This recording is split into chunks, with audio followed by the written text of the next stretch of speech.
Gotcha. Yep, we're started. Now, I wish to point out something. I'm very sorry, Calvin, because I was listening back in episode 53. Thank you again for the information info, David. You're Uh, welcome. Twice, not once, twice, I said, "Oh yeah, I'm gonna write all this down. I'm gonna send it to you soon." I didn't fucking do any of that. I swore as well within the first 30 seconds. You're doing Balls, great. You're doing great. wiener. There, I did the thing. Okay. Okay, man. Yes.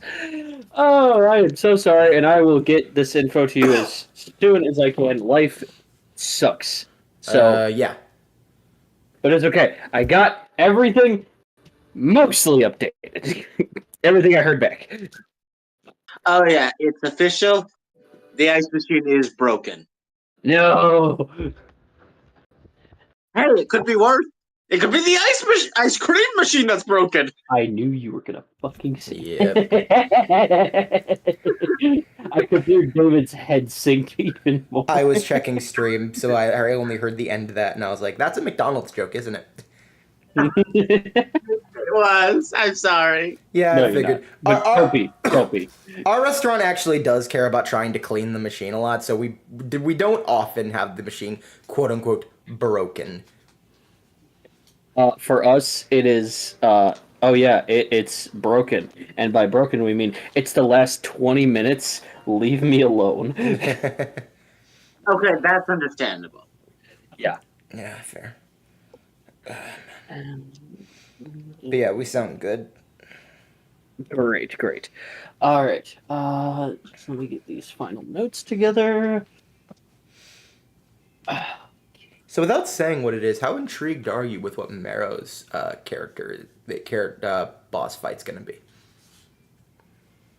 Oh, it's I was gonna say, are you asking me who knows, or I you sent know? I sent both of you the name. You both know. I'm just not saying the name okay, in I case know. Coda looks back on this. Yeah, I know who it is, and seeing as how who it is, I have a feeling it might be similar to the point of, let's say, there's something that happened in Bowser versus Eggman. Because let's be honest, that gives away no spoilers. Yeah. No, it's fine. It's fine. Mima's gonna grab a thwomp. You're damn right I am, Sonny. How did you even find that? Women's intuition. It's not even from this universe. Don't worry about it. No, stay back. Wait, where'd you get that thwomp? Milk, have you drinking your milk today? Yes, I have. Good, grandbaby. Now, kill them with poison. Alright.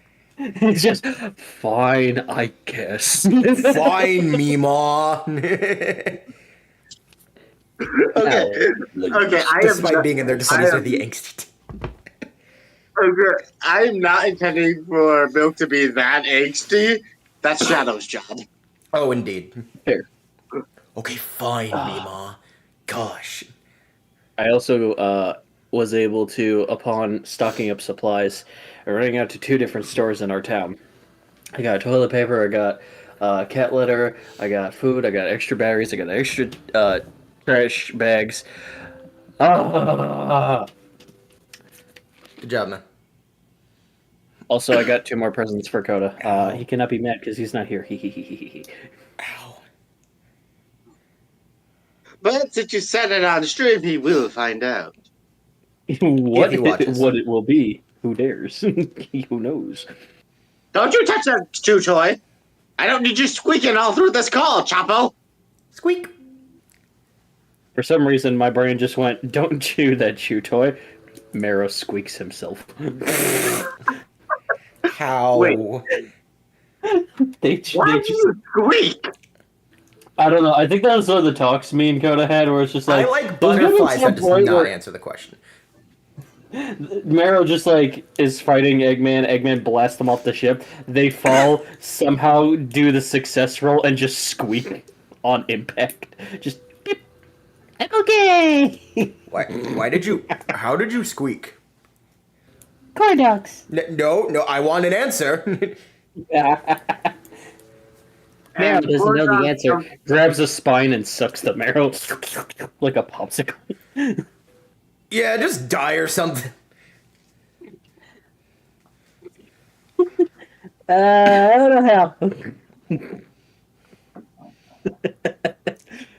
I should not be laughing this much. My head. Well, luckily, you get to relax a good portion of today's session. Oh, Apple, no. what did I say about that toy? You just squeaked it! You said to keep squeaking it. I heard squeak, therefore continue. Okay,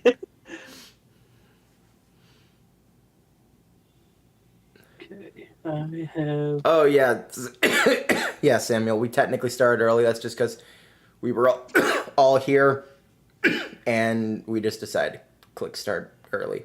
We weren't. That being said, We he's are- on time. You're on time. We're on time. It's a Let's miracle. get into introductions, shall we? He, she, me, we, on time. But let's Wumba, start this off differently.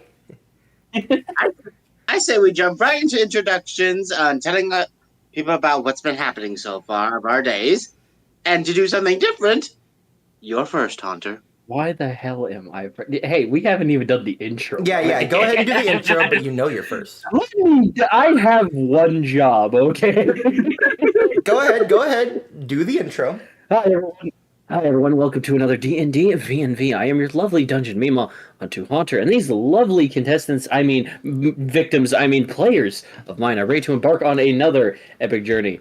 So, I guess I'll start, Indeed since you you're so willing, Calvin. Life is hectic. My parents drive me crazy. I got paid, and now I am. I have my house stocked, supplied. I have pizza in the oven. I'm ready to go. And I spent so much time writing down cards that some of them don't even have names according to the VOD. So, we're here. Oh shit. Get ready for the Yu-Gi-Oh episode, boys. Is this filler? Yes. Will Calvin have a good time? Also, yes. So, with that being said, transitioning. Calvin, how are you? I am currently dog sitting for my brother tonight. I may have to deal with a dog trying to go after a chew toy because it squeaks. Yes, I'm looking at you. Yes, continue chewing that bone. The dog went nuh-uh. Fuck you mean, nuh-uh? And other than that, oh yeah, I slept till 1. Wow, you actually When slept. when did you go to bed? Yeah, hold on. Uh, Do you remember? noon. Okay.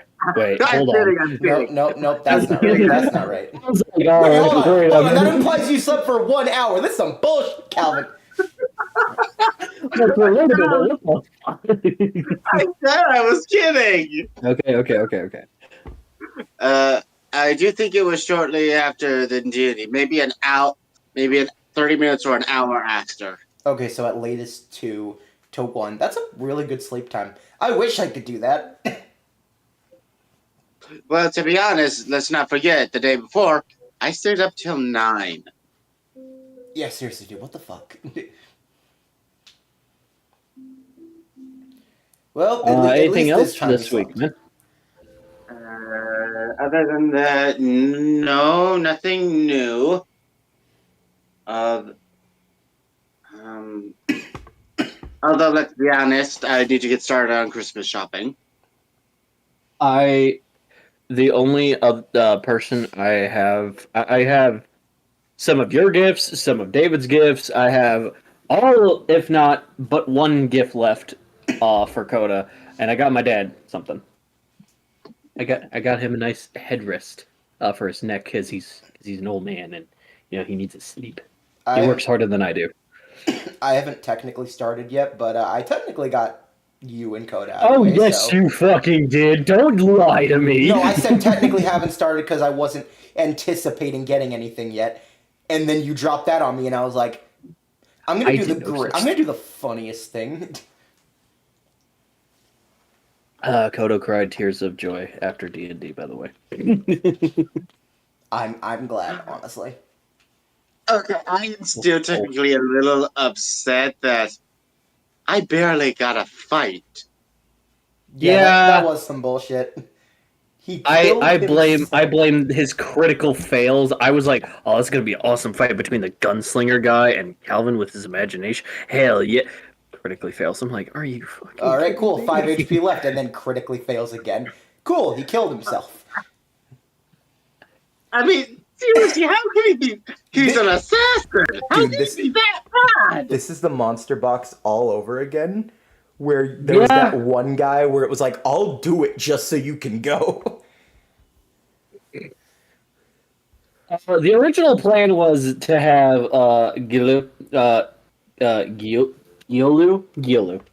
Giolu fight you, and then the assassin fight Bullet and have Gunslinger versus Gunslinger. And because he uses fire as his main tactic, I was like, oh, damn, I'm going to bring the Centipede Dragon. It's going to be great.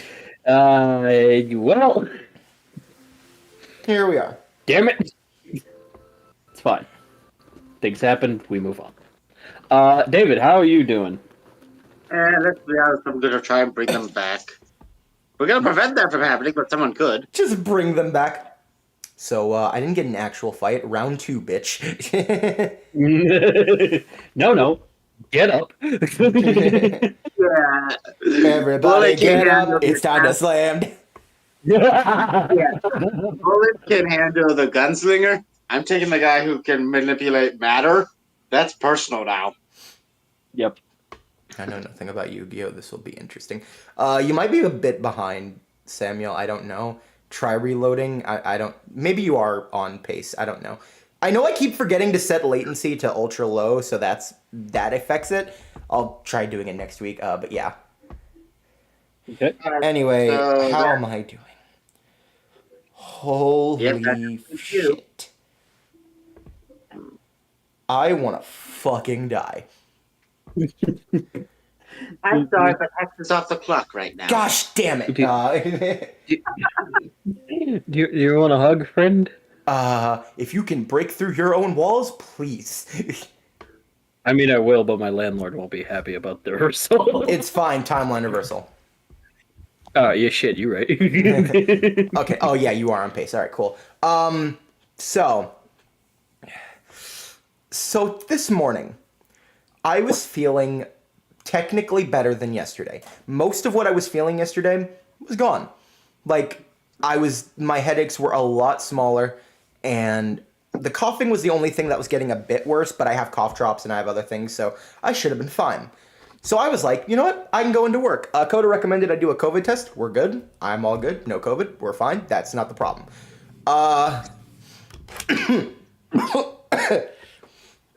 I go to work, and I'm good for the first hour. After that first hour, I already had lost so much of my energy, to the point where I was feeling about as bad as I was yesterday. The headaches were starting to come back, the coughing was still being a nuisance, and it was to the point where also being next to the heat and the constant headaches and everything, I genuinely felt like I was getting woozy and like I could pass out. So, and also that was conveniently the time we started getting a million trays sent back to me, so that was fun. And I was getting slower and slower. Thankfully someone took over so I could sit down for a bit. And I had to sit down, I think, a good 5 times today. And one of those times, one of my managers, when seeing me sit down, was like, look, man, I'm going through it today too, but you need to keep going. And I didn't say it, but I so badly wanted to say, bitch, you do not know what I'm going through. You can shut the fuck up. I would have. I was close. Give me 1 second. My oven is going off. Okay. I was wondering what that ding was. I thought I was going crazy for a minute. No, you're fine. I was hearing it too. Yeah, no, I was pissed hearing that.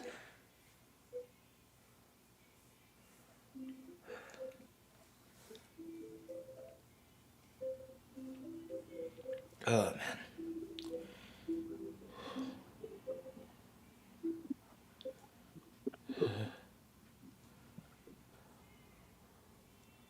Okay, I'm back. Get Welcome that back. time to All right. So to continue, so that happened, and I was trying my best to go through the day. I almost like I lost my footing a good like 4 times today, almost falling over, but I was fine. One per and to make it worse. So you think they would have sent me home, right? Seeing me feeling like this, seeing me trip over myself and everything like that.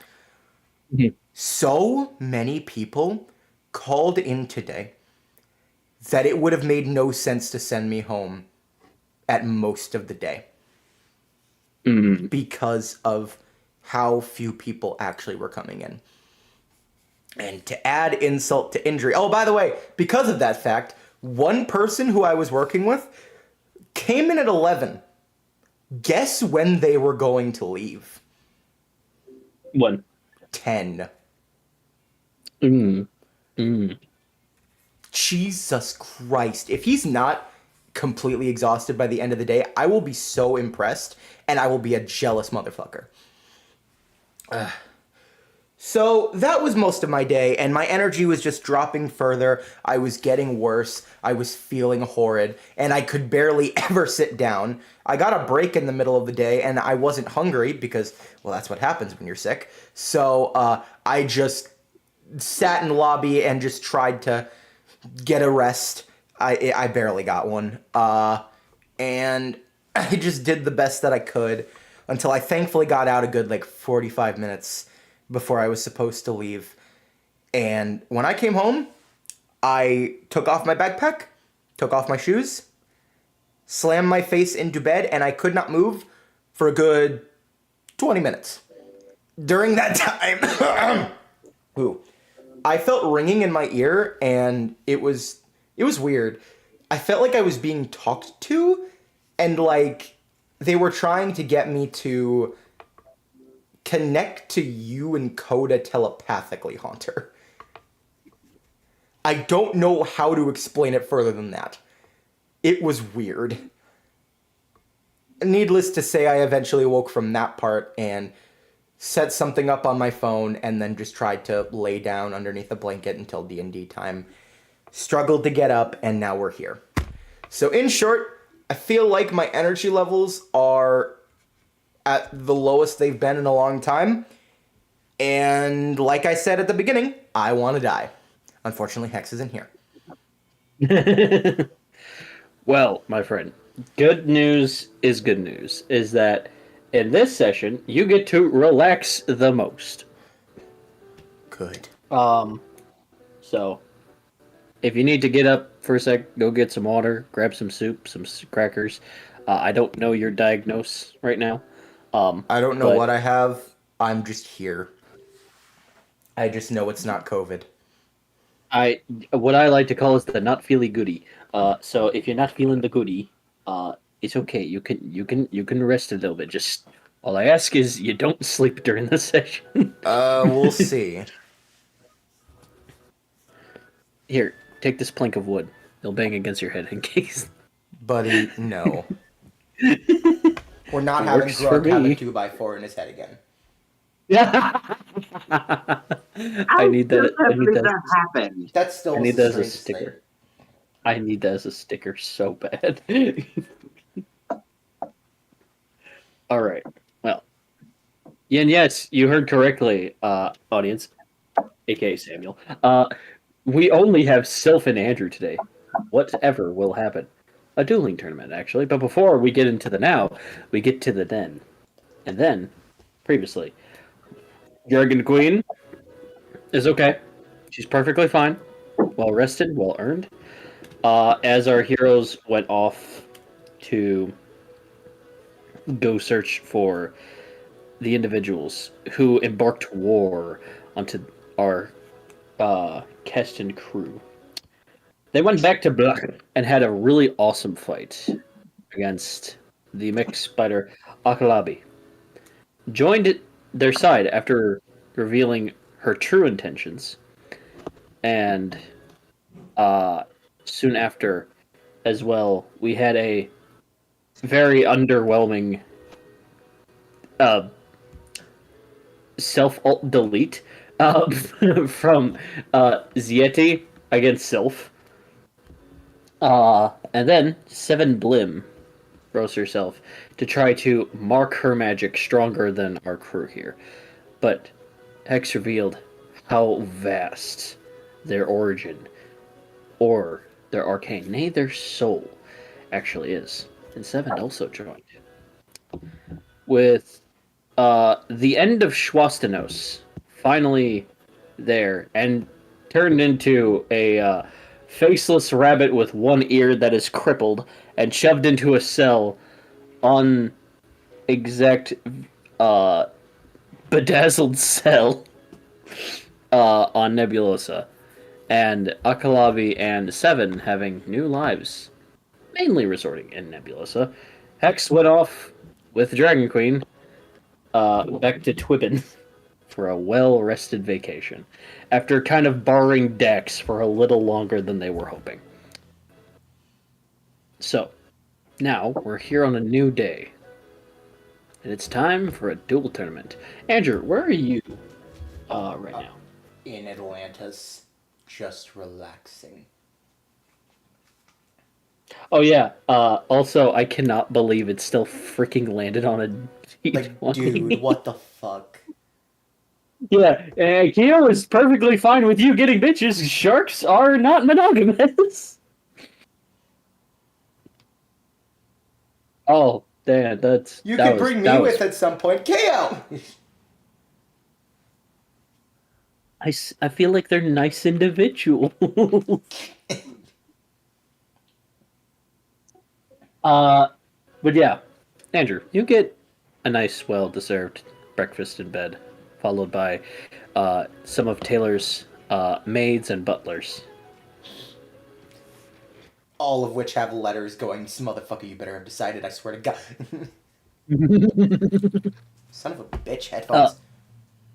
You only get one letter, and it's from Izu, who goes, What does twins mean?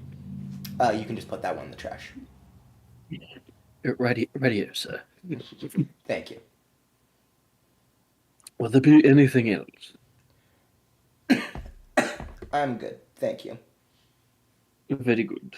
And he just rings a little bell and they leave.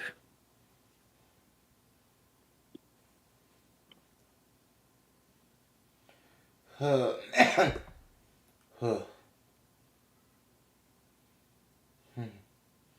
Are you just relaxing in Atlantis today? Possibly? I'm not certain. Okay. So, Sylph. I didn't say it, but I was very close to saying Citrine, but I caught myself before I said it. So it doesn't count. Sylph. Yes. You doing anything today? I might have my dueling tournament later today. But currently I'm picking up all the homing shots from where they landed after hitting their targets, because I don't... Let's be honest, we don't need any of these ending up on you-know-where. Yeah, fair. Although it would be funny.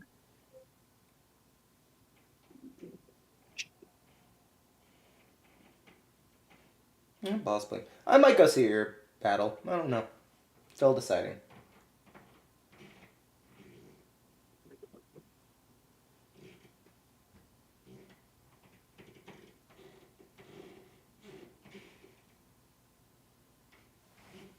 We'll go on and conversate more. That was the end. You can say your thing. God, you guys are boring. You were about to say something, and then I stopped to let you. No. I'm fine. Okay. So, Sylph, in 30 minutes, your tournament starts.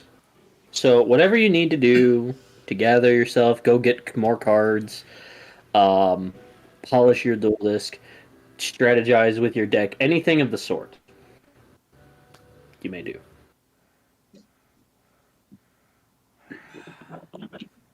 Okay, I think I'm good with the cards I have because, well,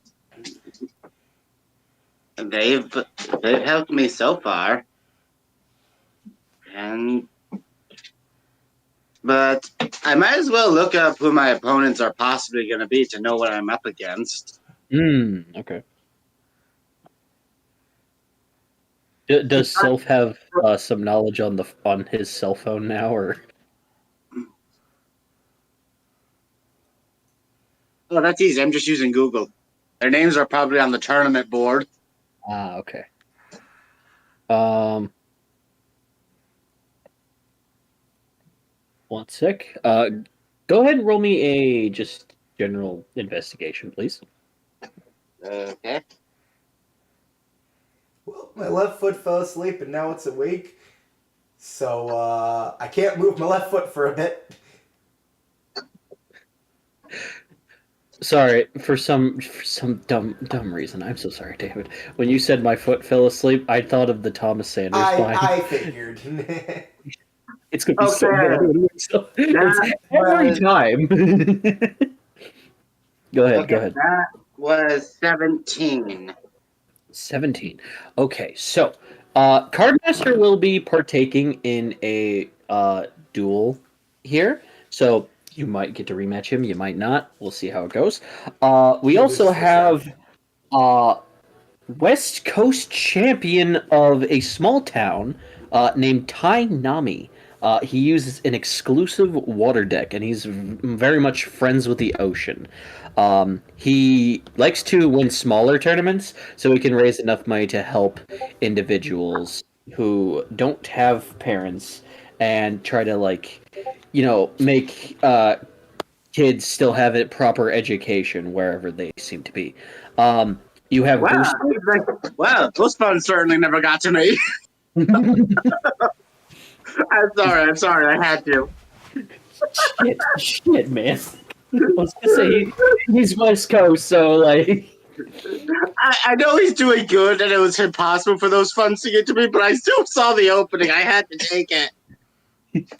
He's like, oh my bad, you want $2,000? Little late, but thanks. I'm on phone right now, but I need to know if Hex and you is a chaos session, what is you and Sylph? The relaxing session.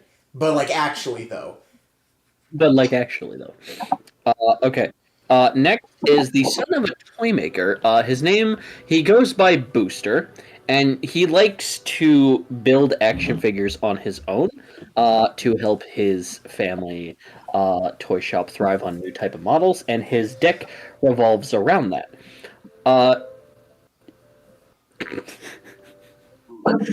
The individual who somehow looks like Jesus Christ is Oh my also fucking partaking. gosh. Okay. I just have. Okay, I'm fine with taking things nice and slow for the others. Let me wipe the floor with George immediately. Oh, but isn't Cool. George? He is known to be Go on. Jorge Starfield and is the creator of the game. George? That is George? George. That's George, isn't it? You look at the picture and you're like, dude, that's fucking George. George, you are horrible at hiding this.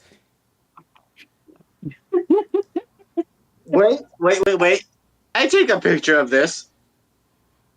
Okay. Well, I have blackmail purposes now. I can't wait for Hex to see this name. You Because also let's be honest. Once Hex finds out he named himself this, there's no mercy. yeah. You see Yvonne, who uses ninja and samurais and different types of martial arts type of cards Hey, it's inside of her Milk. deck, as well as it's milk. Um, and they try to just duel for fun, just because they want to. They just enjoy the game. and she has like a couple other fantasy cards she's known of using. Nothing too ordinary about that. And then Miles Galewood, who owns one of the companies that sells some of the dual discs. He is known for using a clockwork deck, or sometimes a fire deck. Depends who's facing. This man is serious at all duels, but he always encourages younger duelists who are children or just learning the game to always learn, improve, and do better. And while sometimes he can sound a little strict, he also provides dueling classes online so that people can learn via instructions, apps, and he is even partake into underneath Cardmaster's wing to improve himself so that he is able to properly improve others when new rules of the game come out. And those are the duelists. Oh, nope, sorry. One more entry came in. Wait, before you get into that, I have something to say since of what you just said. Okay. Ah, so he's the reason it got so complicated. I'm referring to George.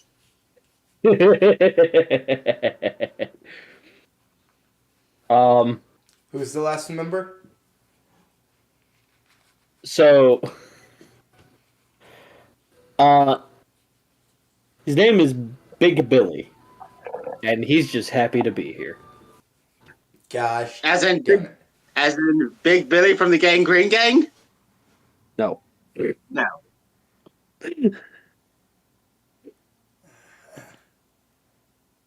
He's just happy to be here. His deck resides around penguins. And the only description says he finds them neat. I can't imagine he gets to the final. Okay. I'm saying this as the player. I hope this isn't a Crump situation. Oh no. Like, seriously, bottom of the barrel. Like, oh my gosh. Like, listen, I have a scroll ready for you. Let me just explain to you all the reasons this guy sucks. Oh man. So yeah, those I are missed the those. 1,000-year door playthrough. Oh god. Oh, we still need to do that Luigi thing. We do. Probably, like, Thursday if we can all get early enough. Oh, wait, no. We're not doing it No, we're Thanksgiving. not. Yep. The week after. As a The week reminder, after. I'll remind at the end of the stream as well, just to do the outro thing.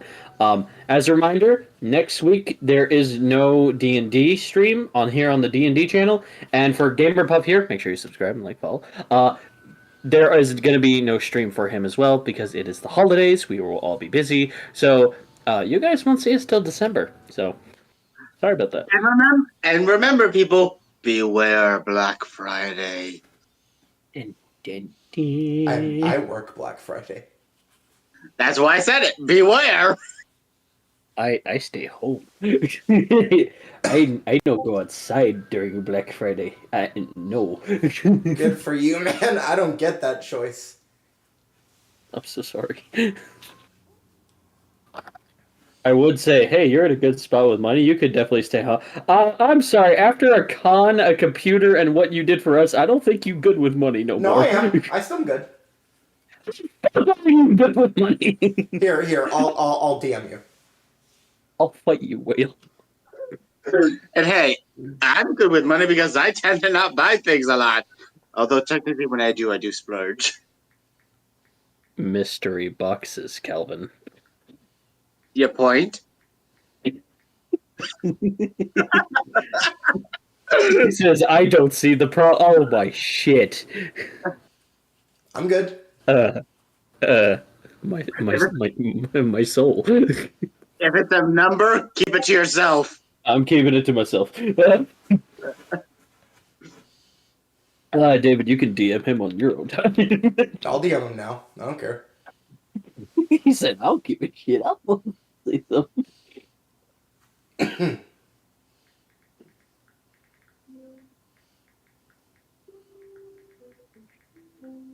Rules for the tournament will also follow that there will be no link summoning, no cheating, no looking at each other's decks in between sessions. Make sure you have a badge that you will purchase at the gate on you at all times, so that if you're late, they can know where to find you. So that they can call you up and say, "Hey, your match is coming." And per after each round, the winner gains the loser's best card, and the ultimate winner will gain a significant, large amount of money plus a really cool motorcycle with a dual disc attached. I don't know why I thought you were gonna say, and they get a really cool hat. There's also food and a merch store as well if you want to buy some new cards or just merch in general: t-shirts, hats, candy, suckers, Buy our keychains! collectibles. There are keychains, stickers, and for some reason, Grug has volunteered this year to run it, Okay. Grug, what along the with someone named Dorp. Oh boy. I still cannot believe he grabbed him and ran. He said, "Friend." He booked it. Wait a minute, that's intergalactic kidnapping. Wow, even Grog beat Xander to intergalactic crime. Fucking what? Damn. Yo, hold on. I'm gonna make a meme about that later. Good job. Damn right. Dude, Grug beat you in an intergalactic car. What the hell did he do? Intergalactic kidnapping? The hell did he kidnap? Hey, you beat my name is Derp. Take him back. Actually, don't. Hold on. He's friendship. Hey, Dorp, you want a gun? No. Sorry, Habit. Looks at Hex. I see some small and friend shape, and I want to give it a gun. Why are you like this? Yeah. Trauma. Yeah, fair enough. Yeah. Alright, I'm gonna go grab my pizza while talking. Talking. Talking. Continuing talking. Bazinga. I just saw that. I don't know who sent it, but I just saw that on Discord. Well, apparently someone likes to be Sheldon. Oh, it was Coda.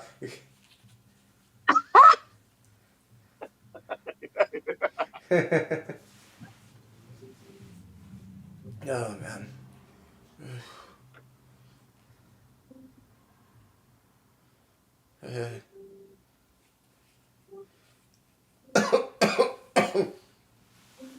Oh man, ow.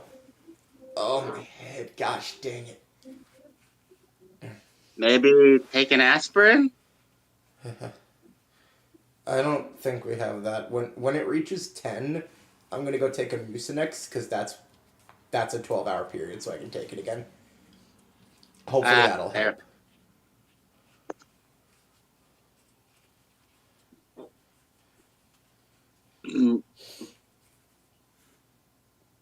Oh man.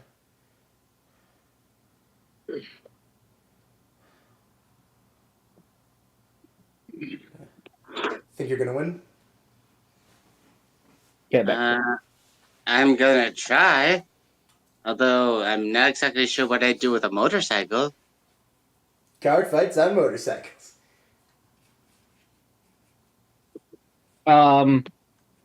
Sylph, are you on your way to the tournament, or are you just... I'm on my way there. Okay. How do you get there? I walk. Okay, cool. Roll me a mobile. I'm taking my leisurely time. The number. Do you get a 1, 2, or 3? I got 2 twos. 4. Okay. So, yeah, you're taking your time, looking at nature, looking at your cards. The usual. As well as talking to Forest Beetle. You forgot he was my dual spirit. No, I didn't. I just didn't know you were going to be talking to him. He appears as like a soul-like hologram just next to you. Just ooh. Okay, so I'm gonna be up against some Oh. tough competition, and if you have any advice, I'd be willing to take it during the fight. Go for the eyes. When Forest did you become so bloodthirsty? Forest Beetle just looks left for a second. I also look left because that's odd. And you see Quinn, kind of just walking up to you. Hey, I heard you were going to that tournament. Yeah. I never got to thank you and Andrew and Hex, and I didn't know how to do so. And when I saw you were on the flyer, I want you to have these. And they hand you a wrapped in a pretty bow. It looks like a mystery pack of cards. It's small, but it's relative, like a good amount. They're there's some of my good ones. I after a certain time, I kind of fell out of playing it, but I felt bad that they were just on my desk collecting dust. So I want you to have them.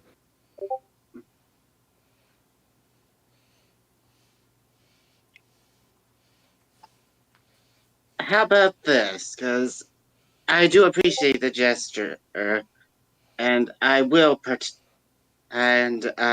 use them in the tournament. But if you manage to get back into dueling, I will return these to you because I have a feeling they'd love to duel with you again.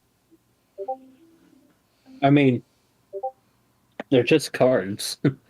not not like they have emotion or anything. And that okay, I'm creating something. I need to roll hard for this.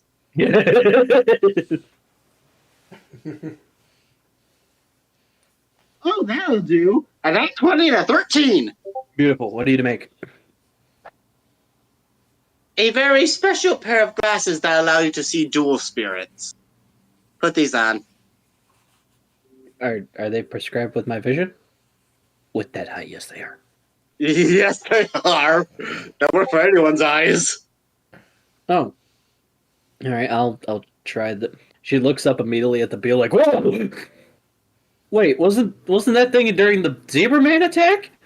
You mean that thing is what? What? You'd be surprised on what you can find when you actually start believing. And Forest Beetle became my companion. You The just first card I ever summoned, the first monster I summoned, is now my companion when it comes to dueling. you just gotta believe. There's a lot in this world we don't understand. But I put my faith in Forest Beetle, and he puts his faith in me. I can tell. And I can feel that from your cards. You may not be ready to duel again, but maybe seeing me duel with your cards will give you the push to rejoin the fight. Maybe. Here, I. Mm, no, you can still have, you know, most of these. I mean, a lot of them are just standard spells, traps. But I hope you get to use one monster in particular. In there. He was kind of when I was interested in the game. He was kind of my goat. So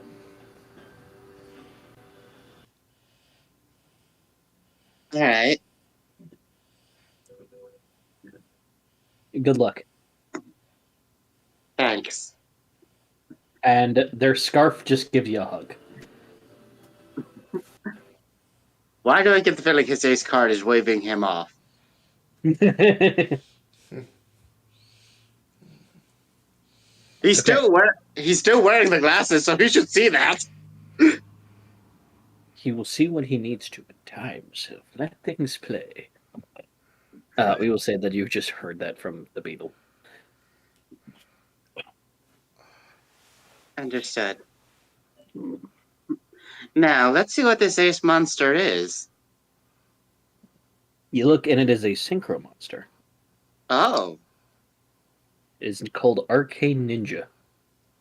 It has what looks like a knight's helmet, kind of like from Overlord, but woven in this beautiful black and gold fabric. And its arms are like ribbons, but at the end are like sickles or kunais tied within its fabric like skin. And it has like a big red scarf. I can see why this was your ace card. I can see why this was their ace card. I'll be sure to put it to good use. Okay, this is me, the player, talking. Do I have a single tuner? There is a tuner in the deck that he gave you. Oh, alright. So what tuner is that? The tuner name is Little. Sorry, no, this is the wrong sheet. The tuner's name is Meowstro. What looks like a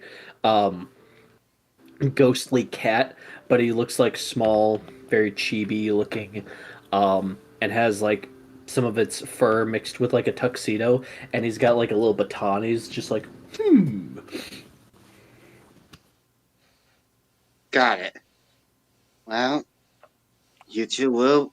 I'll make sure that both of you show Quinn that there's always a chance to come back. Because I know you both want to see. You both want him to enjoy dueling again.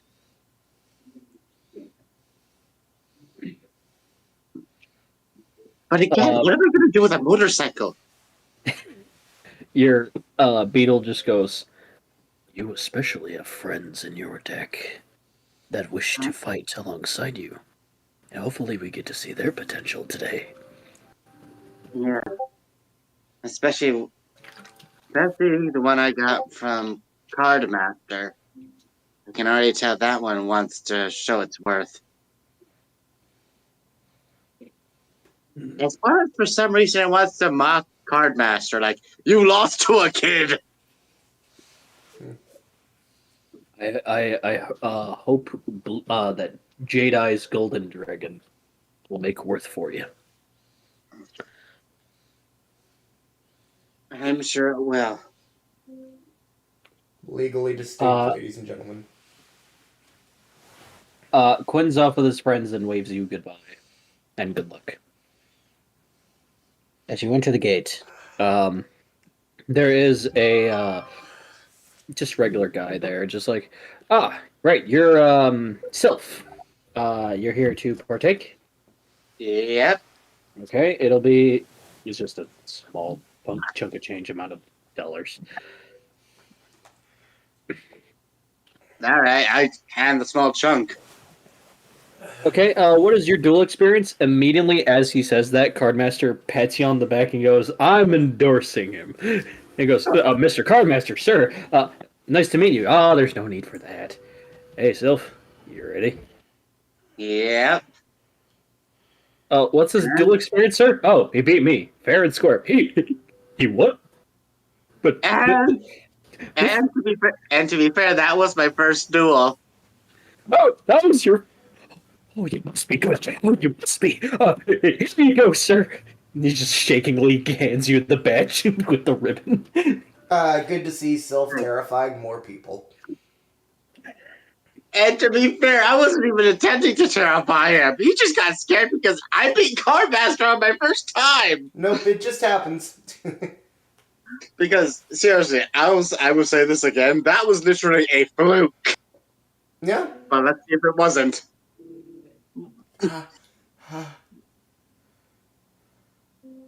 You okay, David? My head's just been pounding. Ow! And coughing makes it worse. Wonderful. You got some acetaminophen? No, the best I got is I'm gonna take Mucinex at 10, because that'll be the 12-hour mark. Very good. Good on you, bud. Yeah.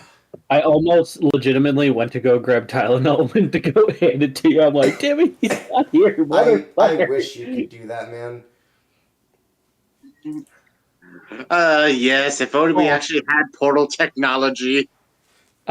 I look over to my left, and Inari is just like holding Coda's blanket and just napping on it. I am coded today. Oh, that's my daughter. She's so cute. I love when parents are like, "When are we getting kids?" Hello, look at that thing.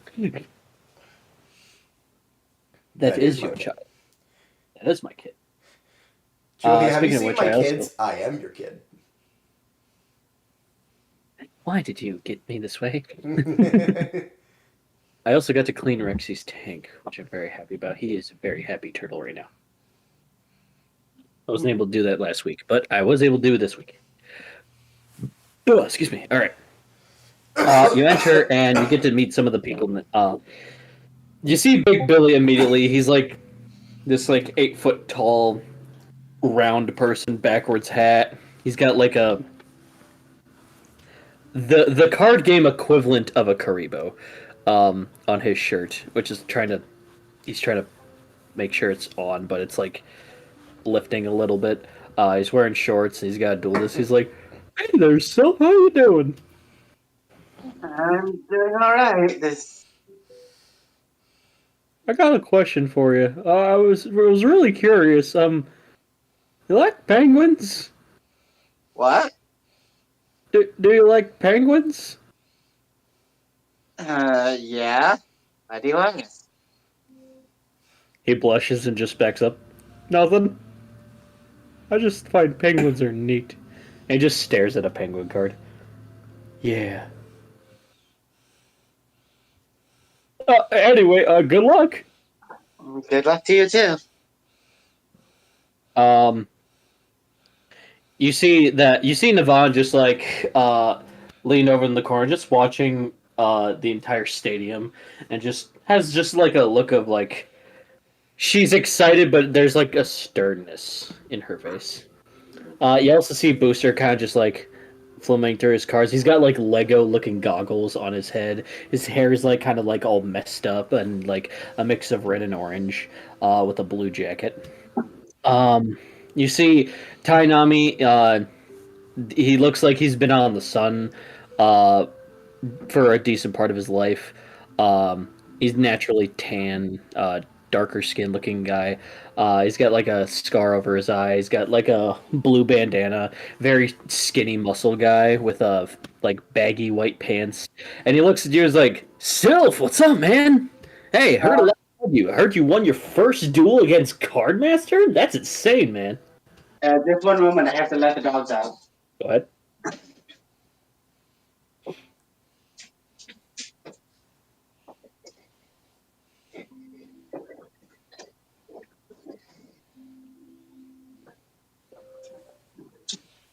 Okay, I'm back. Nice to meet you, man. It's nice to meet you too. So, what are you here for? I'm in the tournament. Well, I know that, but like, why are you here? Like, what's your motivation? Well, my motivation is I have two motivations now. The first one was just for these guys. I hold out my deck. Ah, you're a very heart of the cards kind of guy, aren't you? I respect that. The second is someone who I believe still cares about dueling needs to see that what his cards can do. So I'm using some of his for this tournament to show him how much his cards actually mean to him. and how much they mean, and how much he means to them.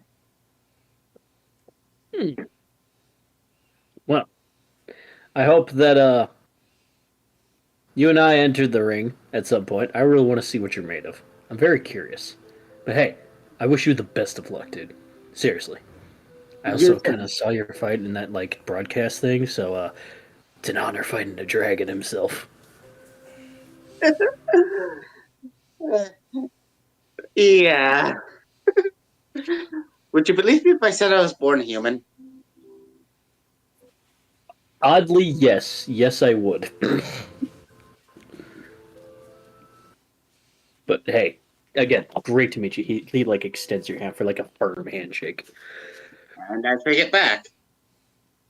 Anyway, I gotta grab a couple of snacks for my cousins. They came all the way here from Europe. Hopefully, catch you down there. All right. You see like this carpet kind of roll out next to you with this person like sweeping the floor. And you just see like a bunch of secretaries, and then you see Miles Galwin. He's wearing like this very long white and golden suit. There's like a pocket watch in like the front pocket of his. He's wearing very round spectacles, very nice, clean, pulled back blonde hair with like a brown copper stripe going down, and he's very very business oriented, looking at a clipboard. There's one person carrying his dual disc, one who's holding like a briefcase. Couple people that are going, and then we also have this and this and this at this clock and this clock, and then Miles just holds out his hand, and all of them are silent as he looks at you and goes, "You must be Sylph. It's a pleasure." Nice to meet you too. I heard that you defeated Cardmaster. This being your only duel you ever had? Is that Yeah. correct? Yes, that is correct. Fascinating. We shall see if it was pure luck, whole skill, or just a minor fluke. I hope to see your skills Wait. profound. Wait, I'm saying this is the fair. Did he say fluke as fluke twice? Yes, he did. Okay, now he pissed me off. Because I could understand saying fluke once, because that's understandable, but saying it twice, Yep. like it's no big deal, that would piss anyone off. Yeah. I hope to see you down there with your. He like adjusts his glasses up. Whether I fight you, or if you are just fighting on your own. Though do know I do intend to win. Well, just be careful you don't count your chickens before they hatch. Oh, I'm very good at counting. Hopefully you. Motherfucker, that is not the point. He By looks the at his way- pocket watch. By the way, you forgot to carry that 2 on that document. Glenn somewhere's like, you son of a bitch. He looks at it and goes. No. Glad would be proud of this. He looks at the document and goes, "Benson, you're fired." Some guy named Benson runs off and just cries. Hey, look at Thank you that. for Benson got fired. That's different. Thought it'd be Mordecai and Rigby. What?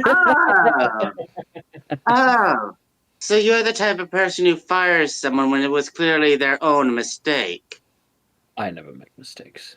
That being said, I have somewhere to be at 2, so if you'll excuse me. Good luck out there, Sylph. He just starts continuing walking. So if you better curb stomp that motherfucker into the dirt. Boris Beetle, if we ever face him, tell everyone in the deck we are gunning for him. Understood. I so badly want him to lose first round. It'd be the funniest shit. Cardmaster looks at you and goes, "Go ahead, get yourself comfortable, and don't let Miles bother you. He's all business over fun, blah blah blah." Yeah, I got that when he fired someone over forgetting to carry a 2 when it was clearly his own fault. Yeah, don't worry about it. I'll make sure that guy gets a proper job. It's what us heroes do, right? Yeah. By the way, I think I think he's now crying in the bathroom. Yeah, I got him. Cardmaster goes. And you just hear, like, choir music from the right as you see a father priest just goes, Jesus Christ is here. He has answered our prayers and he is ready to duel, ladies and gentlemen. As you see just George walking. And he goes, Hello, Uncle.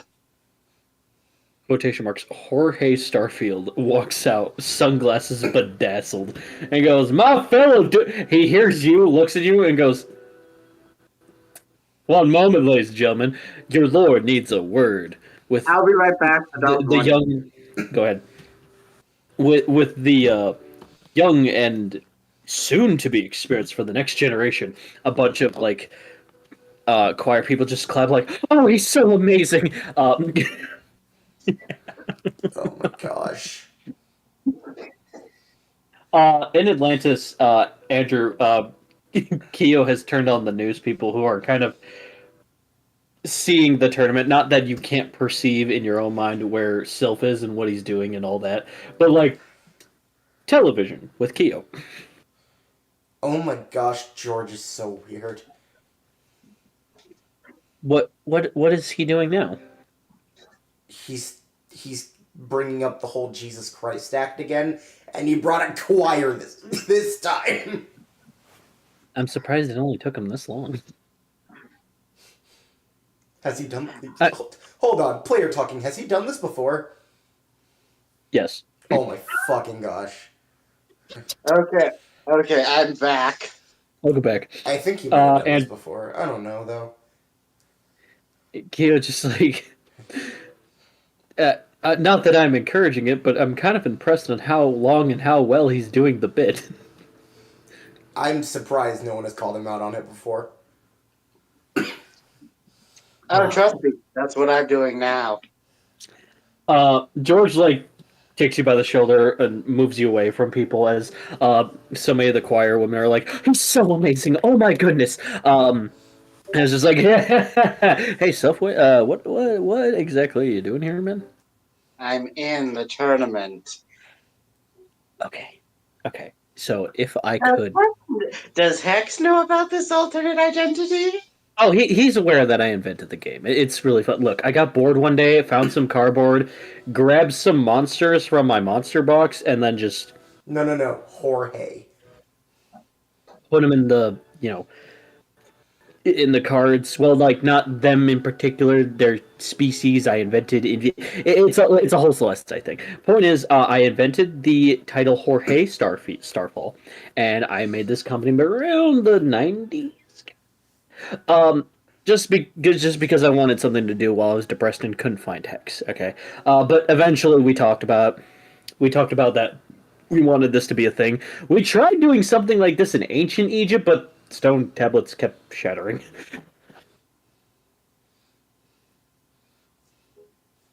Alright, but I point over to the singing choir. Really?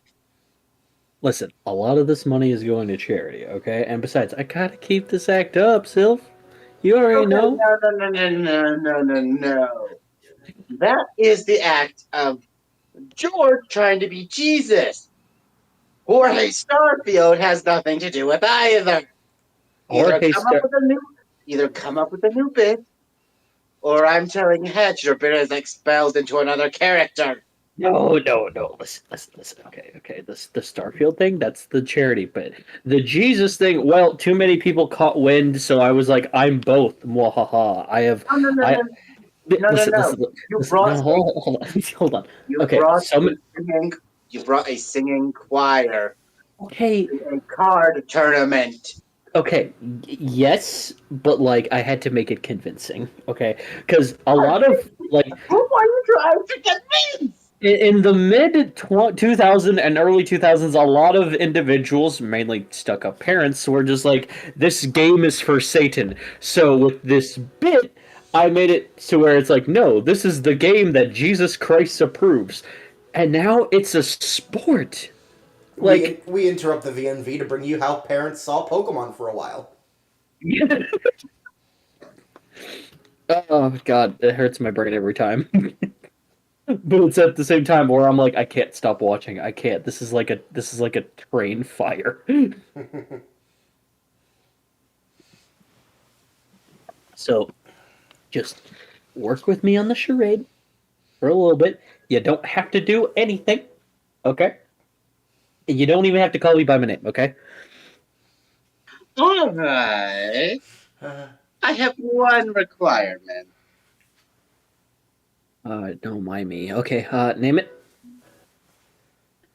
and this is only an if requirement, but you know that guy in the suit who was walking on that carpet next to me? Oh, Miles. Yeah, he's a little strict, but he gets me results, and yeah, I'm glad he runs one company, not He all of them. fired. Okay, I explained what happened during my interaction with him, Okay. Yeah, and that's my kind of cringe. requirement is this: Hmm. if you are up against him in the first round, Hmm. make sure he loses legally. I intend to play this game as it was made, as legal as possible. If I do Good. duel him, I'm going to shatter his ego. I'll add a little sprinkle to your deal. How about that? Good, because let's be honest, his ego is like, well, you've seen Glam. Yeah, no, his is worse. I'm gonna be honest. I prefer Glenn. His How ego is gives his wait? Biohunter a run for his money. No, wait. Does he mean Glam's ego is worse, or the Oh, guy in he the? he means Miles is worse than Glenn. Oh, wait, he's worse than Glam. Yeah, if you want to believe it, yes. I prefer Glen's ego because Does he like give his Biohunter a is run for based his on money? facts. Do you ask that self? Oh yeah, Andrew's asking, does how does he how does his ego compare to Biohunter's former ego? Not as bad. Not as bad. Okay. Ah, All right, good. Good to know where the bar is. There's one layer worse, and it's Biohunter. Good thing he's preoccupied. We just cut to Biohunter, just like, why did it have to be a toothbrush? Why were there so many bears? So many bears. All Mother goes, and when you're done with that, you get to mop this floor. Oh, that doesn't seem so bad. And it's like the brick floor that you and I have to mop at McDonald's. And she just pours eggshells all in the cracks. Oh. Get to it. How big is this Oh. floor? It's worth two whole malls of America. Okay. oh, That okay. hurts I've me. never worked at McDonald's. Okay, I've never worked at McDonald's, but I can feel your guys' pain.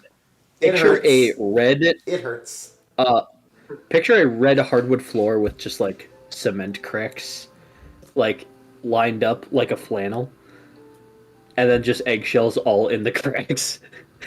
Now, I want to see this entire building spotless. If I see one eggshell, you start over. Dude. And, and she's like, oh, and to keep your arm strength really going, she turns the walls the same, and for some reason the eggshells stick to the walls. Fucking what? I won't let you do the ceiling. The ceiling will be fine. At least there's some mercy. Meanwhile, the ceiling is dripping eggshells. Though the ceiling will deposit more eggshells if you fail. I hate my life. This is stupid. Good, get to it. We cut back to her.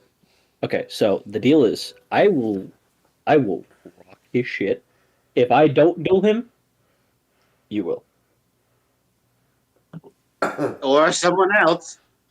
or someone. Honestly, we could both never face him, and he could win, he could lose. I don't know. I don't know. Also, not gonna lie, if you and I fight, it has been a while since I've played. Despite this is my game, so Hey, this is going to be my second, third, and fourth time dueling, possibly. when was your first? Uh, how did you not hear? Everyone's been talking about it. I beat Cardmaster on my first duel. Oh, that was you. Who did you think it was? Wait, who did you think it was? Tom? Tom? I'm trying to think of that name. Who'd you think it was? Ty? Big Billy? No. I've got. Okay, I thought of a better name. Who did you think it was? Patrick John Swayze? No, I thought it was some moto guy from Japan. Shut up. I've heard people. Okay, I have heard people talking about that person. Yo, some people are calling him the king of games, which is so weird. It was either that or his best friends, something Wheeler. I don't know. He kept shouting, "Time, wizard!" Yeah.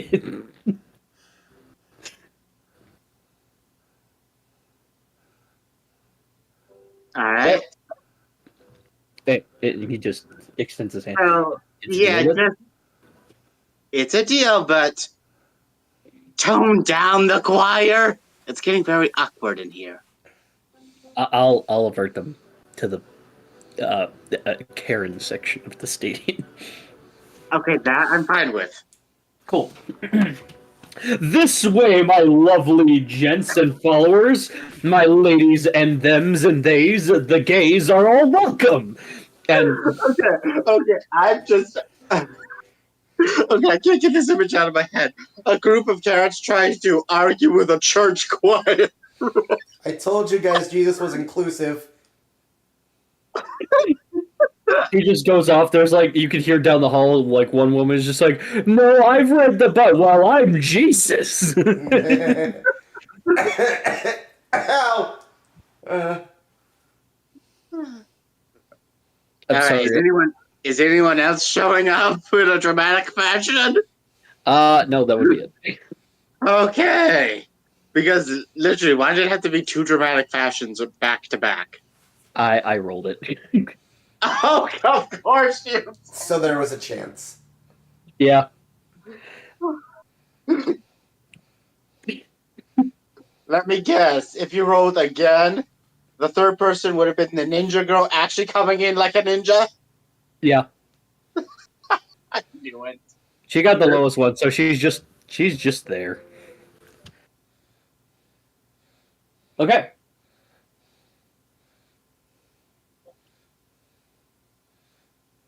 As you walk down to your place, as all the duelists are called up,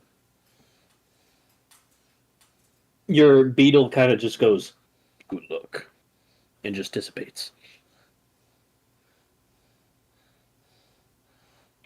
I'm gonna get the epic music going. There we go.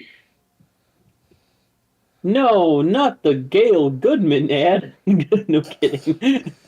That's right, everyone. My name is Gail Goodman. Insight. Insight. Nat 20, cool. That's just a guy. Are you sure? Yeah, sounds sus still. I still can't believe how he showed up. We were all suspicious, like, after everything we've been through, and he's just a regular guy. To be fair, Yeah. we've been through a lot. Yeah. And we're about to be through a lot more. Yeah. Sorry, David. Yeah, it's fine. Drama. Anyway, but that's next campaign. We're hearing that now. Head, gosh damn it. Okay. The announcer plays, welcome, everyone, to the Grand Dueling Tournament for this year's annual festive of grand imagination, strategy, and will of the game. You just see two people in the announcers like, "Hey, it's a nice evening for some dual championship. We got some amazing contestants out there." That's right, Bob. And they just do the basic NFL thing, but for this tournament. Okay. Is there anything you want to do in prep while I'm arranging I'll be back who's in a fighting bit. what? Okay.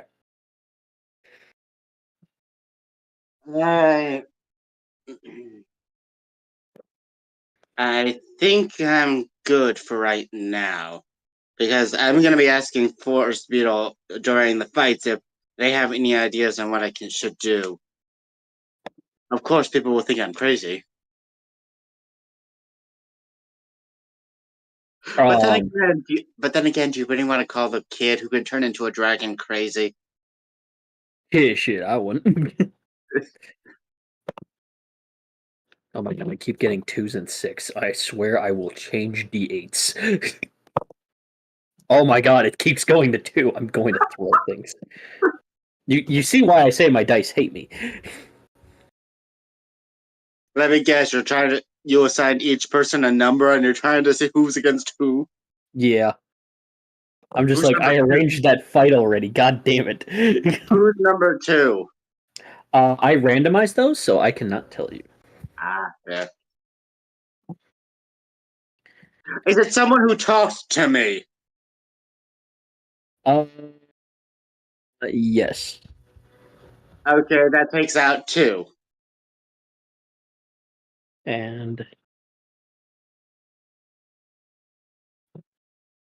I'm just going to make these the defaults because I'm not doing this again. All right. So these are not in bracket style. These are each randomized matches. So anyone could face anyone anytime. So the first duel is going to be of Cardmaster versus Jorge. Wait, Jorge's the toy guy, right? Jorge is George. Right. Cardmaster and quotation marks Jorge look at each other and it's just like it's an art to fight the creator of the games themselves. He just like adjusts his glasses. Well then, I hope that you give your best. For I have to warn you, you will have quite the holy experience when you face me, good sir. I mentally say this, I said to cut the bit! You said to cut it down. You didn't say to cut it immediately. So, do you have what it takes then, Garrett boy? Yeah, Also, stop trying to be Maximilian Pegasus. Oh, he's a failure and a fraud, and he tried to, blame certain things on archaeology and was kind of a dick to a 12-year-old. I would never. To be fair, he was still grieving. Yeah, but like he's still someone's grandpa. That's like mean. Also, didn't he have a cursed object forced into his eye? Fake announcement. Kidding. Yeah, yeah. I could blame part of that on that, but still, it's still very wrong. The next match is Big Billy versus Miles Galewin. Billy's like, I hope you do great. He just looks at his watch, adjusts his glasses. The third match will be Ty versus Sylph. He just looks at you with a thumbs up. All right, I'm excited, dude. And the final match will be Booster versus Yvonne. To which Booster's just like, I'm gonna give it my all. Yvonne just crosses her arms and just goes, then let it be so. All right. As each match is going to go, I'm going to roll these to see who nails who. As Cardmaster and George wail it off as the first match, the crowd is hyped, cheering, is just excited to see what they're going to see versus the Cardmaster himself versus the creator of the cards, Jorge. You just hear a choir just like he is our savior, holy Jesus. Some characters like, hey, keep that noise down. Okay, now I approve of the choir with their placement. You see Jorge quotation mark. wave something over his arm, and then like a light of dual disc appears. He goes, "Behold the power of the mighty JC." He goes, Really? he is blessed by Jesus so hard. Cardmaster's like, ha, ha, you get me with your bits every time. Oh, but real though, let's get our game on. As his eyes change and his disc gets loaded. Okay. I mentally say this to George. JC? Really, George? Gotta have some flash to it. Besides, Okay, your dad's you could have flash, but don't you don't need to be on the nose with it. your dad steals lamps. I think he's a little on the nose with that one. Also, do you know what they do to his statue down there? They put stickers on his butt.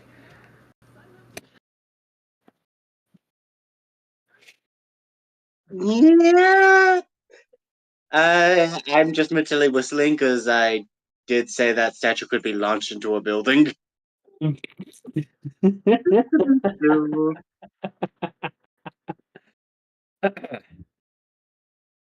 So, the duel begins, and with a lot of very intelligent plays between both of them as they launch cards, monsters, spellcasters, different kinds that none of you have seen before, or anyone in the tournament. And it is a very close duel, to the neck, to the wire. But Cardmaster pulls out a last second trap card that finishes off the rest of Jorge's life points.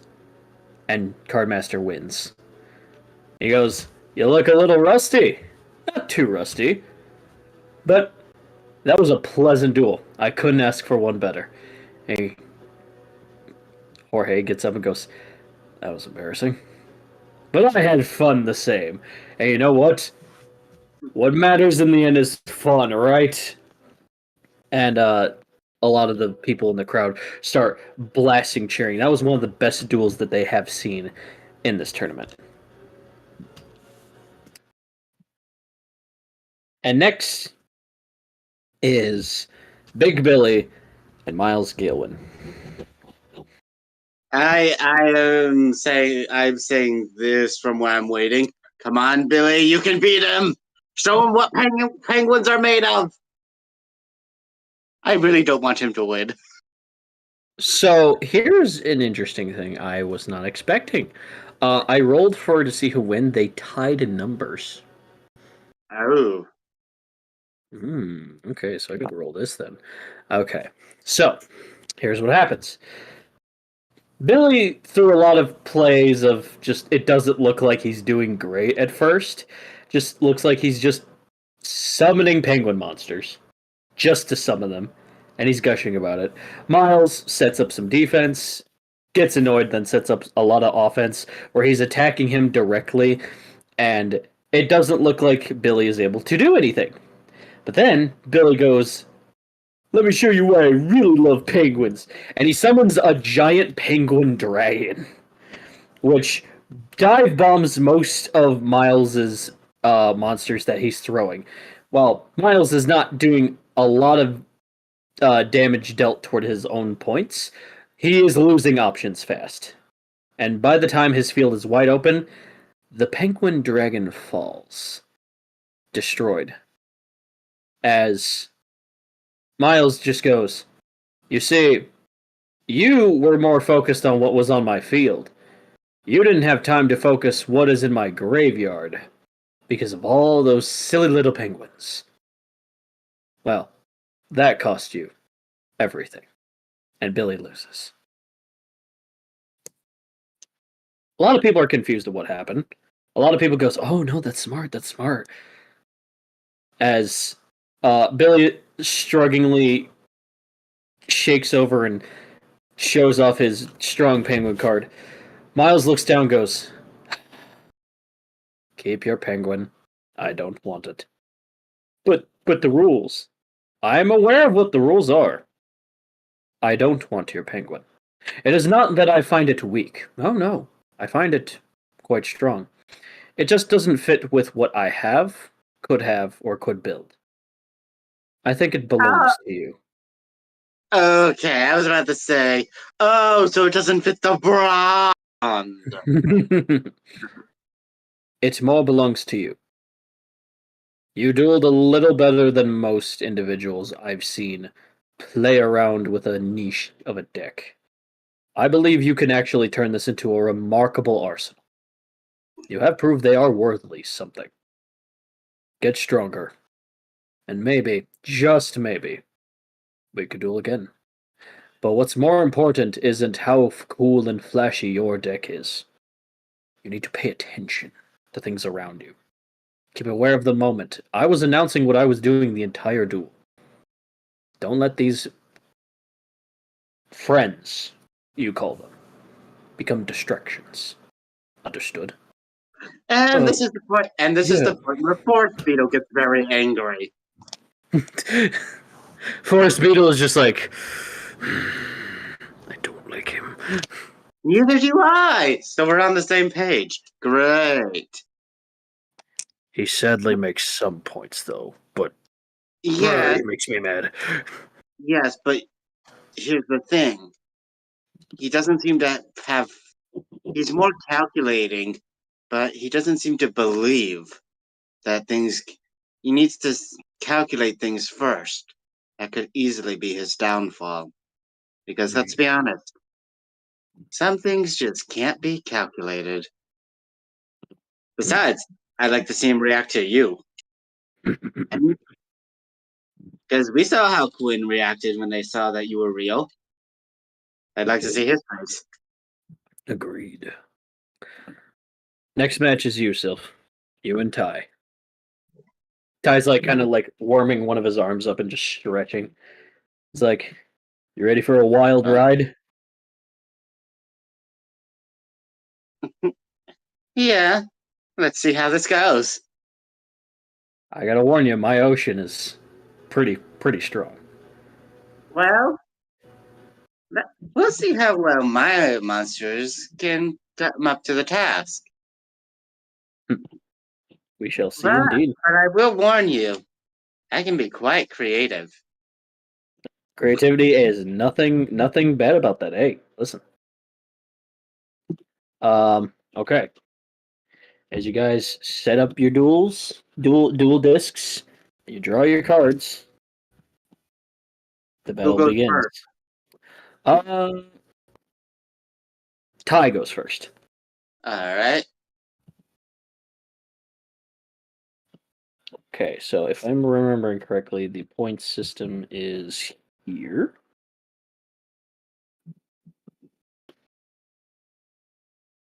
Okay. So first thing he does is he draws and he summons the exact card he drew. He plays on the field, and you see this this dark maroon brown kind of like mangled looking seahorse that looks very angry. He goes, "I summon my demonic seahorse," and then immediately after that, he snaps his fingers, points upward, and then a big giant clam crashes right next to him. And because I summoned this guy, normally, this guy gets special summoned from my hand. And he goes, and because I summoned my giant clam via special summon, this gets special summoned from my deck. And he points to the opposite end of his demonic seahorse. And a small little pearl appears in a vibrant of flowing aura and white light as it just floats there. I summon my pure pearl. I can only do this once, but it's a good thing I can, because this pearl's a wonderful gem in my deck. Now, let's get to business. Then he plays a blue card, which turns the pearl into a rank 2 monster. Or a level 2. I was about to say, rank. I thought Link summoning wasn't in this fight. That level, I missaid. Now, he is able to Xyz his demonic seahorse, his pearl, and his giant clam And out from this dark abyss portal that these three monsters turn into light and peer into emerges this big, gigantic, girthy, muscular, but serpent like draconic creature. He goes, "From the trenches, this is my favorite, my boy, Shark Dragon." A Shark Dragon emerges. Okay, I have to ask at this point, does everyone in this tournament have a special dragon that relates to them? I wouldn't put it past it because it's Yu-Gi-Oh. I Because mean, totally. let's be honest. Jade Eyes Golden Dragon, that was Card Masters. Penguin Dragon, Shark Dragon, I have Bio Wyvern. Yep. Okay. So, those appear, and then he sets one card face down. He goes, nice setup, don't you think? It was pretty good. But let's Thank see you. what I can do. Let's see it. I hope you can do something against what kind of show we just put on here. Let's see it, bud. All right, what are my cards? Okay, so you draw, and immediately you got the beetle in your hand. Beetle's right in your hand.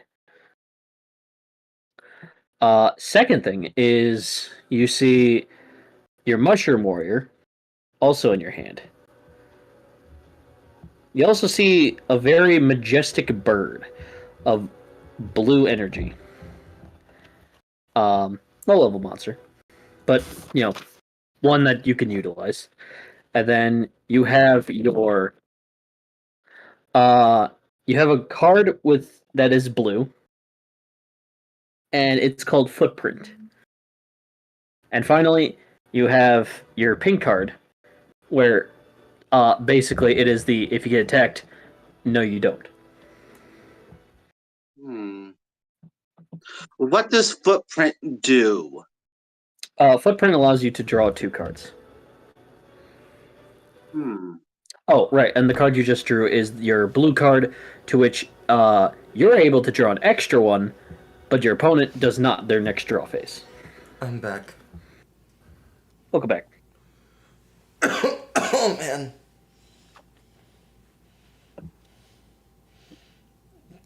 Oh, yeah, quick pause. Okay. Because Samuel asked, because he needs to write down something for a birthday card. He wants to know what stupid thing we should have him write. Hashtag bulletproof snowman. We all in agreement with that?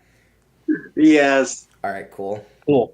Okay, so does the bird? Okay, so does my bird have any special abilities, or is it just a hidden ability? It doesn't look like it. All right. How strong is that dragon? The shark dragon appears to have. Double checking. 1 sec.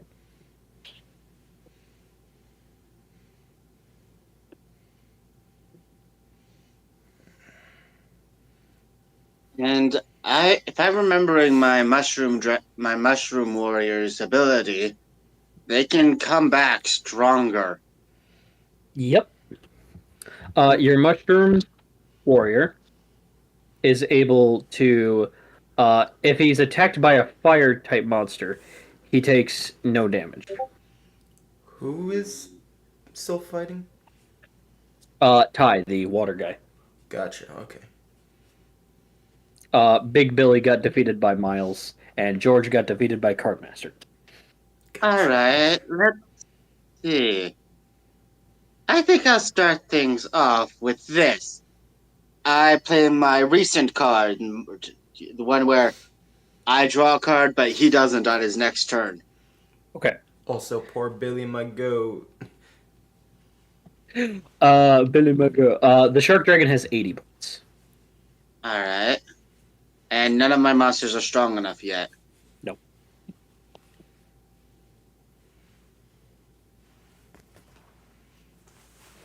Okay, so what's the card I drew? The card you drew is the Your new one. Sorry. Uh, you get Meowstro in your hand. Ah. Does Meowstro have an ability? Yes. Uh, he is when he is normal summoned, he can summon one light and one dark monster from your graveyard. Alright, so I'll need to hold on to that for now. Because I have nothing in my graveyard. Yeah. Hmm.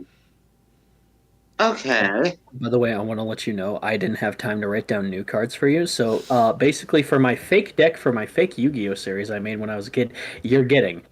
You're welcome. Alright. So let's start things off by setting my Mushroom Warrior face down in defense mode Mhm. and placing down both both my spell card and my trap card. He wanted something that his friend would understand, but he will consider bulletproof snowman. Oh, he'll understand Bulletproof Snowman in time. And with that, I end my turn. Okay, so your no attack card is face down, and so is Footprints. Yes. Got it. Okay, so they are played. Excellent. And so is Mushroom Guy. All right, and Mushroom Guy. It's face down in defense. Yep. I'm just counting for his points. 42. I'm so glad I wrote these down. Oh my goodness. Because I remember Mushroom Warrior's hidden ability was if he comes back, it is stronger. So the quicker he's in my, I remember that was one of his.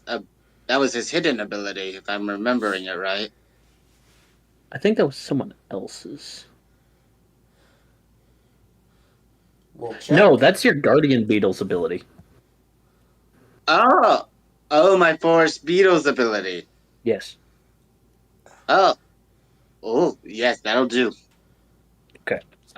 I was just like, but this was his. No, that was the beetle. I'm so glad I wrote this down. Yeah, and if Mushroom Warrior's in my graveyard, I can bring him back immediately with Forest Beetle, and he will be stronger. Yeah. Yep. Well, your move. I'm. Just remember, you have to stick with the cards in your hand. No drawing this turn. Yeah, I guess. All right. Very well. I'll just play this card in face down defense position, and he does, and he ends the turn. What was there a chance he wasn't gonna after he said he would? We don't know. This is My what turn. I'm gonna do. Proceeds to do something completely different. All right. So what you get now is a new card called Weird Dice. Oh, what does it What do?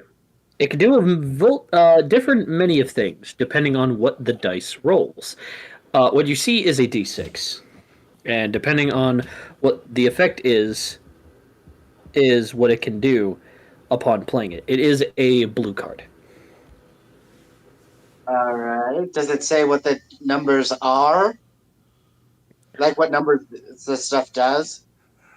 No. All right, so that's up to chance. Mm-hmm. Chance time. Chance time. All right. Then in that case, I'll set down I'll set down my bird and set my next card, which is the card I drew. Okay. Your So you're move. setting your bird. Yes, the bird is also set. Okay. The The bird, the bird only has a hidden ability, right? as far as you know, yes. The bird has 30 points, All right. and you're setting the weird dice. Okay. So all you have left in your hand is Meowstro and your beetle. Okay.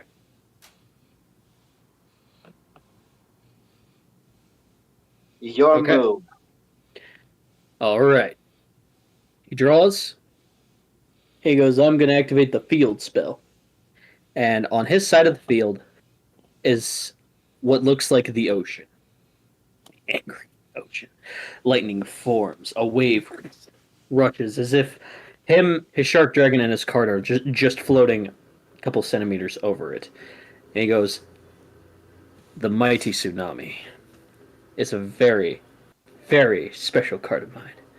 It boosts all my monsters that are water via 20 points. So now, his shark dragon has 100. So I need to get rid of that field spell. All right, now that the mighty tsunami is in play, we might as well take a gamble. Isn't that right, Shark Dragon? Alrighty then, you said it. Go at him. And it slithers and swims across the sea and onto your field. Blast the card on the right, which is your left. And which is that, the bird or the mushroom? that is your bird. And you see the hidden effect appear. And it says, so long as you have at least one spell or trap card in play, it cannot be destroyed once per turn. As you see the silver falcon emerge. And it just, with its wings, blocks this blue origin pulse aesthetic attack as a beam leaves its maw and it blocks this beam. It looks like it struggles for a second, but as its wings spread out, dust and sparkles appear. Nice try. Ooh, you got me. No, that was good. That was good. Well, Shark Dragon, come back. We'll try again next turn. You're up, Sylph. Okay. My card, please. Your card, indeed, good sir. So your card that you summoned is, or not summoned, but drew. You have, according to this chart, you have your Bio Wyvern in your hand. Wait. What was BioWyvern's ability? Bio Wyvern, you have to sacrifice one monster to play this effect.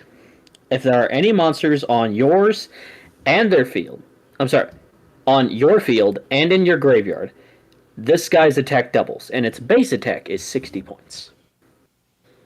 And it doubles per monster, if you remember. Ooh, right. I'm going to hold off onto that. Okay. Because... Wait, how strong is BioWyvern? Base 60 points. Yeah, I need more cards in my graveyard right now. Fair. Alright.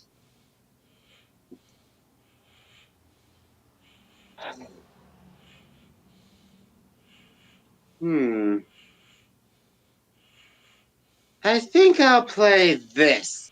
And I activate Footprint. Okay. Footprint is activated. You draw 2 more cards.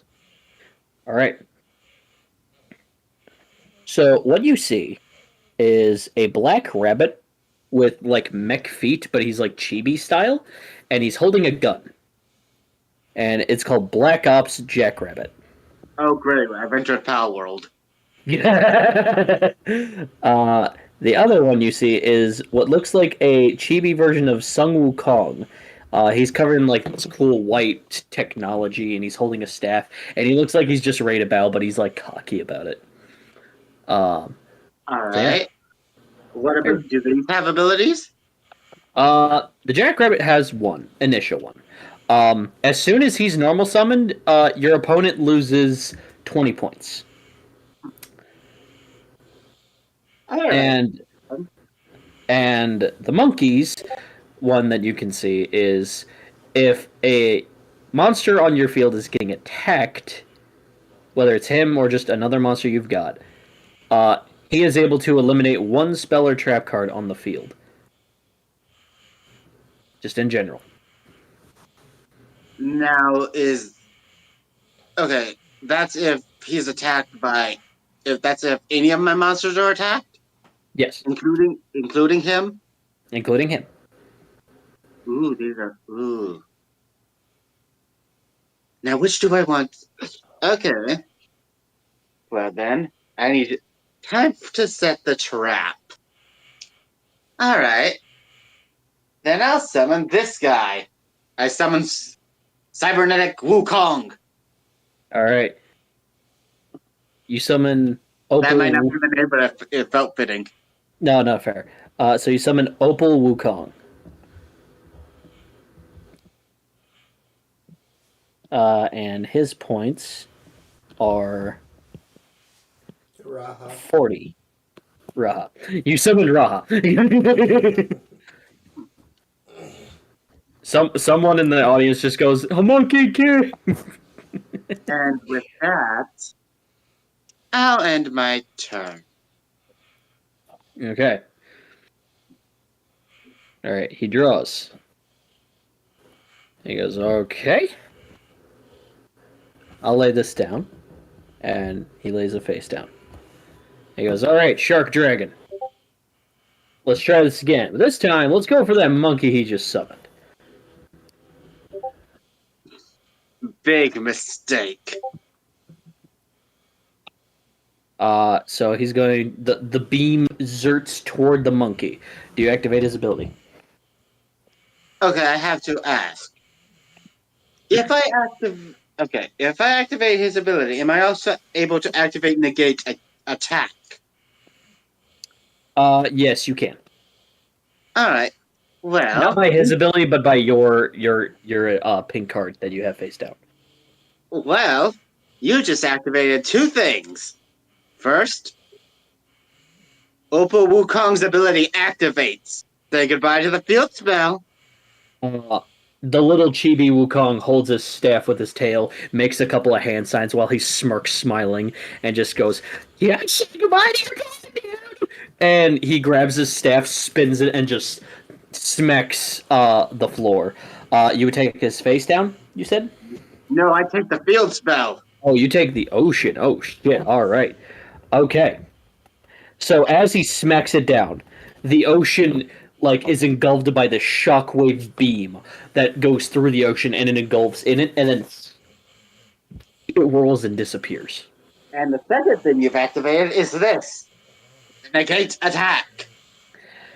You play your trap, and Ty goes, "Better think fast." And one of the overlay units on Shark Dragon, he gets rid of in order to destroy and negate your trap card.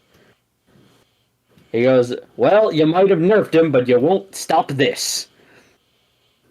And your pink card is negated and destroyed. So the pink monkey, the pink card is negated. The white monkey is still going to go down.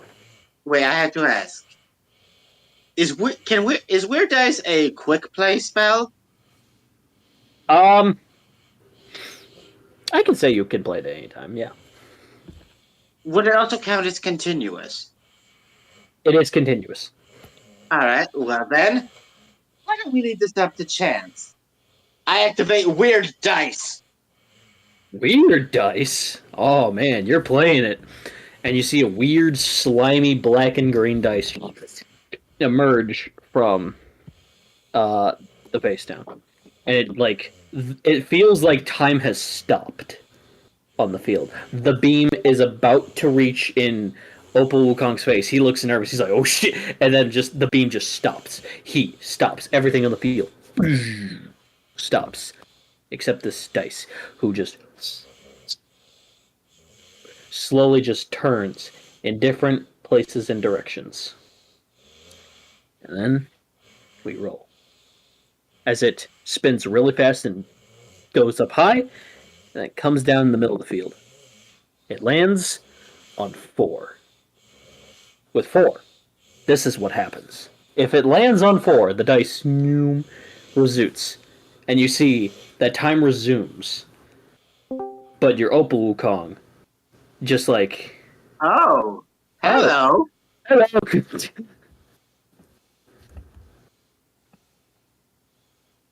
Hello there.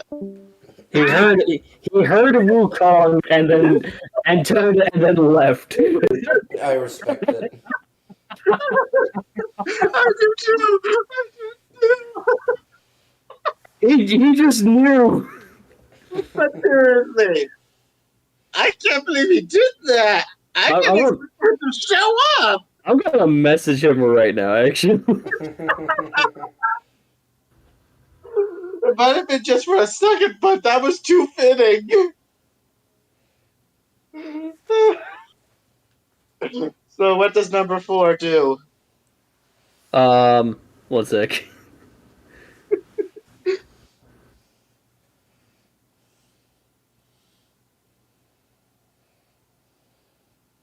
I said, y'all heard Wukong said hi and left. All right, so as what 4 does is the last second before the beam touches Opal Wukong, he smirks, smiles, and then holds a defensive pose as the beam still hits and destroys him. But now you take no life point damage.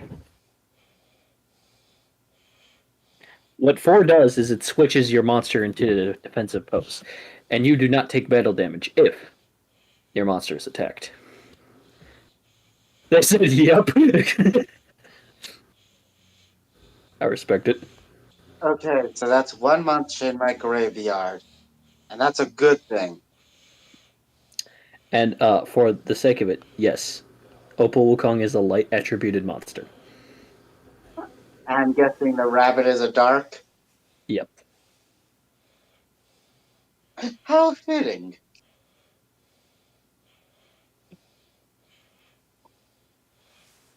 Okay. So that is one overlay of his that he has used. And his ocean is gone, as is your Wukong. He goes, whew. You're playing it interesting now that you got weird dice out. Okay. I'm game. Let's do this. Okay. Because it was his attack and he ended, it is now your turn, Sylph. Okay, what card do I draw? What card do you draw indeed? You get Shark Cannon. I get what? Shark Cannon. Is that an equip card? No, this is a blue card. It is continuous, though. How fitting. With Shark Okay. Cannon, so long as there is a water monster on the field, once per turn, your opponent takes 10 damage.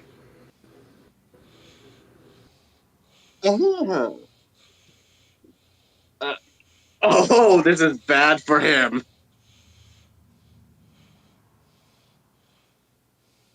All right, then. Let's start things off with this. First things first. I summon. What? Don't mind the Reese's commercial in the background. I'm summoning the rabbit. What's the rabbit's name? Shadow Rabbit. Sorry.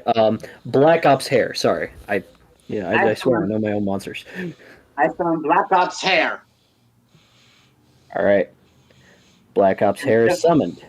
And thanks to its ability, well, you're about to find out. Black Ops Hair, get ready. Aim, fire!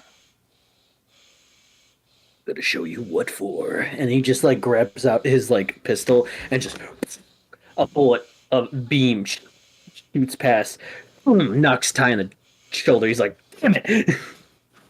And he gets hit with 20 points for the damage. But that's not all, because I choose to play this Shark Cannon. You also have a shark cannon? Oh, man! This is bad news for you. And a small little turret battleship pirate ship cannon just emerges. It gets constructed on your side of the field like a turret, and its shark eyes like light up. Its mouth opens, and this red projectile also shoots at a tie. And just an explosion is there at the front of his feet as he just like kneels. He's like, "All right, no, I'm starting to see how he beat Cardmaster. No, he's a real deal. I better step up." He is down to 50 points. Alright, now I have to ask. When it comes to weird dice, do I get to say when its effect is activated, or does it happen automatically? You get to say when to activate it. Alright.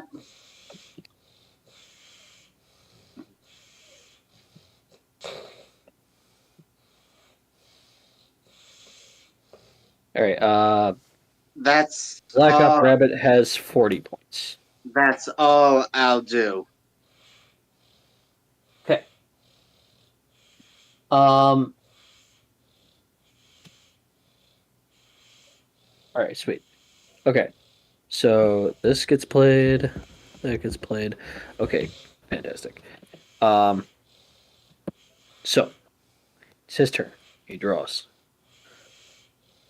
He goes, okay. Finally got what I needed. First things first, let's have a little defense. And he summons this starfish with a shield. That's kind of in the shape of a like Captain America shield, but also like a starfish in a way. As he goes, I summon my iron starfish. As right on the other side of his shark dragon emerges this iron soldier who looks like starfish looking and goes, and he just and he plants a shield down. Alright. His points are 55. He goes, next thing, I'm going to play what I just drew. He pulls out his blue card. Let me Which is a guess. fusion. A fusion. It's a fusion card. He's like, I'm going to fuse my face down, which is my Captain Shark, and it from emerging from his face down is what looks like your average Captain Pirate person, but with a hook and a peg leg. But he is a great white. He's like, Yarg! And he fuses into his shark dragon, emerging in a greater being. There is now great white shark dragon. As he looks down, he is as big as Hex's building. Alright. All right, time for his ability. Great white shark dragon, do your thing. And he opens his maw, and blue flames emits as he shoots it upward, and it appears like rain daggers coming down, which destroy your rabbit, your bird, and your mushroom warrior. Wait. You don't take any damage, but they all get destroyed. Wait, wouldn't my bird's effect activate? The effect is only once. No, wait, I thought it was so long as I have a spell card active on the field that I can do it once. I have a spell card active on the field. I have Yes. two. Yes, this effect is not continuous. This is just the one time. Alright. Well then, not bad. But let's see what happens next. You're right, because I'm not done. Our white shark dragon, I think it's time that we blast him. As his maw opens. Well then, let's leave it up to chance, shall we? Weird dice! You weird dice. Okay. It lands on a 2. So what 2 does, as the dice stops time once again, spins, goes up, goes down. It lands on 2. Dice resumes. Except it feels like time rewinds. Kind of. As what White Shark Dragon was about to do was blast you with a beam of white and water of acid and blue flame. But then it goes back into his maw, and then he lowers himself in a defensive state. And his points go to 0. Uh-oh. For 1 turn, he is in this state. Now, does that also include my next turn?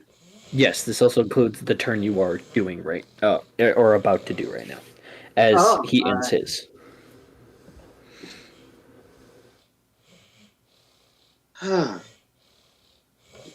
Alright, it's my turn now. Man, I forgot about weird dice. I almost got you. All right. Let's see what you got, man. What's my card? Okay, so what you get is you get a blue card that allows you to send 1 monster to your graveyard, and you bring back 1 monster into your hand.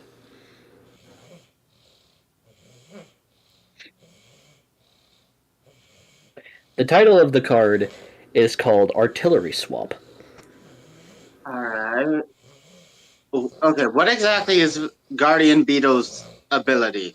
I know I can bring back for my Mushroom Warrior, but I think it has a condition. What is the condition? If it is being attacked, it can bring back a monster destroyed recently, and it doubles their points. Alright.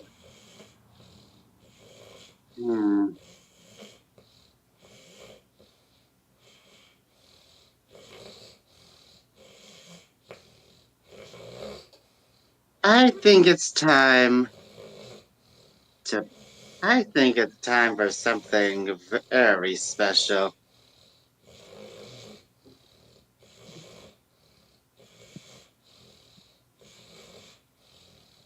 I summon Meowstro!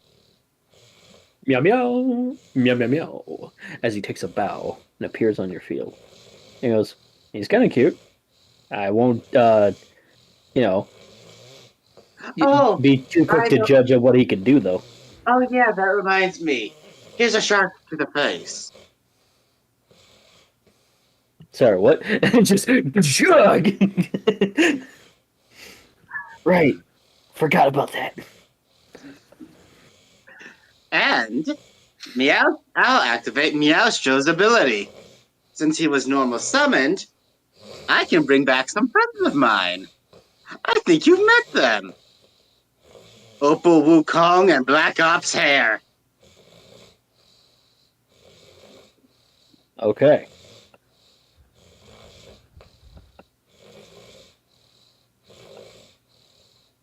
As a stand emerges, like a little music sheet stand, emerges in front of Meowstro, and he taps a little baton, and he just does his little orchestra thing, points to one side of him, and a dark portal emerges, showing off Black Ops Rabbit.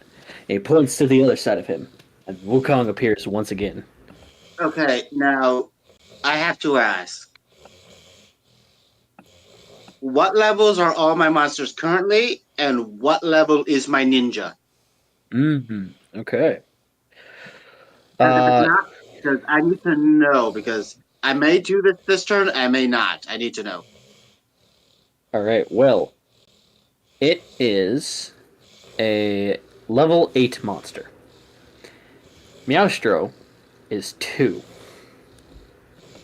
Black Ops Rabbit is 3. And Wukong is 4. Alright, so that's too much.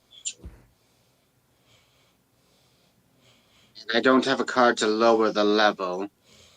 But I can do this. Wait. What? Okay, Black Ops Hero's ability is only when it's regularly summoned, not When special it's summoned, right? yep, regular summoned, regular summoned. All right, That'd be then. cool. I knew what you wanted to do, but that it's Oh, regular. no. I can still do this. Time to shoot fish in a barrel. Black Ops Hero, take out that dragon. True. For some reason, you hear Shadow the Hedgehog music playing as Black Ops Hair grabs both of its guns from its back and goes, "Die, bitch!" and then just aims like a badass hitman and just fires two beams. And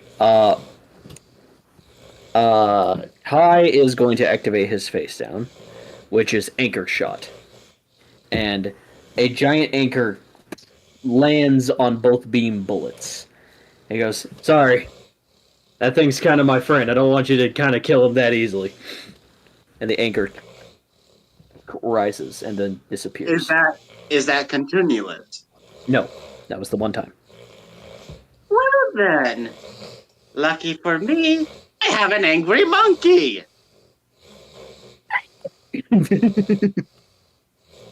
Your dragon's going down one way or another. For the record, also, Meowstra has 20 points.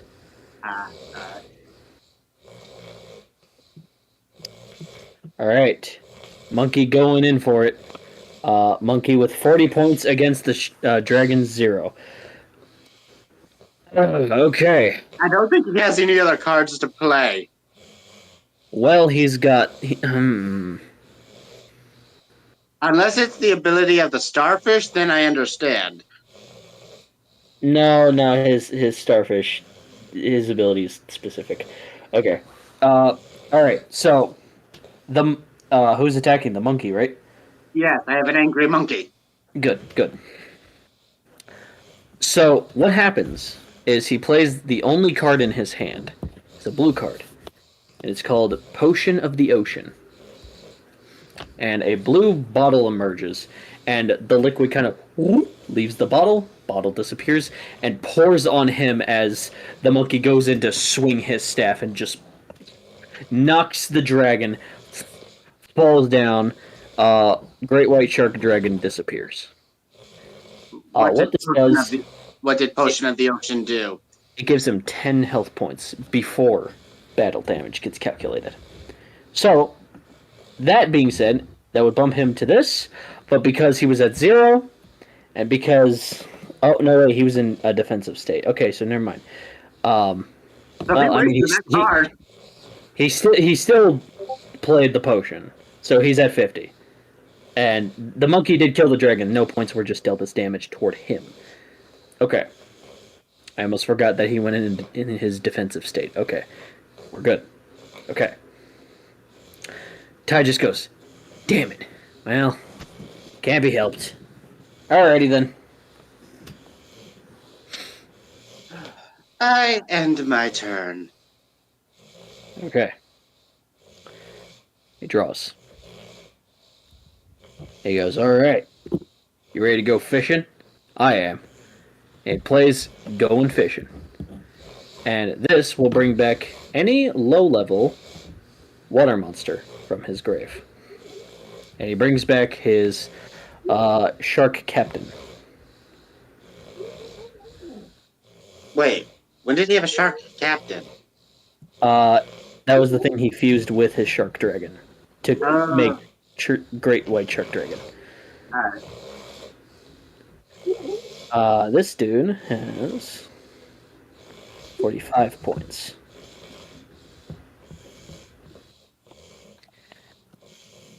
He goes, "It's the best I can do." Alright. Captain Shark, go in defensive state. And he does. He's just like, "Eorg." It's like, "Sorry, I got a bad hand, man. It's just how the game is. Go ahead, do what you need to." Alright, my move.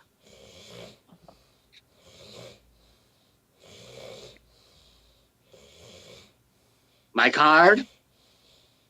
Was looking, sorry. You pull out a magnifying glass. blue card. It says Looky Looky. This is able to look at one card in your opponent's hand. Does he even have any cards in his hand? Nope. Okay, I set that card down. Okay. By the way, shark to the face. Shark to the face. The 10 points he gained are back to his 40. Now let's see. How strong is my beetle? 4 stars. I said strong, point. not level. Points, right. It has 20 points. Alright. And none of my monsters are strong enough to take those out.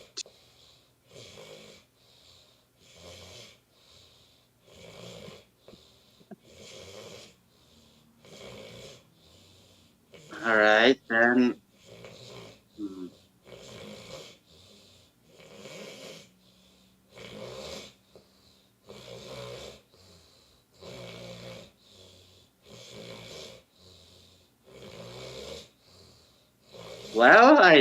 Well, I do have cards in my graveyard.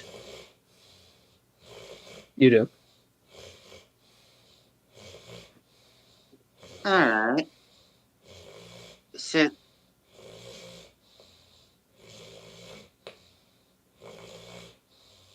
Well then, I think it's time I introduce you to the monster that, well, played a big role in helping me take down Cardmaster.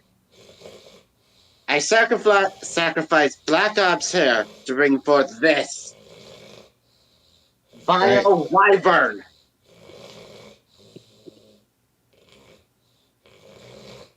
Alright, Bio Wyvern comes out, the elemental colorful flames out of its maw as it wraps around you and just stares down at Ty's monsters. Just Bio Wyvern has 60 points.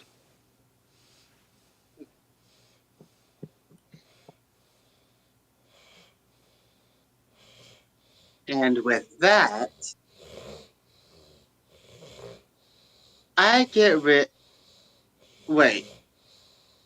Is his starfish soldier, is that in attack mode? No, they're both in defense. Alright. Well, time to take these out. Bio Wyvern, get rid of that starfish. Alright. His ability will activate that when he's destroyed, he goes right back to his hand. Alrighty then. Starfish is down as your Bio Wyvern breathes in and just with an element stream of magnificent type of energy raining down upon him as all that is left was his silhouette and then nothing. Well, Growls. that's all I can do. Let's see what you can do. Wait, how strong is the shark captain? 45 points. Alright, yeah, he is stronger. Okay. He draws. He goes, okay. Still get me something. I play my blue card, Lucky Scallop. So what Lucky Scallop does is, as a scallop emerges and just flips, and a beam of light goes into his deck, it gives him 2 types of water monsters into his hand. Any that he wants. So he flips through, he's like, alright, I want that one, definitely want that one. He looks at him and goes, okay. Alright. Ready for this, Sylph? I'm bringing up my best here. Alright, let's see what it is. You got it. And he summons a Kelpie. Oh. And it just looks kind of sad, a little scared to be here. It's got 10 points. He goes, my my lucky Kelpie here, when it gets normal summon, I get to put one spell card or blue card from my deck to my hand. And it pulls in and goes, "Happy days, oh happy days, I got it." All right. Next, I play my blue card, Grand Treasure. And with Grand Treasure, all of his monsters get boosted double. He only has the one. So his Kelpie. Oh no, wait, he has two. Yep. His Kelpie now has 20 points. His Captain Dragon has 90 now.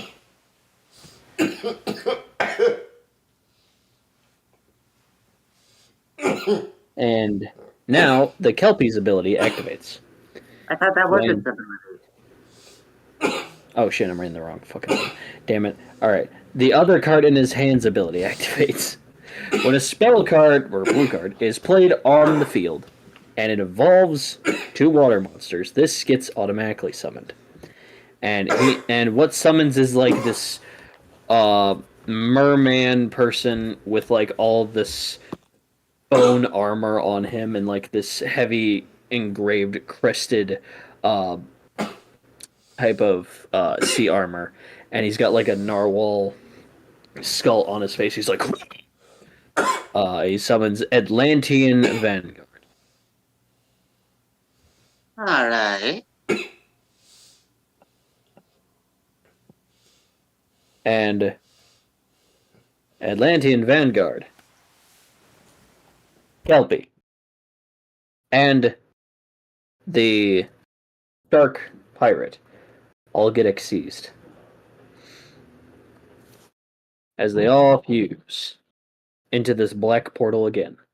And emerging, rising, is what looks like this dark blue greenish Cthulhu creature with armor all over it.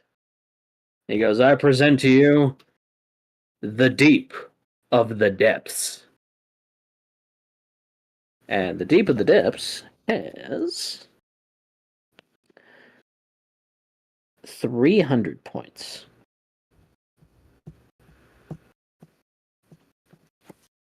Looks like you're all washed up, bud. Deep. Take out the cat. And his arm slowly rises. You and seem, falls. you seem to be forgetting something. You have to leave it up to chance. Ooh, he's leaving it to chance.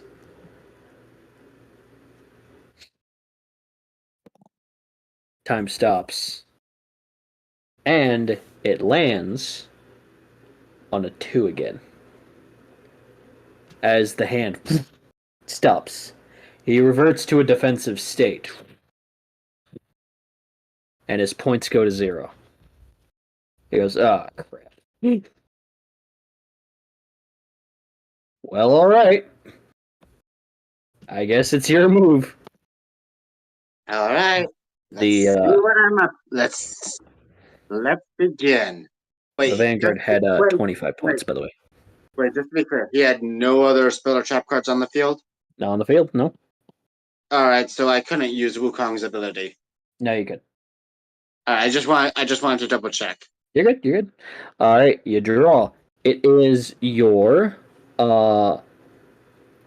blue card that switches 2 monsters' points on the field.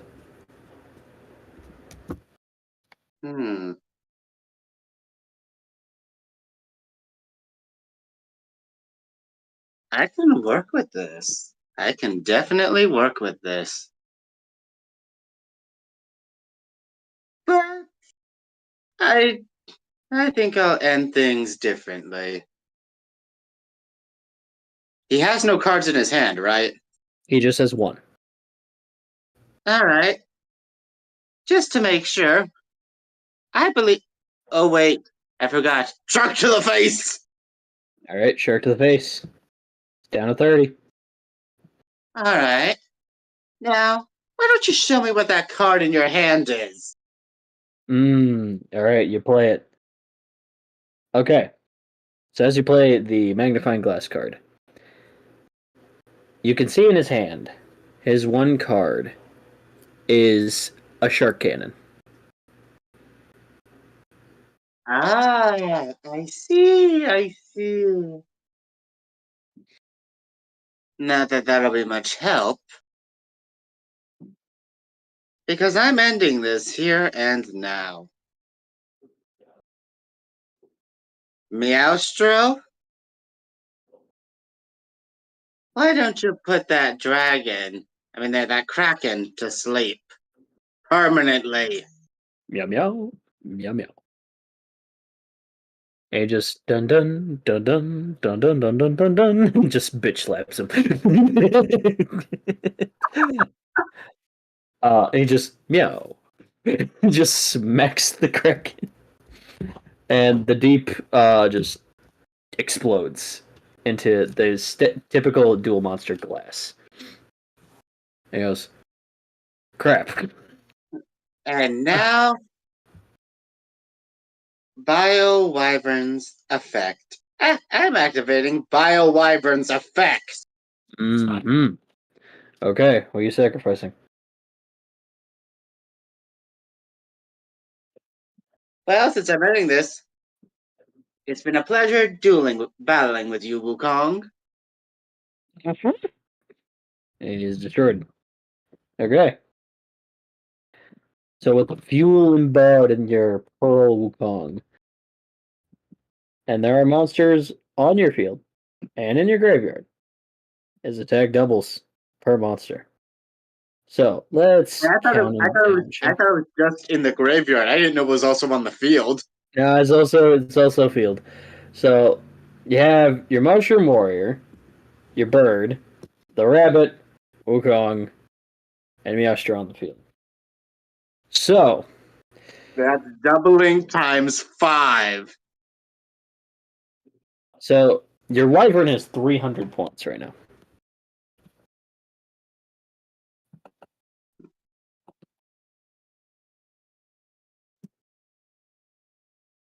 To be honest,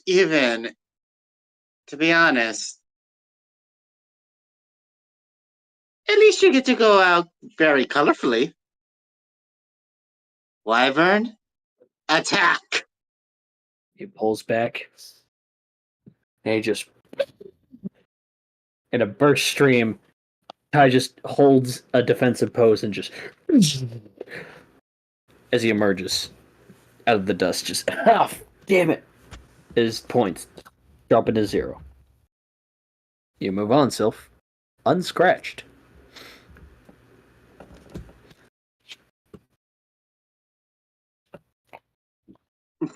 Kai just gets up and just, you got me, damn, whew, damn, you got me good. I should have held on, but I saw a combo and I was willing to take it. Ah, man. To be honest, I did that too early. if you hadn't done that combo, the fight would have lasted longer. Yeah, I know. Yeah. That's okay. Also, you kept forgetting I have a dice on the field.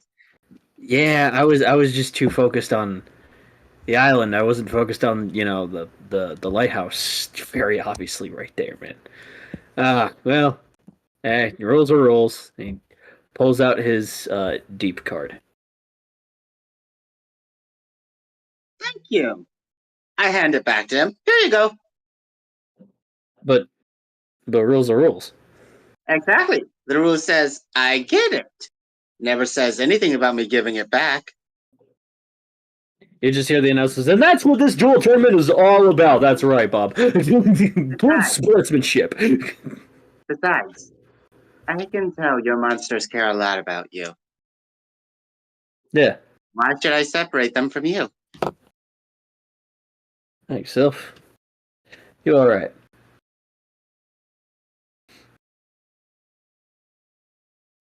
I also tell him this, to be fair. The only reason why I accepted Cardmaster's card in our duel was because he was very much insistent. Understood. He can be that way. Well, I'll get stronger. I won't let you down, man. Mm-hmm. And with me and my ocean deck, maybe one day we'll find our dad. Are you He's kidding out me? there. Is this Mako?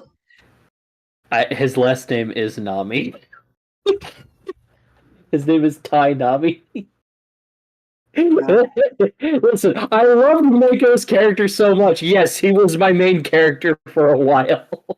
Oh no! I love I love that character too. But to be honest, they should have done more with him. He should have showed up again. Yeah, he should have. Okay. So as your duel wraps up, it is Booster versus Yvonne's final. The battle is tense for a while, and it looks like Booster has the upper edge for a while as he summons what looks like this robot red dinosaur and this robot blue elephant, and he fuses with this weird clay creature, which fuses into like a Gundam guy. Yvonne, with very stealthy approaches of some ninjas from her graveyard and face down on the field, despite this Gundam guy can attack her directly. Booster doesn't pay attention too well with some of their points, and Booster does lose. He goes, "Aw, man!" He goes, "You fought well and diligently, but you were overtaken by my swift determination. Better luck next time." Yeah, alright. Alright. Okay, I love that I have yet to use the ninja because he doesn't know. The guy who I really want to lose doesn't know I have that card. He can't calculate for it. It's true. Okay. Man. Alright. So the semifinals are now here. It is you, it is Cardmaster, it is Miles, and it is Yvonne. Okay. So what happens now is it is you and Yvonne versus Cardmaster and Miles Galen. All right. I'm guessing I'm up first. You are up first.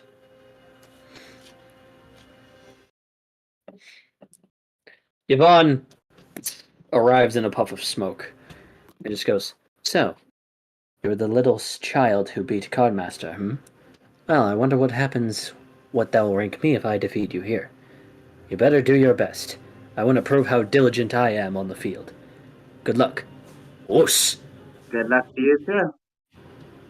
And she But just but I will say this: I won't make it easy. I expect nothing less. She flips her dual disc like a one of those flip knives. Was it karambit? And just fits it on her like a glove. Unfolds really fast. Just so you know, Haunter, because it's just gonna bother me. You somehow moved main general on the V&V from the top to near the bottom. It's just a small nitpick. When did I do? Huh? How did? I don't know because I don't have that access, Okay. so I can't do that. Did I fix it? Yeah, you fixed it. Okay, thank God. I don't know how that happened. Did you do anything? It didn't. I don't think so. I mean, I might have, but I wasn't paying attention. So I don't know. I just looked down and suddenly it was different, and it had to have been you. So. Okay. Yeah, because you don't have. I don't have the role in the server, yeah. Yeah. Okay. Before we get into that match, Andrew, how do you feel confident in Sylph right now, based on who is left? He's gonna destroy. Because there is the Ninja Lady Yvonne, there's Miles, there's Cardmaster, and then there's him. Yeah, I want Miles to get his shit locked. You just see Kyo just watching the entire fight of him versus Ty is wow, Sylph's really smart when it comes to this game. Indeed, he's smart to a lot of things. Unfortunately, I have a huge problem with that Captain Shark person. That is so inaccurate. Then proceeds to go on a 15-minute rant while Sylph does his fight. Like While I'm that's the only card that she has like any opinion against. All the other ones like, oh yeah, those do exist. Oh yeah, those also exist. Okay, that one's just bullshit. okay, and this is where I bring this up, as I mentally linked to Andrew. Yeah, tell her to bring that up with George. Later. I mean, can you even believe? Okay. So, rolling this. Sylph, you start this time. Oh, okay. What are my 6 cards? All right, let's draw them and find out, shall we? Okay. Just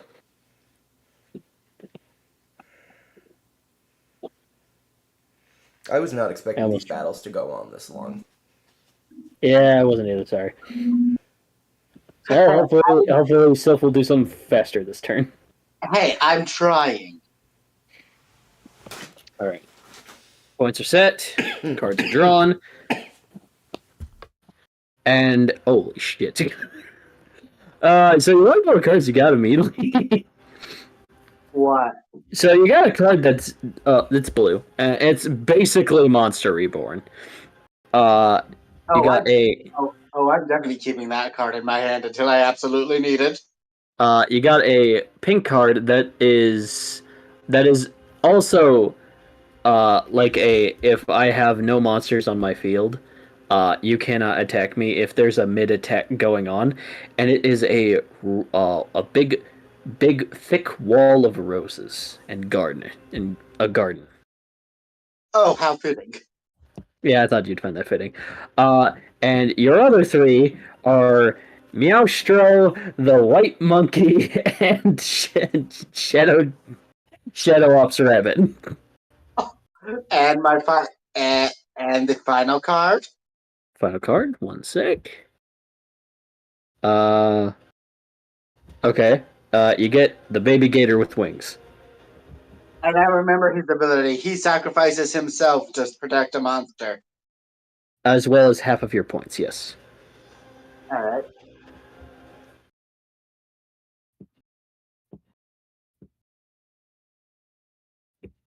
Okay. Let's start this off by setting 1 card face down. It's the trap. Ah, okay.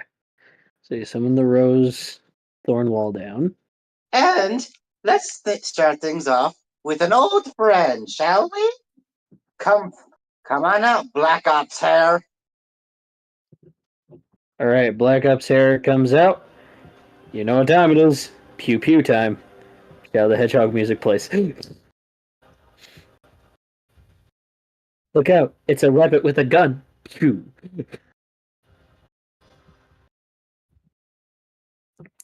Sorry for not she takes laughing much. I'm muting myself in case I cough, because I noticed, yeah, it's picking up a lot, and that's going to just be really annoying, so. No, I get it. You're fine, man. Yeah. Also, if you told me laughing hurts, so. Alright, she's down to 60. Okay. The rabbit pulls out its black guns and just goes, locked and loaded. As the beams shoot through her, she seems unfazed. He goes, okay. I thought its ability was only to go down 10. No, the 10 was the shark cannon. Oh, right. And with that, I'll end my turn. Very swift. Very precise. I respect that. Now, how will you suspect on this, as I play the same move you do, but with more precision? 2 face downs get played on the field. And she summons what looks like a sniper on a hoverboard.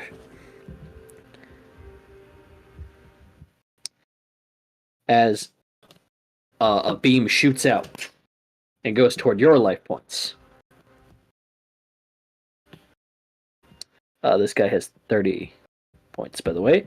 As a hoverboard sniper beams toward you. Are you going to use your face down? I can only use that if I have no monsters on the field.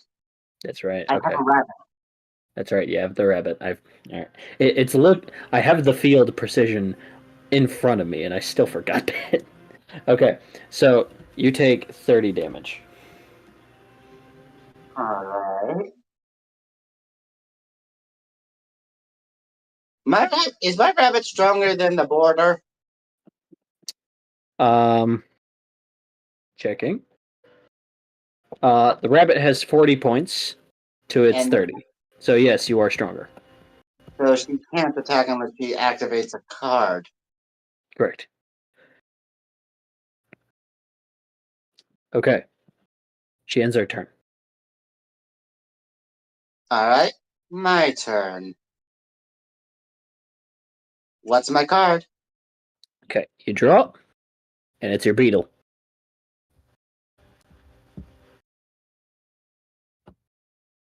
Alright. Hmm.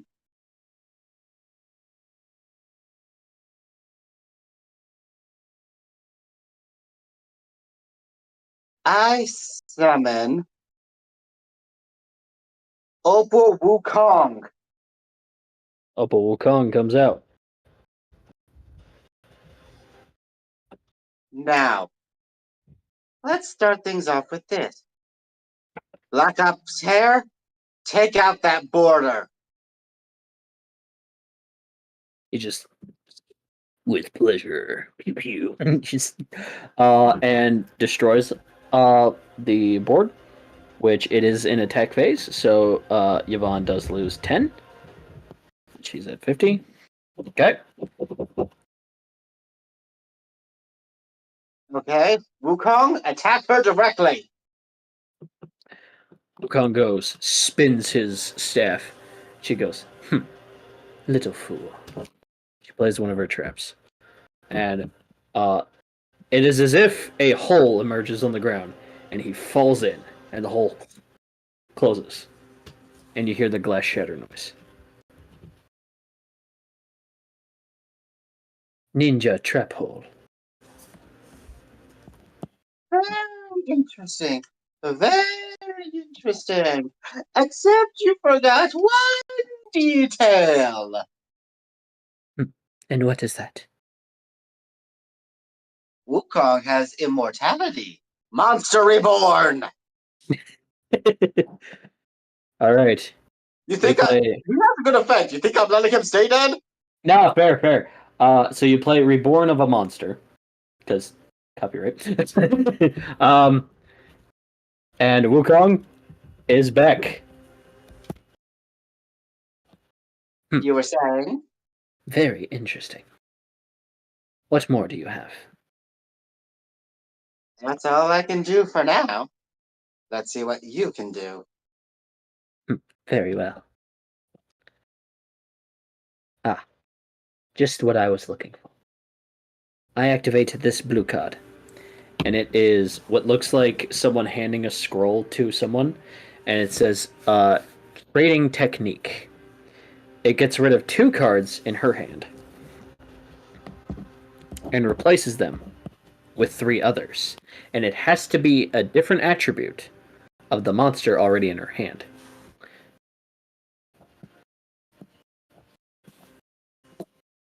Alright.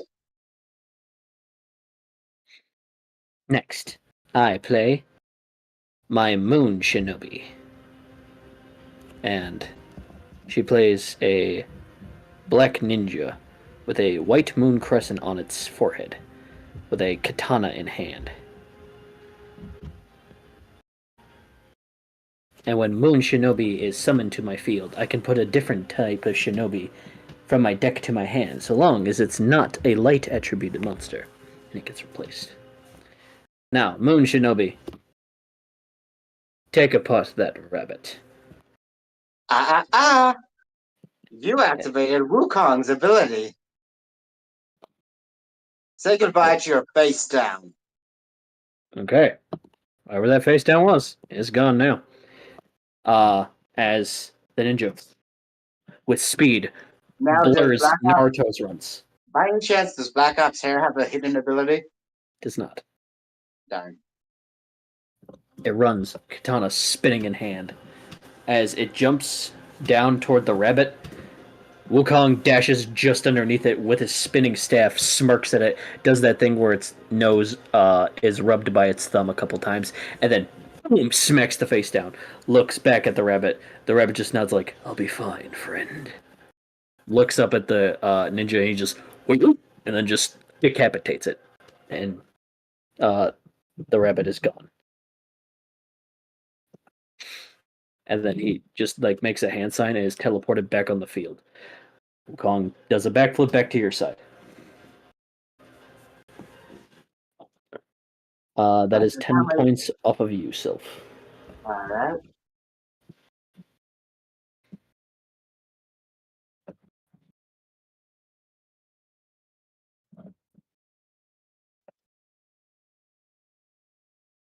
Does she end her turn? Yeah, I'm just looking at point stuff. Yes, she ends her turn. Okay, my move. All right, so what you draw now is what looks like a gator with machine gun arms, and it looks bulky and muscular. And it has like a cyborg eye, and it's breathing fire, and it says "Mama Gator." Oh. What level? 5. It cannot. It can only be summoned if baby alligator is in the graveyard.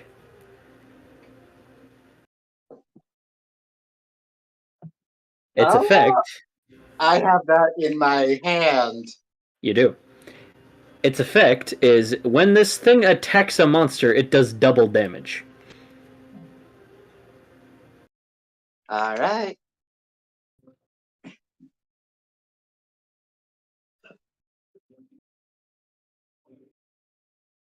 I need to think carefully. I can end this. Wait. Is there a condition to Forest Beetle's ability? Is there a condition for what? Guardian Beetle's ability. There's not a condition. So it's a regular effect that I can activate immediately. Yes. I'm sorry. This effect only works if it is being destroyed actively. Alright.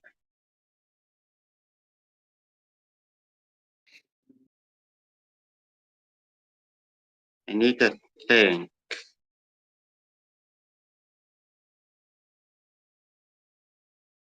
Alright. I think I know what I need to do.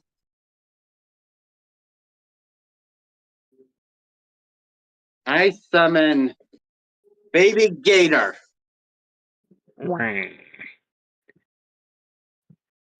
A baby gator. Really? Big Come now, thing. Sylph. You're not making fun of me, are you? Who's to say? After all, not even I've seen my entire deck.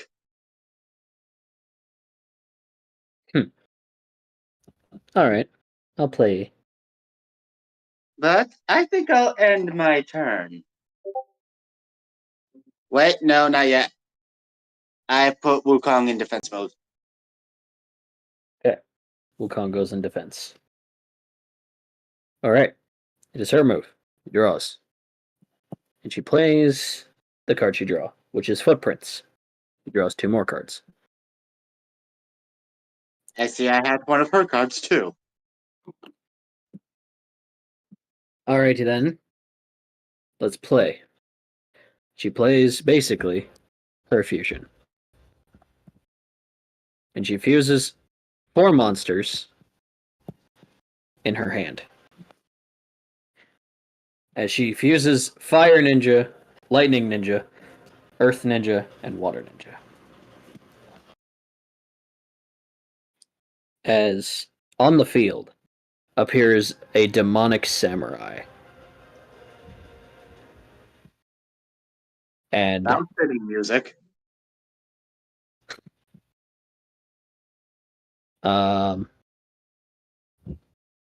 This thing is known as Nightmare Oni Samurai with 90 points. Okay. As its ability activates, as the Moon Ninja is destroyed, what's left in the Moon Ninja's place is a smaller sword. Takes it. He leans into a position and he swipes the sword as your face down is destroyed.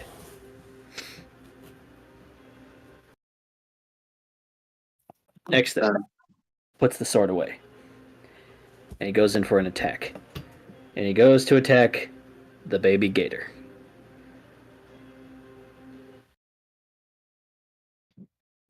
Do you do anything?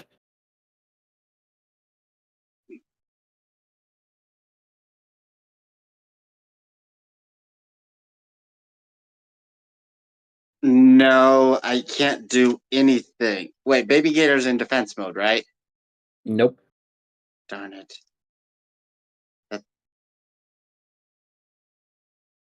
If only it was I could summon Mama Gator if Baby Gator was being attacked. If it's in the grave. And it has 3 points. 3? Yep. This only guy's 90. There's nothing I can do. Okay. I need an effect. I need a special effect. But That I don't think any of my cards have that. that you do. You hear music in your ears. As Meowstro in your hand winks at you. And you hear all the words you hear is just send me away. Got it. I do what Meowstro wants me to do. And Meowstro's hidden ability is by getting rid of Meowstro, it seems as the sword is blocked by the spirit of Black Ops Rabbit. His hidden effect is this. If a light attributed monster on your field is getting attacked, use the power of the dark attributed monster in your graveyard to block it. Same goes for a dark attributed monster, for a light monster. Only drawback is no battle damage is taken on your end, and the spirit does not last long. After the attack, spirit goes away. Alright. At the cost of him getting sent to the graveyard.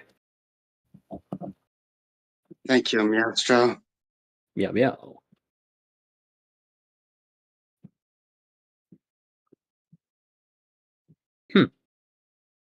Was not expecting that. But I don't think you were either. It might not have been, but I have faith in my cards. Let's see how good your faith takes you then. 1 card face down. Your move, Sylph. Okay, just out of curiosity, I can't destroy the card she just set down because she set it after the attack, right? Mhm. I just wanted to make sure. That is a face down.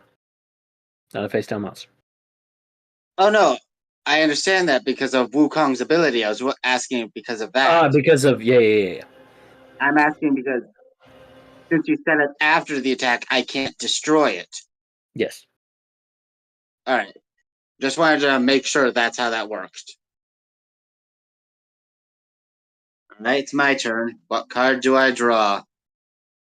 What you draw, it looks like a very burnt looking demon warrior. It's got like a armored maw, 4 arms, kind of toned muscle, but he's wearing very little armor on him. Mainly just around his groin area. He's got like a couple of rings on his arms, purple torn cape, and a fiery curved blade. He's known as the Flamed Fiercing Swordsman. What level? Is he 5? I need a 5. He is 5. Alrighty then. How strong is he? Is he stronger than 90? He is 50. Hmm. Wait, how strong is Mama Gator? Mama Gator is 75. Okay, and if that's double, that could take out the samurai. Mm-hmm. All right. Oh, sorry, 73, not 75. Sorry. Okay. All right, then let's.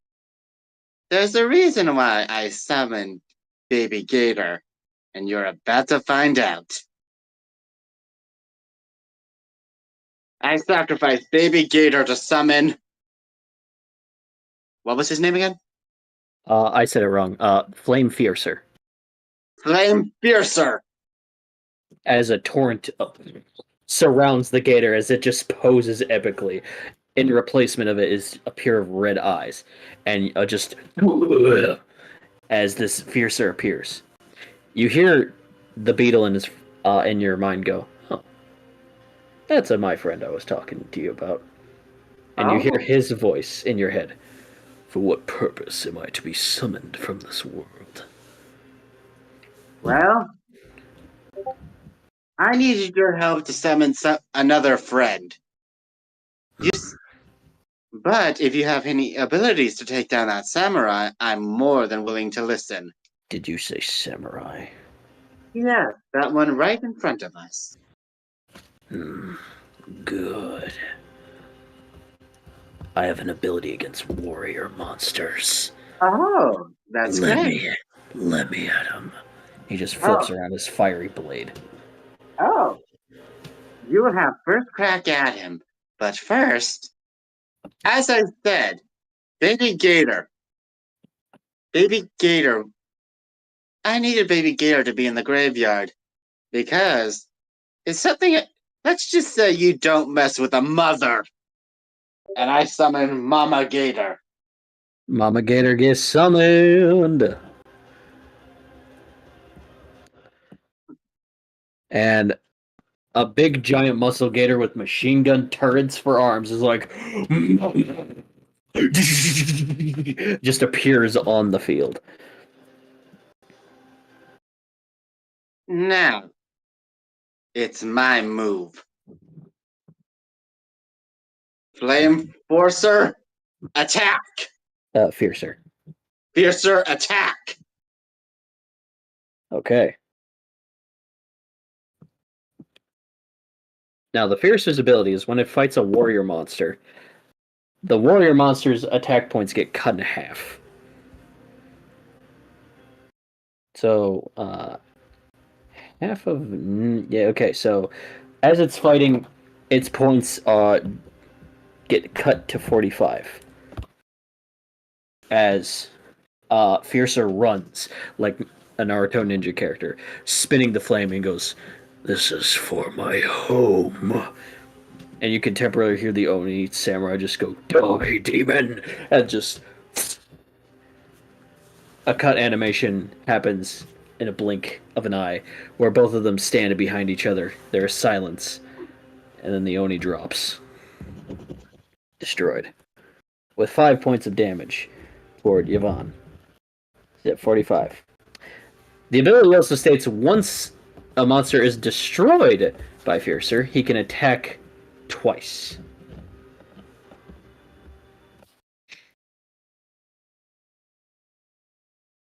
Fiercer,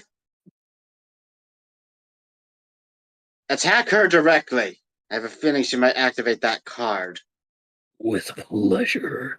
He spins the flaming blade, and she does play the face down, which is ninja dummy trap. And a bunch of ropes spring out of nowhere and just hold Fiercer in a very uncomfortable pose. And he's like, "Damn it, not again. Don't worry, because this will end now. I believe in you." Mama Gator, finish her off. She tried to attack your child. Mama! And she just aims the turrets. She's like, well, I was expecting that. And she's instantly cut off by machine gun fire, blowing her up onto sky. Oh yeah, I forgot to mention. Because baby Gator's in the graveyard, Mama Gator's attack is doubled.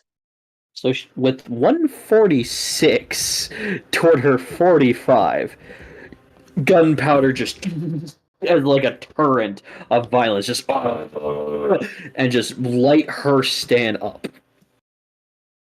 and she drops defeated. Fiercer is like untangled by the rope, which normally he'd be destroyed for, but for anime reasons, not. And just looks and goes, good. Fiercer looks at you and goes, this one's alright, Beetle. This one's alright. And he disappears. Along with Mama Gare, who just reloads. Just like, let's go again! And just disappears. Okay. And with that, defeated Yvonne.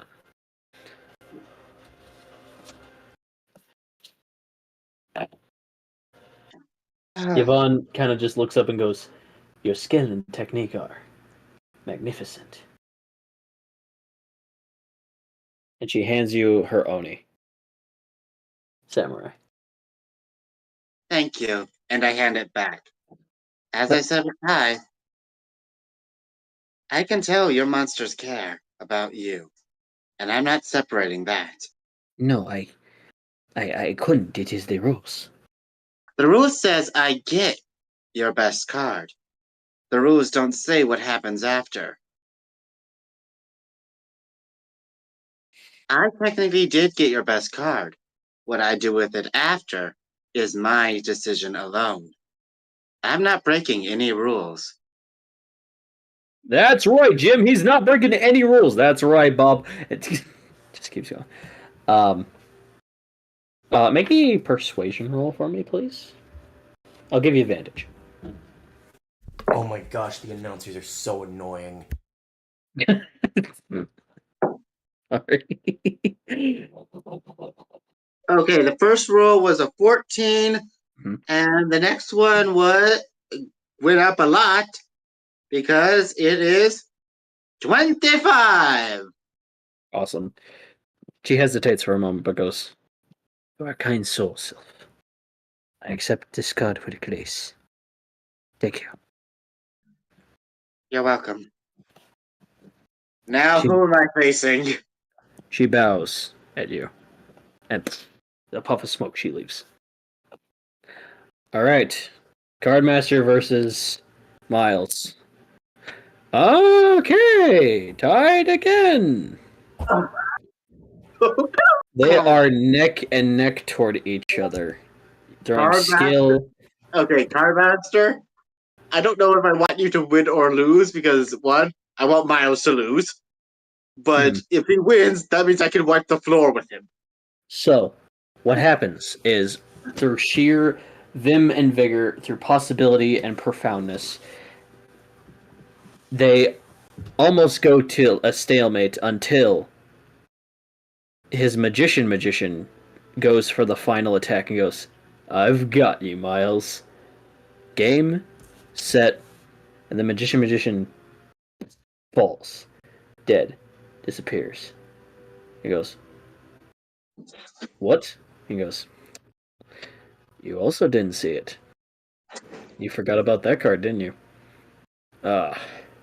Crud. Suppose I did. Your best card? You are the best. You are the card master. So your card I will accept. You have work to do, card master. I suppose I do. Very well. Sylph, kill Miles. Oh, trust me. I have two cards Miles doesn't know are in my deck. A ninja and a golden dragon.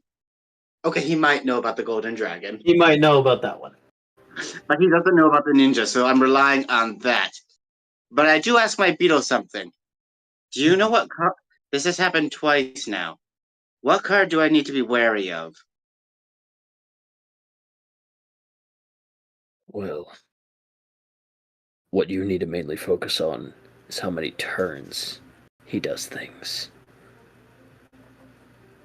So he tries to do it as quickly as possible, either as quickly as possible, or he needs a set amount of turns to be passed. I see. So one of his cards can do that, and I need to make sure it can't do anything.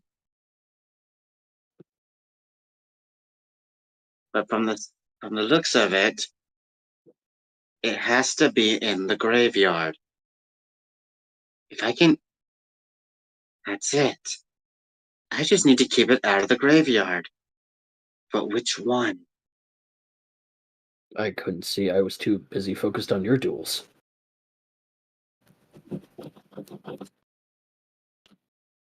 You'll just have to look and pay attention. Hmm.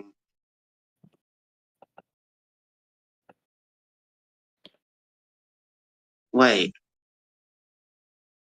What I have seen? I've been watching on TV. You have been seeing. Give me a intelligence. You can use insight or perception if you want. I just feel like this is just a standard intelligent because I don't know how well Andrew knows the game. 14. 14. is that high enough? Okay, so with a 14, you are aware of the game as a whole. You are aware of some things. You're not aware of some of the newer stuff, but you don't pay attention enough to care. So you understand the premise of what's going on. Now I would like you to roll a insight. See how well you paid attention. I will give you advantage. Oh, okay. Okay, thank you, because let's be honest, he has advantage. He can go back into the time bubble. Because technically that's not cheating. He's just seeing what monsters were being played 22. by Miles. What was it? 22. 42? 22. 22. Okay. It is... for the first duel, it was the first ever card he drew. For the second game, it looked like the first card he got. Whatever it is, it had to be in the graveyard in order to do a thing. Okay, but that's not enough. Would I know what it was? Like, what it looks like? Yes. So this card is called Countdown. After 12 turns is up, all monsters' original points get dealt to their remaining users. If they're in the graveyard? No, if they're on the field. But this effect only works if this card is in the graveyard. Well, that's what I meant. If So the after- card was in the graveyard. Yes, And yes. After this is- 12 turns, all monsters on the original field of their original owner, those monsters' original points go toward their original owners. Countdown. Got it. Okay, is it a monster or spell or what? It is considered a blue card, so spell. It's a blue card.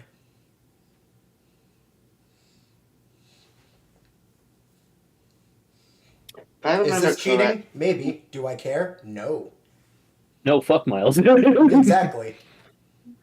No, I don't think it counts as cheating because I've been watching the other people duel, so I can figure. And I was besides, just- these are cards he's actively used in the duel. Yep.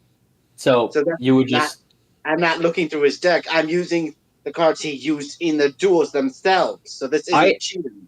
I see it as this because Andrew is watching the game back home, and if you're not paying attention, I see it as like a sort of thing where you're watching a sport, you look away for a second, your buddy's like, "Oh, he did that! What did I miss?" And your buddy goes, "Okay, so and points out what happens.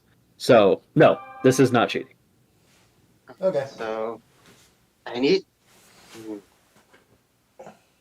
I need to keep a keen eye on what cards he sends to his graveyard. Because that means I have to be quick. Well, good thing I have boost and plot armor to keep an eye on what cards he sends to his graveyard.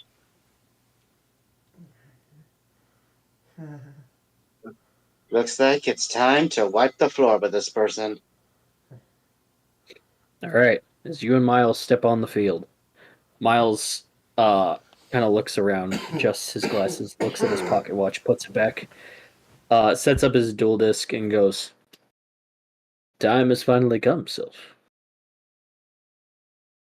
Yes, it has. Let's see if you are worth my time. Oh, please, let me be honest. You're not Kill even him. worth mine. Kill him right now. I'll fucking obliterate him. Send his dick to the Shadow Realm right the fuck now. Andrew has crawled all the way to the TV, Did and Kilo's just like, "It's okay. It's just a game. It's not that serious." you hear what this? Okay. I just translate what they said. I was gonna say, "Hey, deaf girlfriend, did you hear what they said?" Yeah, no, that's why I changed my. I translate what they said.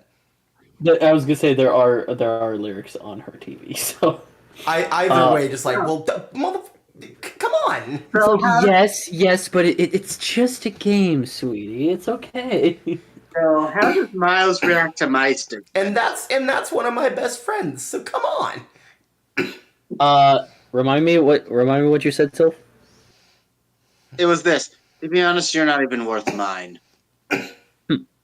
He adjusts his glasses. We'll see about that. Now, grab your cards. Let's make this quick. Oh, don't worry. I've been keeping track. I know what card to be wary of. Then let's see how well you can handle it. Knowing is half the battle. It's your actions that matter. Okay, hopefully I have a card in this deck that can banish cards from the graveyard. Because if that's no longer in the graveyard, that effect is useless. It's true. Or if I have Grave Robber, I could just steal the card from his grave. Yeah, I'm gonna say this right now. You don't have Grave Robber. That'd be cool, but I know, but I just thought of that because that is what the card does. Yep. All right. Oops. Okay. Let me guess. Okay, I'm just gonna roll for this because this is for perception on any card he sends to his graveyard. Okay. And I'm counting this for the entire duel, so you have to let me know when it's been sent to the graveyard. Yep, I will. Because I'm using all 4 dice for this. I am not letting this guy get the drop on me. Okay. The difficulty is set.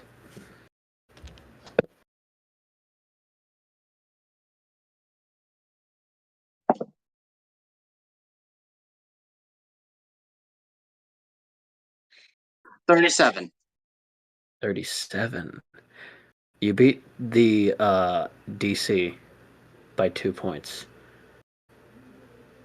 The DC was 35. Oh, thank you. Okay. So yes, with a 37, I will let you know what card this is. Because it will be recognizable at the minimum to Andrew, at the maximum to everyone. Alright. Because at this point, it's either I see the card go into his graveyard, Andrew does, or I see the crowd's reaction because they will literally let me know when that is in the graveyard. Yep. So either way, I am knowing when that is in the graveyard. Yes. All right. Roll this. And Miles goes first. Alright. Hold on. What the fuck? He got the card again in his hand. No, I looked down and I saw Coda's text. He's having fun. He's in so much pain. The guitarist pointed at him, posing for him. He's like, "This isn't fair. I don't do men, but why am I feeling like this?" He threw a guitar pick toward his general area, the audience, and he said, "Maybe some men are worth my Tartarus pit." Coda! He says, "He just said another. I see the appeal of guitar players now." Hold on. I'm just gonna add Coda in Little Guy Big. Cool. Okay, let's get on to the duel before Coda has more news. I'm just putting in my text, just like signs up for guitar lessons.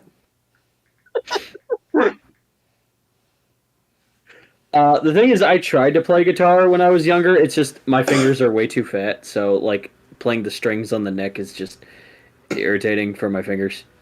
So I just went, not my thing. It was fun while I was trying to learn, though. I love collecting guitar picks as it is, though.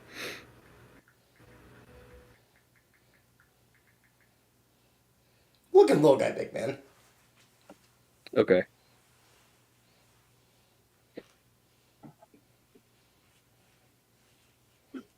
One sec. God, I'm hard. That's no excuse. All right. Let's begin. I need to wipe the floor with someone. All right. He starts. First thing he does is he plays Clockwork Fortress, and what looks like a mesh pile of weird marble and golden rocks just being fused from the ground, and they have a couple of clocks infused into them. This is a field spell, right? No, this is a monster. Oh, I thought this was a field spell. It sounds like a field spell. And it has 0 points. Its effect is what I need to worry about. One of its effects. As when he plays this, he can summon another one from his deck. And he summons another one. And arrives. And because that's his other one that he summoned, he gets to play his third and final one. Me and Coda are currently in a screaming match. As you should. Let me guess. He overlays the 3 fortresses. Nope. Oh? He plays one card face down.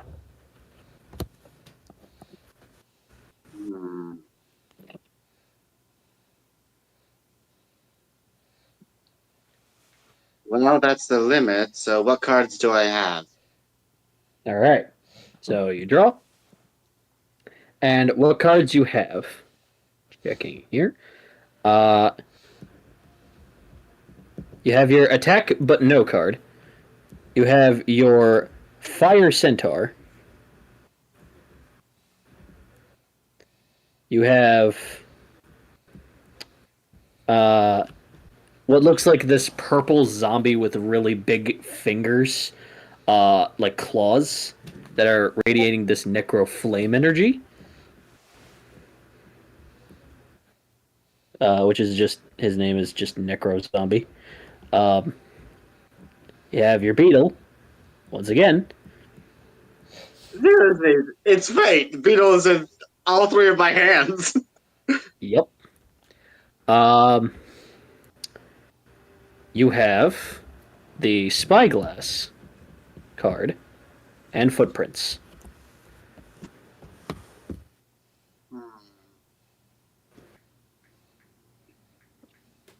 Okay, does Necro Zombie have an ability?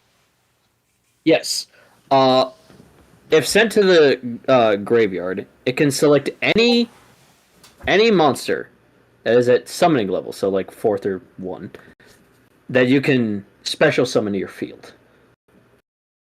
The drawback is after you do this, this card gets banished. Alright. Now, does Flame Centaur have an ability? It does not. So it might have a hidden ability. Might, you didn't reveal that last duel. All right. Uh, I s- okay. I set one card face down, which is the negate attack, Okay. and summon Flame Centaur. All right, Cinder Centaur is sent out again.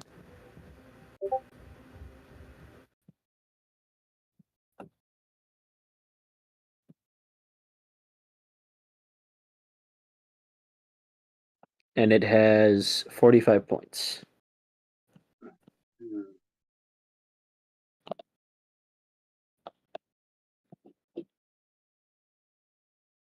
Wait, what are the fortress's abilities? Have all of them been used already, or the ones that can be used? The one ability that was used is if it is summoned, it can summon another one. That is not all it can do. All right, but how did it get three? Based on your perception, because of previous duels and what Andrew has perceived, these things, if they are attacked, have a 2-turn countdown of gaining life points. Only 10 per monster. But if one of them is attacked, all the timers get set. So by 2 turns, he could have 30 points. Does that make sense? All right, but these are all. At least one of them is in attack mode. Correct. Now wait, that regaining health ability. Mhm. Is that for as long as they're on that field, or does that also work in the graveyard? So long as they're on the field. All right, so I need to knock those down quickly. Cinder Centaur?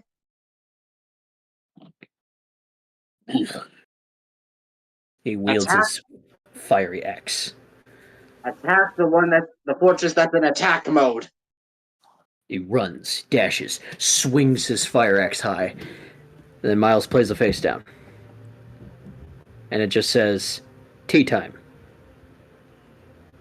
With tea time, all attack position monsters on his side of the field cannot be destroyed by battle once. So he'll have to take 2 attacks to kill him. Is this a continuous card? This is a continuous. All right, then I need Wukong for that. Or something else.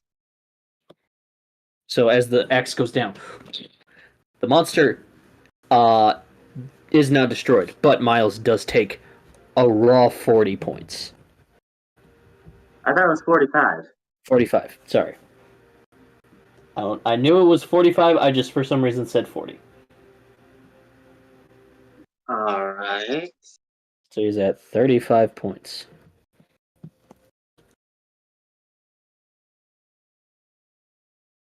That's all I can do for now. Interesting. He draws. And he plays a blue card called Speed Up Time. He's able to draw 3 cards. Unfortunate. But I can make work with this. Very well. Okay, I'm taking that as he doesn't have the card he needs yet. He does not. He will, however, play Half Hour. This card rejuvenates all the points he lost last turn. So he is back at 80. This is not a continuous card. This is the one time. Alright. And then he plays one other card, face down. Then he switches all of his monsters to defense mode.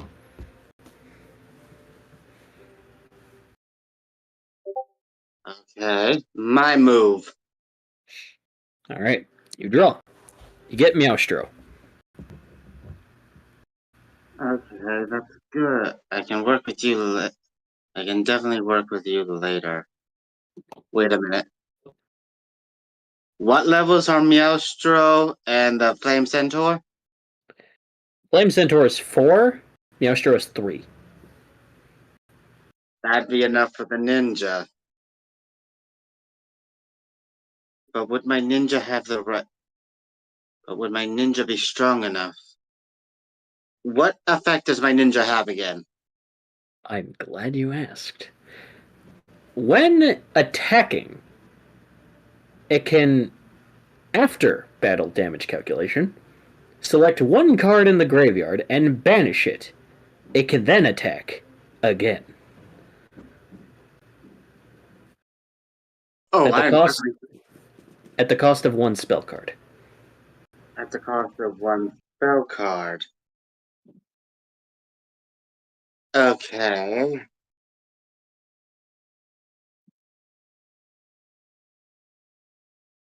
So I need to save my I need to keep my ninja hidden until the moment that is in the graveyard. Okay, then. Well, then, let's see what else I get. Footprints. Footprints is activated. Okay. Alright, you get.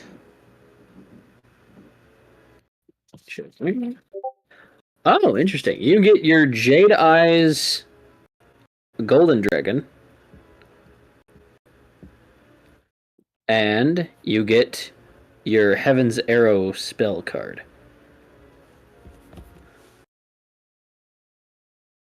Which, when you attack, and you destroy something, you can attack again directly.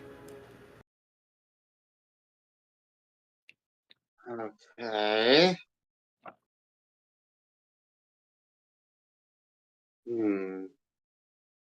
What monsters do I have that I can summon right now? Well, you have your Beetle. You have the Necro Zombie, and you have Meowstro. I need to keep Meowstro hit in my hand for right now. I can't risk losing the only tuner I have. So, how strong is Necro Zombie? It has 15 points. Then I have to go with Beetle. Beetle has 20. I summon Guardian Beetle. No, you're right. Forest Guardian Beetle.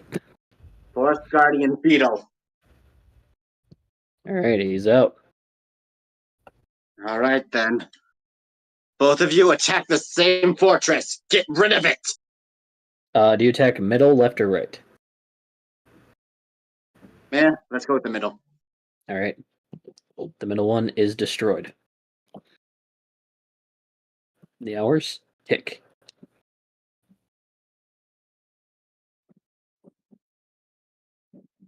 Anything else?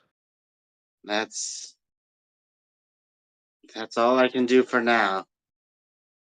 Okay. He draws. And there's a smirk to his face. There you are. And he plays Countdown. As he puts it in the graveyard. Clock strikes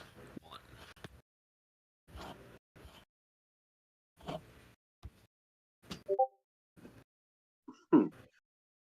Alrighty then. What else does he do?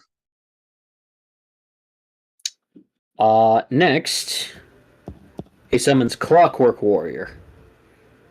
Which, you see this big, steampunk-looking boxer. And it's got 50 points.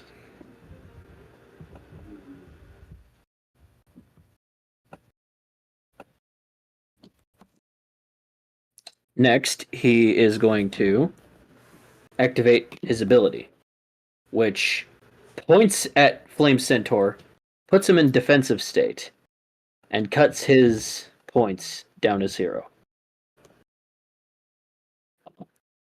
Alright. Next, he goes to attack your Beetle. Because he cannot attack the person he, affected. I don't think so. Negate attack. You activate Negate Attack. as the clockwork boxer like runs up, jumps high, goes to aim its fist. Your card activates.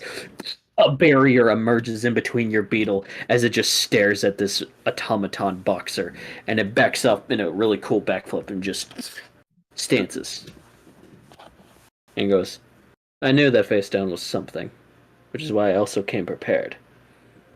No As he shit, a face activates, down is something. as he activates his Clockwork Warrior's ability, his hidden ability, as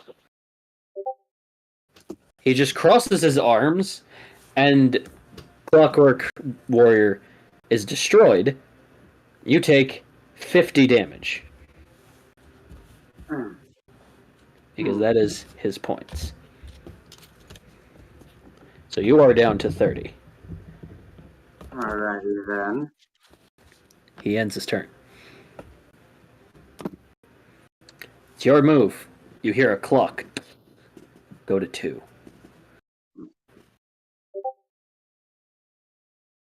What card do I draw? What card do you draw? Indeed. So you're gonna laugh. What? So you summon, or you I didn't draw. summon anything. Sorry, not summon. You draw. You draw what looks like a porcelain doll, but they have a very smooth ribbon scarf, and it says "Lost Child."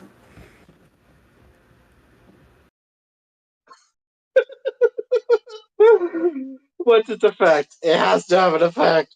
It does. If this card is on the field and a monster is destroyed, this thing goes back to your hand instead. Alright.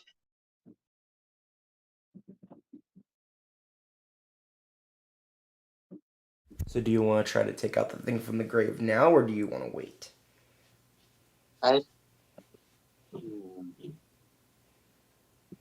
He might have a countermeasure that I need to be wary of.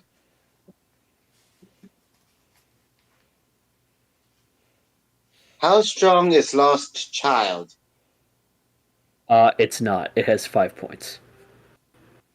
That's enough to get rid of a fortress. True. Now, just to be clear, its effect is if a monster is attacked and about to be destroyed, Lost Child goes back into my hand instead.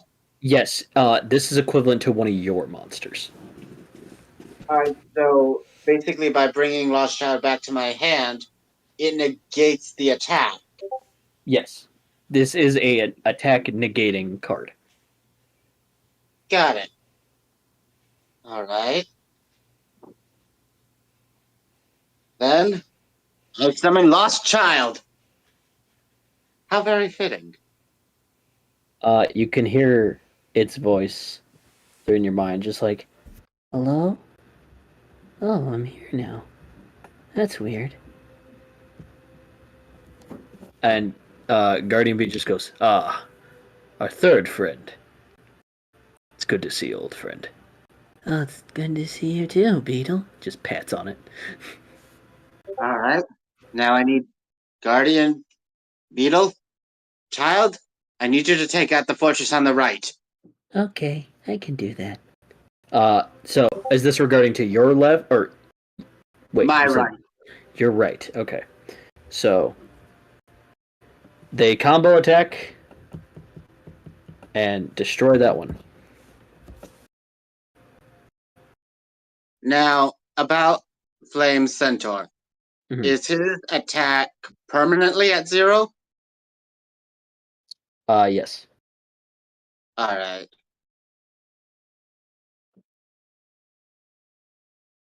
He's in defense mode now, right? Correct. Okay. I'll set one card face down, and that is the telescope card. Okay. Wait, is that the same as the spyglass, the magnifying glass, or is that different? That is the magnifying glass. All right.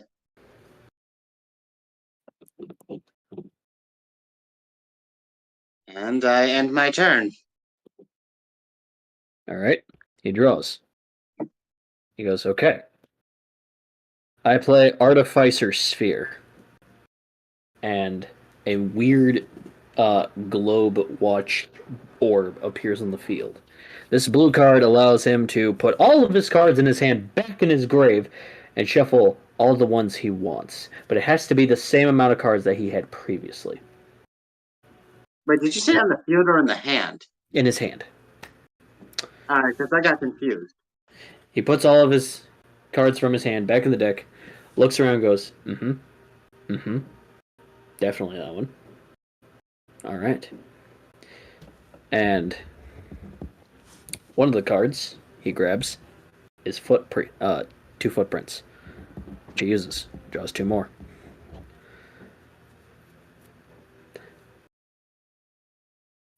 Okay.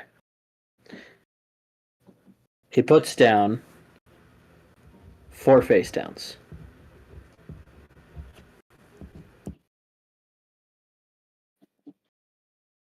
Is that all?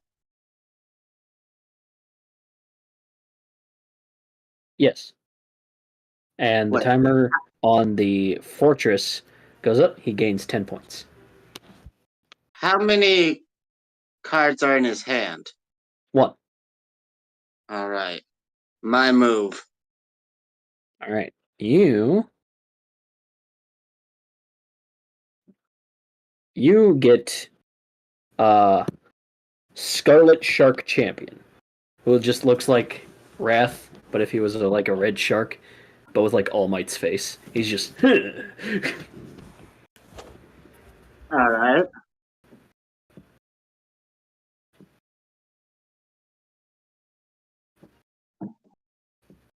How many stars? he is a 4-star. All right. What effects? His effect is so long as there is a water monster on the field, he gains 20 points. His initial points is 60. I don't have a water monster. He counts. Oh, he counts. Yes. So as long as he himself is on the field. Yes. Think of it as like Elemental Hero Flame Girl.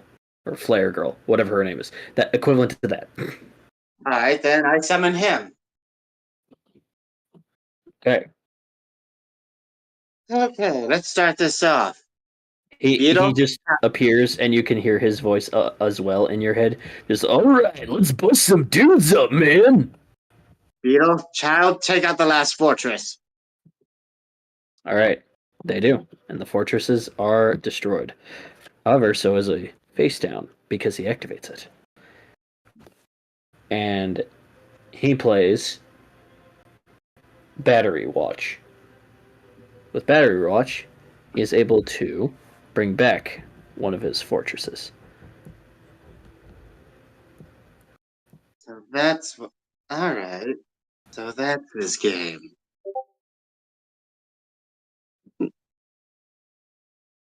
Okay. All right. That's all I can do for now. Okay.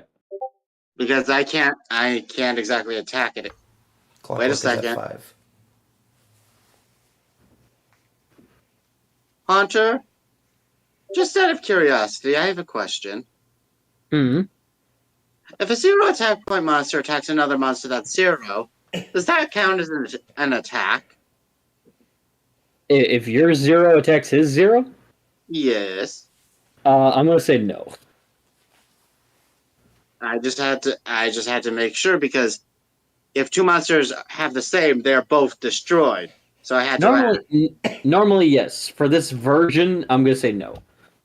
All right, because I was thinking because I have 4 monsters, I could get rid. I have 2 more monsters, but I True. know my centaur's in defense mode, so I had to ask. True. Okay. All right, so my turn is ended. Yes. All right. He draws.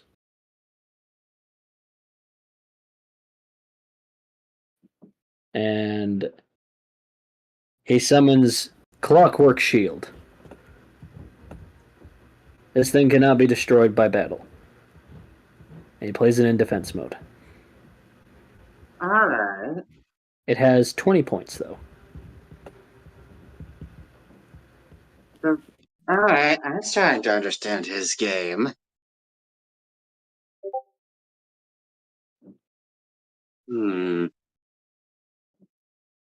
I think I figured out his game. He wants the. Alright, so it's my turn now, right? He ends his turn. What card do I draw? Clock is at 7. You. No, it's at 6. Well, no, it went to 6 when it was his turn. It's at 7. No, he started. Or did you mean it was at? He started with No, 1, okay. then it went to Sylph, which Yeah, is 2. Sylph has to be even, so it's 6. Yep, it's 6. It's 6. I was confused when you said it was 5. I was like, yes, Because I thought 5. he skipped his turn already, so I said No. 5. No, it is at 6. Okay. All right. You draw Rose Swordsman. What level? 3.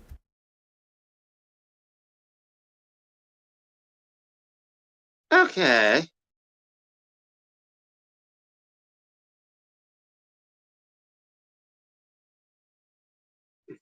What abilities does it have? By sacrificing this card on your field or in your hand, you may select one card that you need from your deck. Any of your pick. Any, you say? Any. I will point out Arcane Ninja is a synchro monster, so that's just in your extra deck to the side. Oh no, I know. I already have the tuner. Okay, that was just in case you was confused.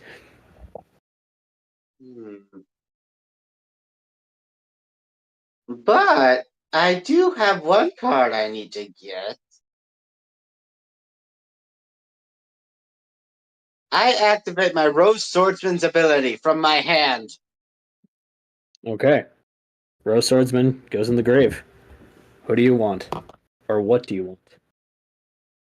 I think it's time things got weird. Ah, he selects weird dice.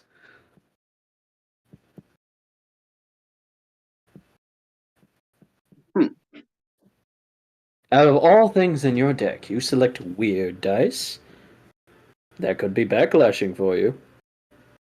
It could, but it's far too unpredictable for you. Suppose. Very well. Let's see how this plays.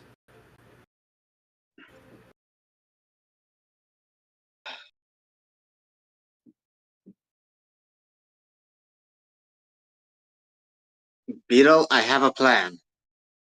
I'm with you. Whatever it is. All right.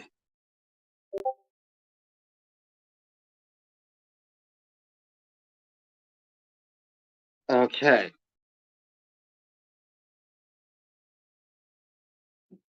I sacrifice my centaur and my beetle Alright, Centaur and Beetle go. to bring forth Jade Eye's golden dragon. He looks up and goes, ah, that's what you won. It has no effect, nor no hidden effect. It's just a really strong monster. I know. With 76 points.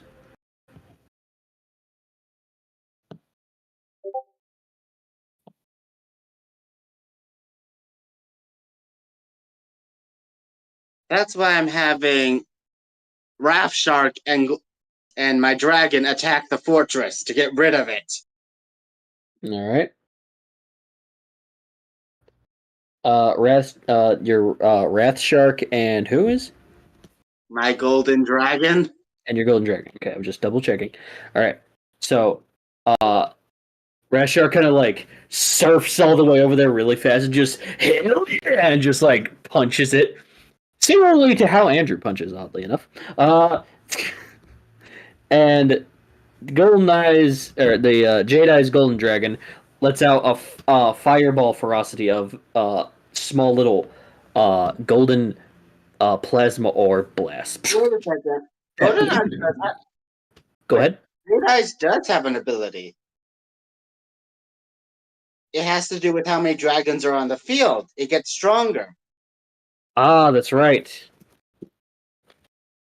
I know I don't have any dragons on the field right now, unless you count the shark. I forgot to look at that. But yeah, I remember that because that's the ability it has. Yes, depending on the dragons on the field, it gains 10 point per dragon. So, it including itself, so it's technically at 86. Alright. I just need to wait a few more turns. I can't destroy that shield without an effect or a spell card. And I don't think any of my monsters in the graveyard have that ability. What?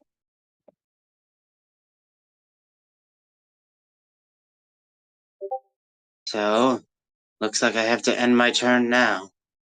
Unless Cinder Centaur has a special ability. It does not. Darn. Okay. So, before you completely end your turn, he plays another face down. Which, Wait, how can he do that if it's my turn? because it's a pink card. No, he can't do that if it's my turn. He can't Sure. set down a card if it's my turn. No, he's playing what is already there. You said set down. Yeah, he's playing his set down card. No, it sounded like you were saying he set down a card while No, it was no. my turn. Yeah, no. He's not setting a card. He's playing one that's already set. Alright. Okay. So, with this, it is called Final Hour.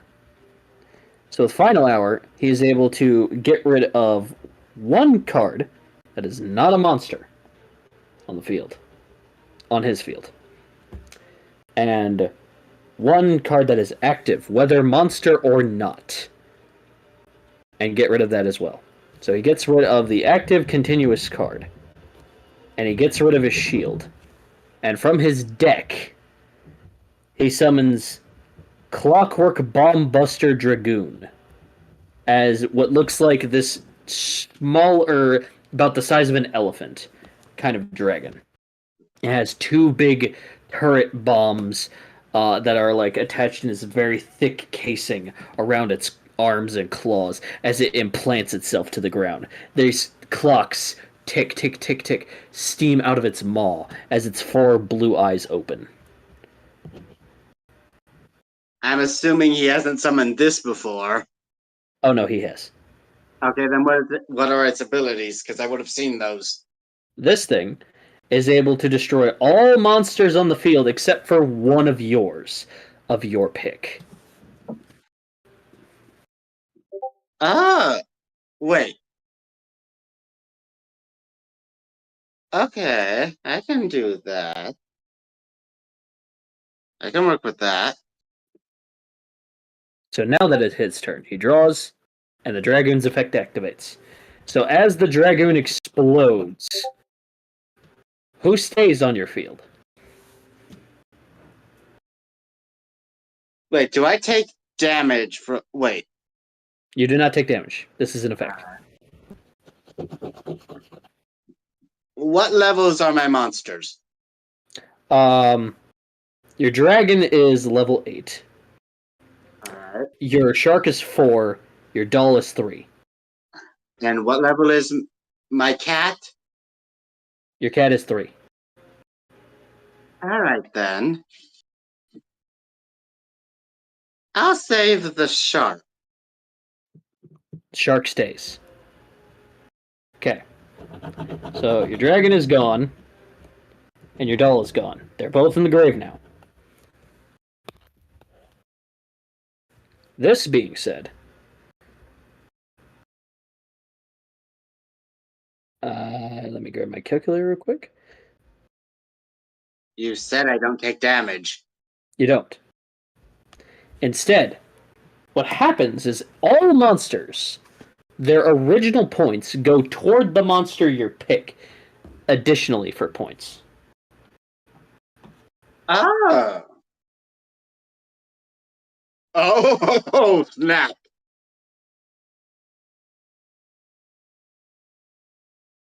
So your shark has 141 points. He has no cards on to protect him except for traps, right? He has 2 face downs. I That's need, all. I need to think of a way to get rid of those. But he has no monsters on his field. Well, it's his turn now, so he's about to have a monster on his field. He summons Clockwork Turret Fortress. So there seems to be, similar to the original fortresses, these ones seem a lot more spiky, and they have like a steampunk gun turret at the top. It has 0 points. But this one probably has a damaging effect.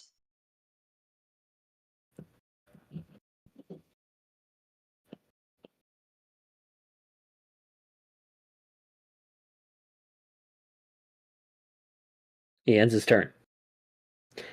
And by the end of his turn, the gun fires at the shark, but nothing happens. Instead, you see that the gun now has 20 points. Okay, I see where this is going. By the way, what attribute is Jade Eye's golden dragon? Attribute, it is a wind monster. Oh, I was hoping it was a light. It is wind. Alright, so what's my card? Your white one is the monkey. The monkey! That's right, the monkey. Now, does his effect also work if I attack a monster? Like with him? Explain? I'm just asking, can his special ability work if he's attacking a monster because they are battling? No. Alright.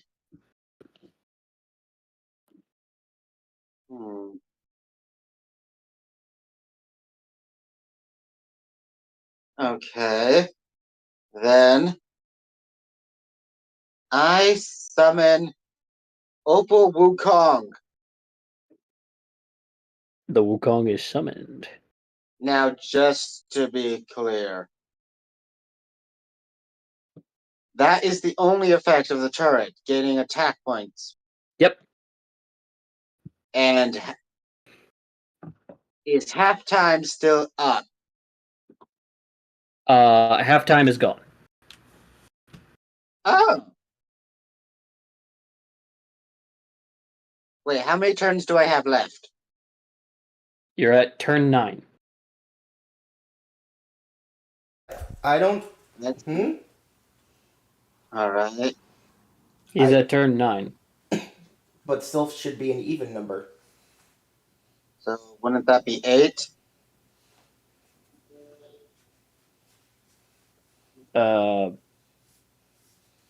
I mean, I counted for back and forth, so I'm pretty sure it's 9. Okay, but it started at 1 on Miles's turn, meaning he always gets the odd numbers and Sylph always gets the even numbers. So it can't be 9 on Sylph. It would have to be 8. Shit, you're right. Okay, so he is at 8. Okay. Fuck me, my bad. Wukong, get rid of that fortress. Okay. Wukong goes to attack. A face down is active. Just what I wanted. It's called TikTok.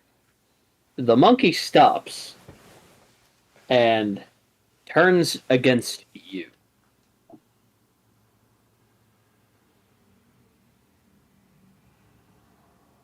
All right. As in, it's trying to attack me, or is it on his side of the field? It is now on his side of the field. All right.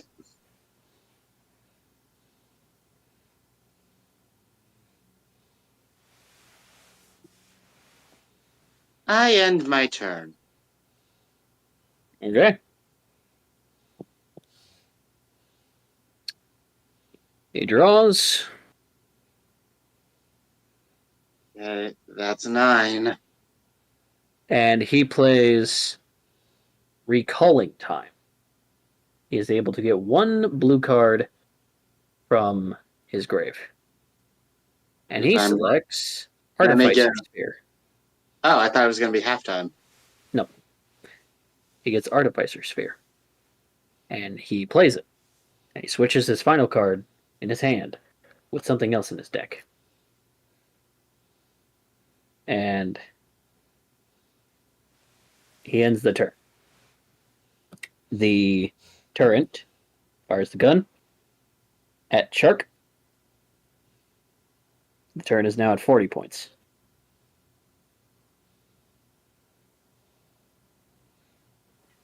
Now or never. What card do I draw? You get Biome Wyvern.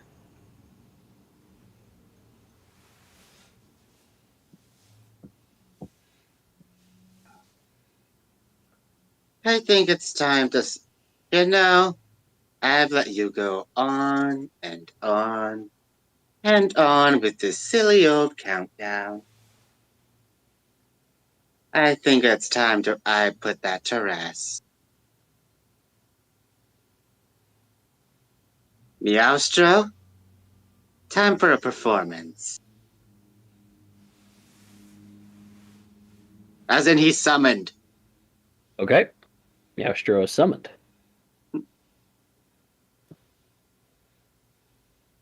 No.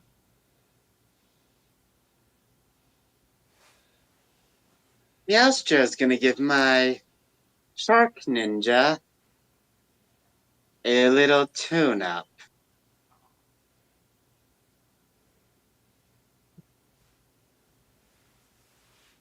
Double checking which points Meowstro had.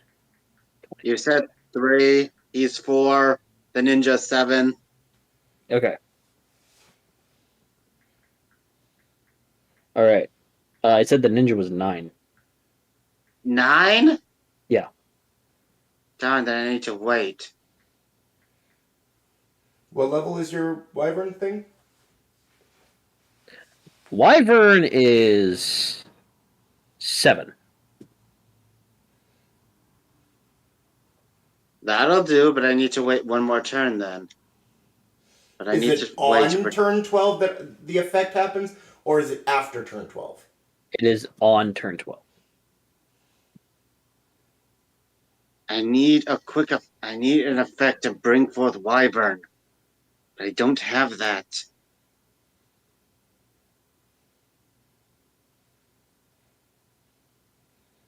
Wait a second. I never activated Force Speedo's ability.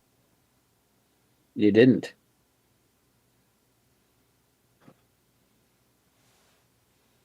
Do But I have a to be do I have a 2-star monster in my graveyard? Checking. No.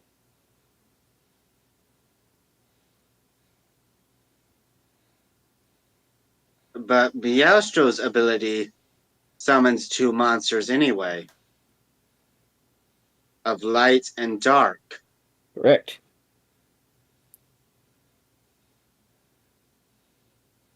At the very least, I should have a light.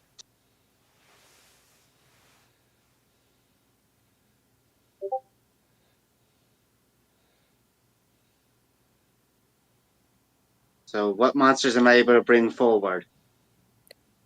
From your grave or just your deck? I can bring them forth from my deck? I was gonna say I don't think you can bring them forth from your deck, but What are the attributes of the monsters in my graveyard currently? okay. So your beetle is a forest one. Your flame centaur is fire. Um, your Jadeye's golden dragon is wind. Your rose is a forest. I got it.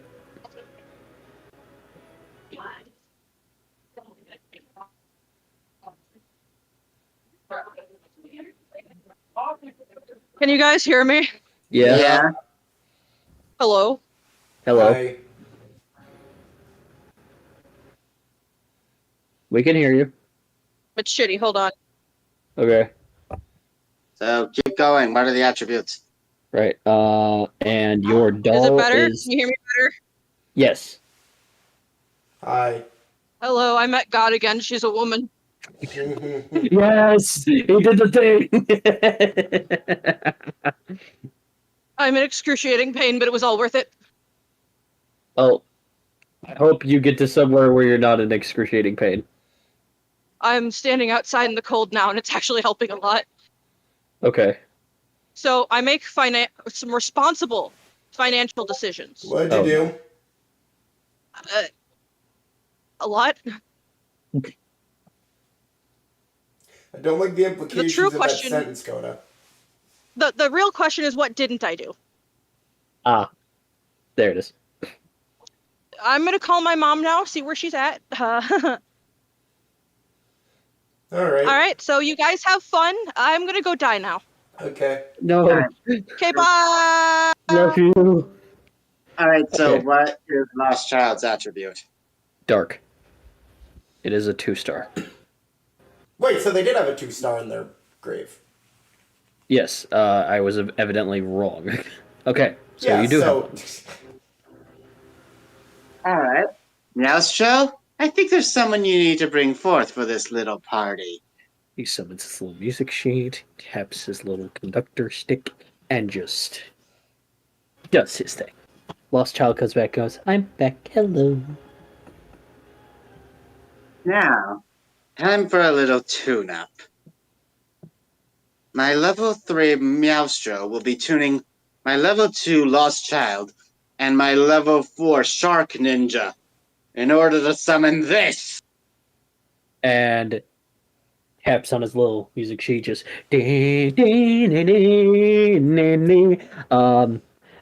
and Meowstro turns into stars flowing around. Sorry, I did it wrong. He turns into rings, and the muscle shark flexes like, "Oh yeah, it's synchro time, baby!" And then the child goes, "This is weird, but okay." As they both phase through a bunch of the rings flying from Meowstro's previous form, and as they phase into the rings, they turn into stars in astral form, and then into a fused beacon of light emerges the ribboned, the amazing, the arcane ninja. He's got And 50 points. 50. Yes. I thought it was higher. Nope. They're back. I Uh-oh. lied. I'm back again. Okay. Mom's not even here yet. She just left her house. Oh my gosh. Okay, so all right. So just to be clear, how much health does Miles have? Miles is 90. Okay, I can work with this. But first, I place one card face down, which is the arrow, All right.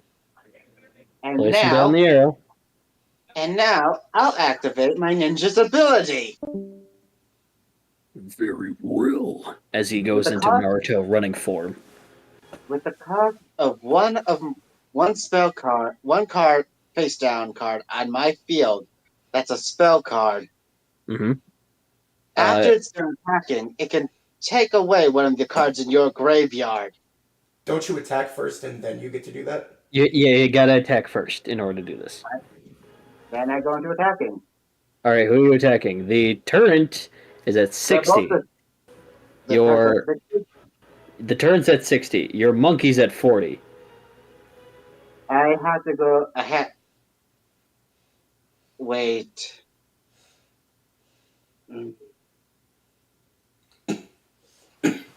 If I do, I have wait. Hold up. Do I have any other spell or trap cards in my hand? The only thing left in your hand is lucky dice and the zombie. All right. Then before battle, I activate lucky dice. Oh, he's going lucky dice. Or sorry, weird dice. Weird dice. Weird dice, baby. Let's see what happens. Because to be honest, I need him to target that dice. Oh, Okay. Gosh. So it landed on 6. Self, Yes. all you have done is played a monster, brought back a monster, played another field spell, and used all your monsters to summon a synchro monster, and then played weird dice. Correct? That is your turn. I also set another card. Yep. You set weird dice, but it's in play right now. No, I meant the arrow. I set the arrow. Ah, okay. So I have Yeah, 3 you cards. played weird dice. It's okay. Okay, got it. So what does 6 do? Before you attack or do anything else, as far as monsters and spell and trap cards, or blue and pink cards, on Miles's field goes, you see the turret, you see the monkey, and you see his face down. What do you want? I can take one of them? Yes. I'm taking back my monkey. You take back monkey. Then Monkey how is are you back gonna on field. How are you gonna No, hit him? wait. No, wait. On second thought, I take the turret. Okay, monkey is alright, you take the turret. Alright, the turret is on your field. Wonder what that face down is.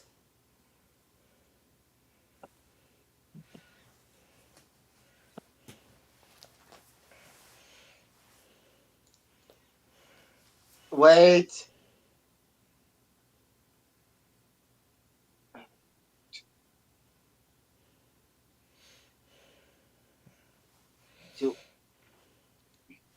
It's probably a trap. Because that's what he's been primarily playing. If I take it, he can't use it. It probably would be your best option, just in case it negates something you try to do. Yeah, I'll take the trap instead. Final answer? Yes. Okay, so you don't take the monkey, you don't take the turret, you take his last face down. Now, it does go on your field, but I will tell you what it does do. If you attack a monster on his side of the field, no, you don't. But not only no, you don't, all the attack point damage goes to the opponent's life points. Good thing you took that. Wait, does that... Okay. So So yes, that's on me now. your pink card normally that you use of if you get attacked, no you don't, is called negating attack. This is giga negating attack. Alright. Alright, Ninja. Attack Wukong. He runs forward, and you hear a voice from him saying, "I'm sorry, friend. Do what you gotta do, man. Hey, don't feel bad about it. We gotta let this Sith guy win." And he just pierces through him as glass shatters around. He does take 10 points of damage, so he's back at 80. Now, you may do his ability. Oh, he's not using Wukong's ability. He's an idiot. Now I activate my ninja's ability. Since I attacked a monster, I can banish one card in your graveyard. Go ahead. Like it makes a difference. Oh, I think it'll make a big difference. As the timer for the 12 turns is destroyed. Yes. Arcane Ninja pierces the ground, and the holographic clock shatters. You have defeated his countdown card by 10 turns. I could have gotten rid of this earlier, but I decided to have a bit of fun. So you defeated one card of mine. Big deal. That's not my ace. Maybe not. There's more than one way to win a duel. Now, just to be clear, does my arrow card double attack when it attacks directly? Yes. Well, hold on. Double checking. Don't count me on that. Hold on. No, okay. It just makes sure that you attack directly. alright. It's like it makes certain it hits. Yes. Okay. Well, that's all I can do for now. Let's see how well you do. With your timer no longer in play. Okay. End your turn. That's all I can do for now. All right. He draws. And then he tells the turret to destroy your little ninja. Oh, I'm sorry. I'm afraid you forgot something. No, you don't. You play a strap. Yep. That did go on your field before anything happens. So yes, you play his trap, and it negates the attack, and 60 points of damage goes toward him. So he's got 20 left. He's a miscalculation on my part. I thought you were perfect. No, I see that. And didn't you tell me earlier you don't make mistakes? It seemed like a pretty big mistake to forget I took your trap. It's just a silly little trap card, Sylph. But what is something like that compared to this? And he plays a blue card that says Outmaneuver. With this, he sacrifices your monster to summon a monster from his deck. So Arcane Ninja is gone. And he summons... Make sure I'm reading this right. Okay. He summons Big Time Whale. And you see this citadel whale with a clock in the front of his temple, with this giant city on top of him. You want to know my ace, little Sylph? This is my ace.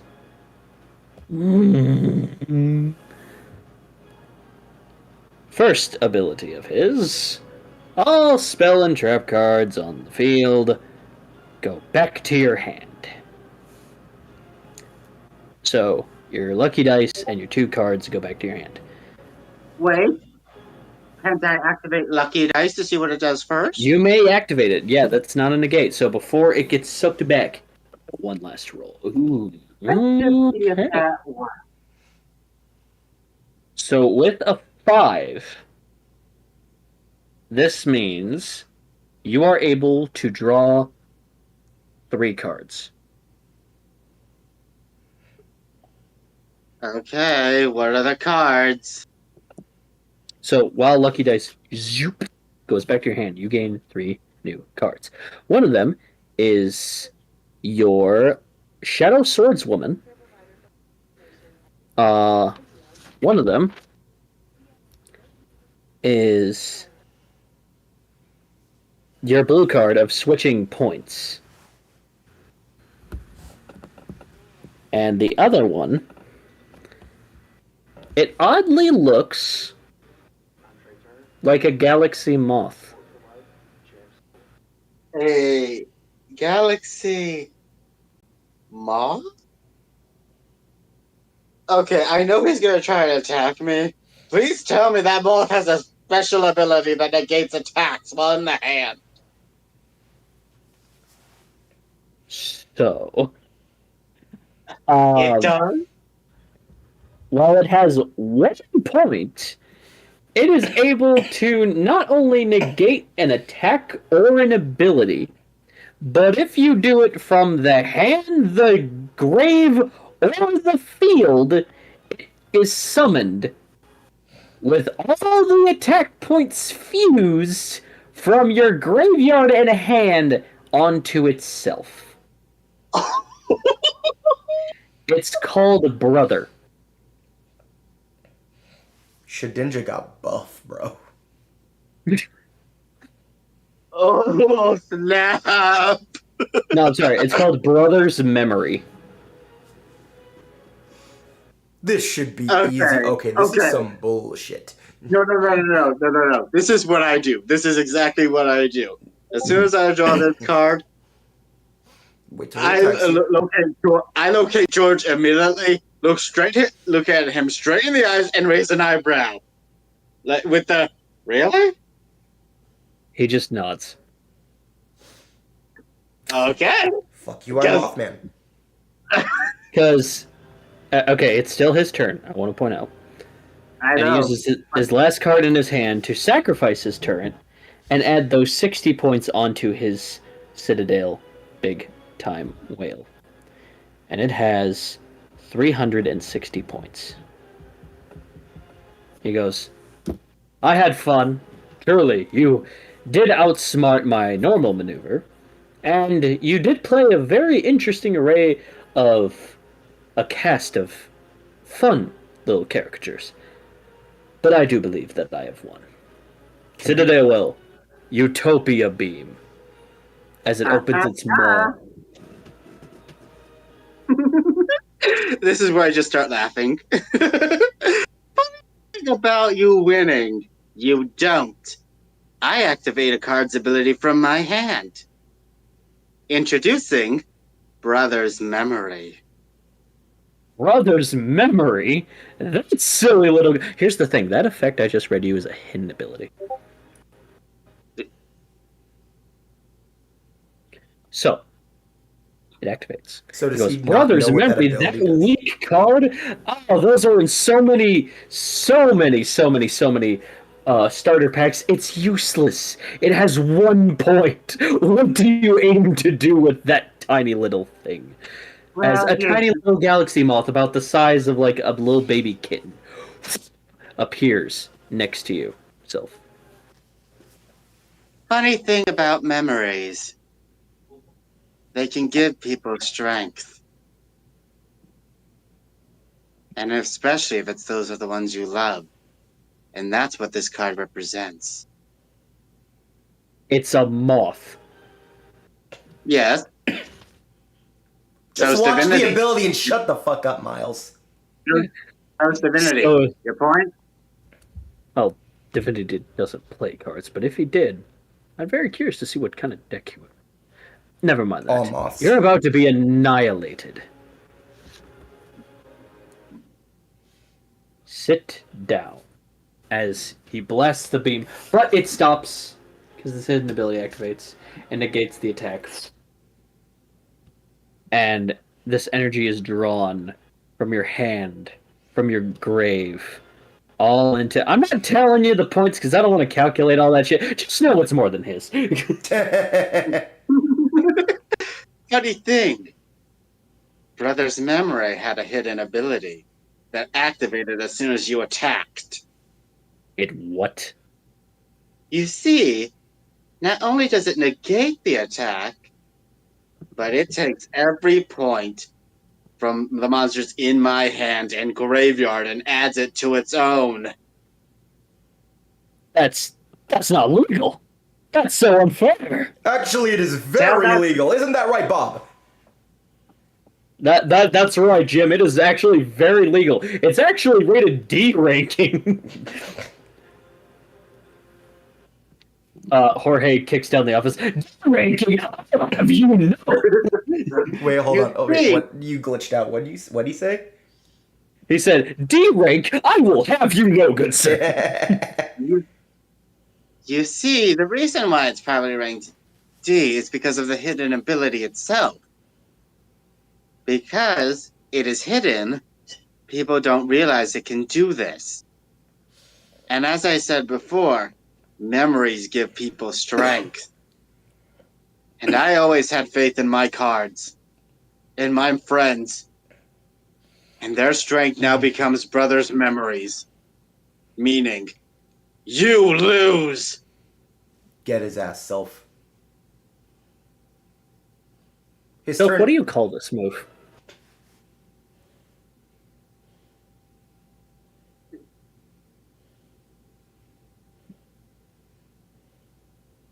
Well, I think this is fitting. Hmm. Memorial Embrace!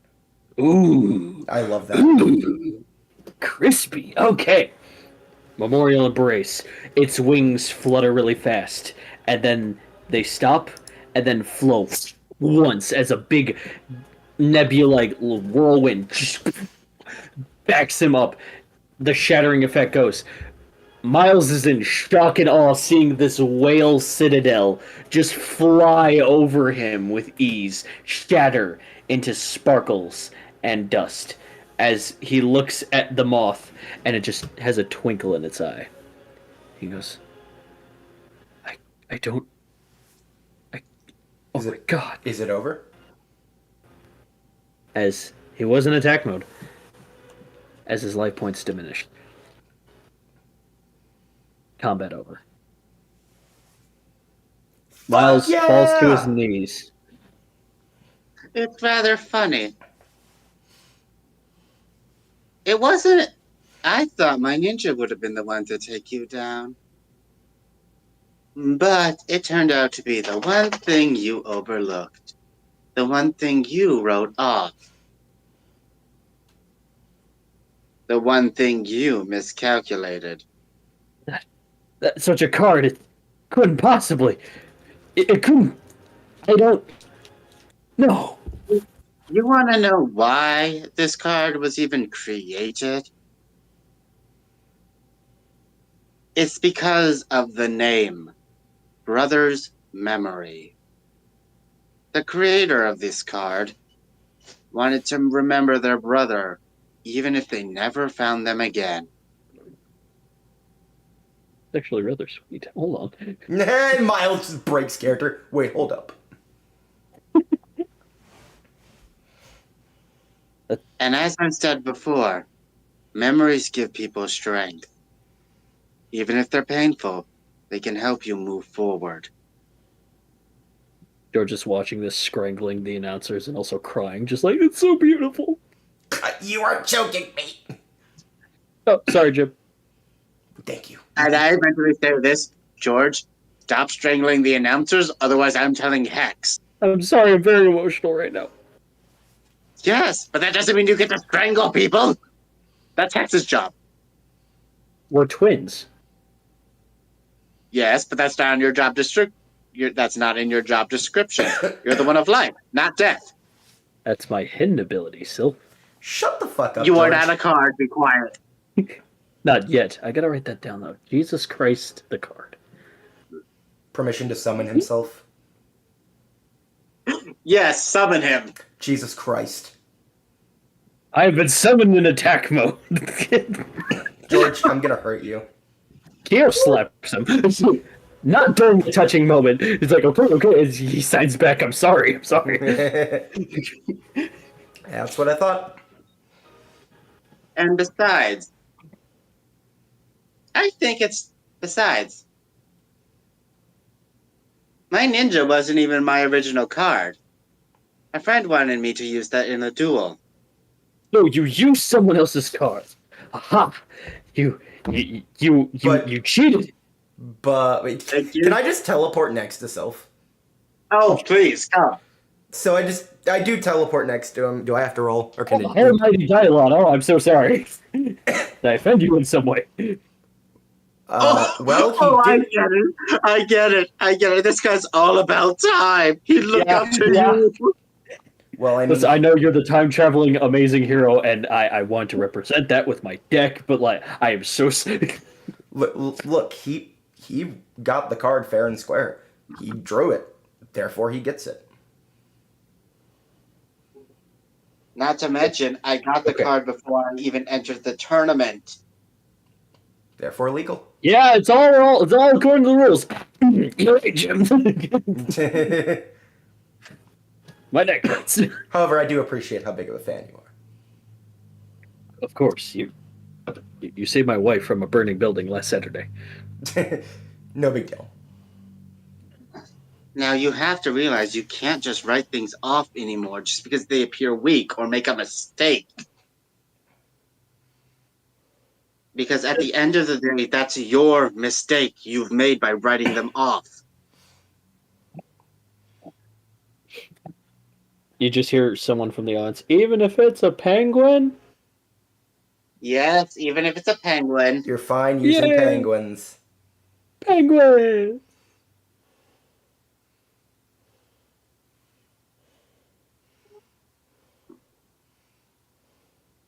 Now, I believe you owe me something. Ha! I suppose I do. He stands, goes through his deck, and he grabs his big time Citadel whale. He hands it over. What are you gonna do with the card? Oh, this. I just placed it back on top of his head. What? But you've beaten me. Haven't you been paying attention? Clearly not. I've I say never after kept. dealing. Or not. I've only kept. Just, yeah. Yeah. I've only kept one card out of everyone I've dueled, and that's only because he insisted. Yeah, I got like 4. It's fine. Besides, okay, I'm rolling again to do this. Okay. Okay, I create another pair of glasses. Double 18. You make the pair of glasses. Exactly like What? his. Put these on. Okay. Just takes them off, puts yours on. And he sees a card he has not played this entire duel. It's known as Clockwork Mage. And what it looks like is like this silvery, light blue energy flame that like forms into an elegant woman silhouette with a clock for a face. And she reaches out her graceful hand and goes, "Now you see us." But I don't. These are more. He takes them off, put them back on. Just This is Digimon Season 2 realizing that the characters are in fact real characters and not just toys that he can mess with. And the fact that I remember that is amazing. Much as I hate the Digimon reference, I also love the Digimon reference because that's a wonderful reference. Yes. I enjoyed Season 2 a lot as a kid.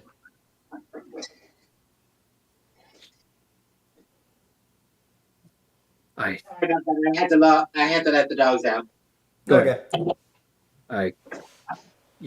Is this hologram or is this real? Oh no, this is real. You see, each of these monsters, they're not just cards. They have soul spirits. That's why you can't write them off. You want to know why I didn't write any of these off? Any of mine off? Any of the others? Why I chose not to take any of them? This is why. Because you need to realize people have bonds with the cards they have. The only new cards I've ever gotten were the ones from the one who gave me the Ninja and Meowstro and Jade Eye's Golden Dragon. Every other card in my deck was from the original one I bought, and I never looked down on any of them. You want to know what the first card I even summoned? That was Forest Beetle, and I summoned him to help save someone's life.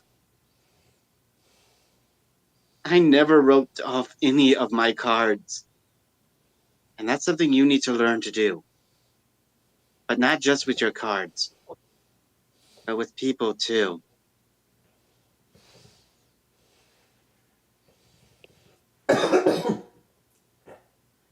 Roll me a persuasion.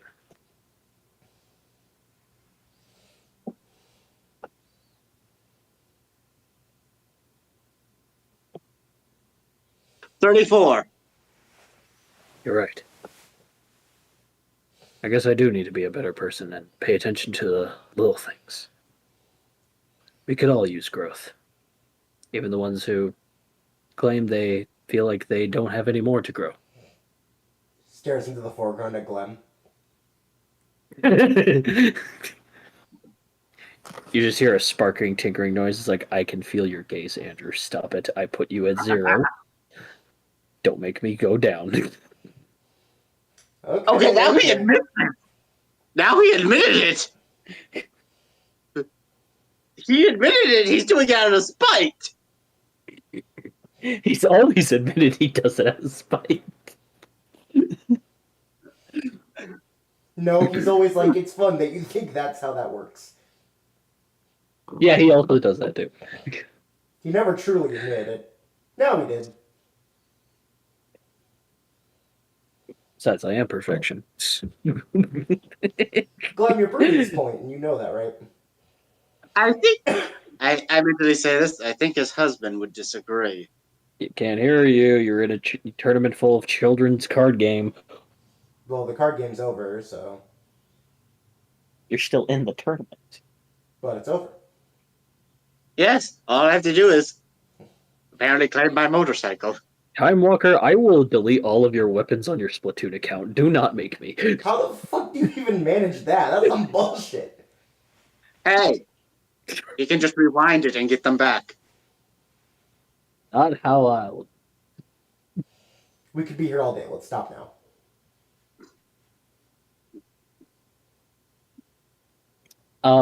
Miles extends his hand.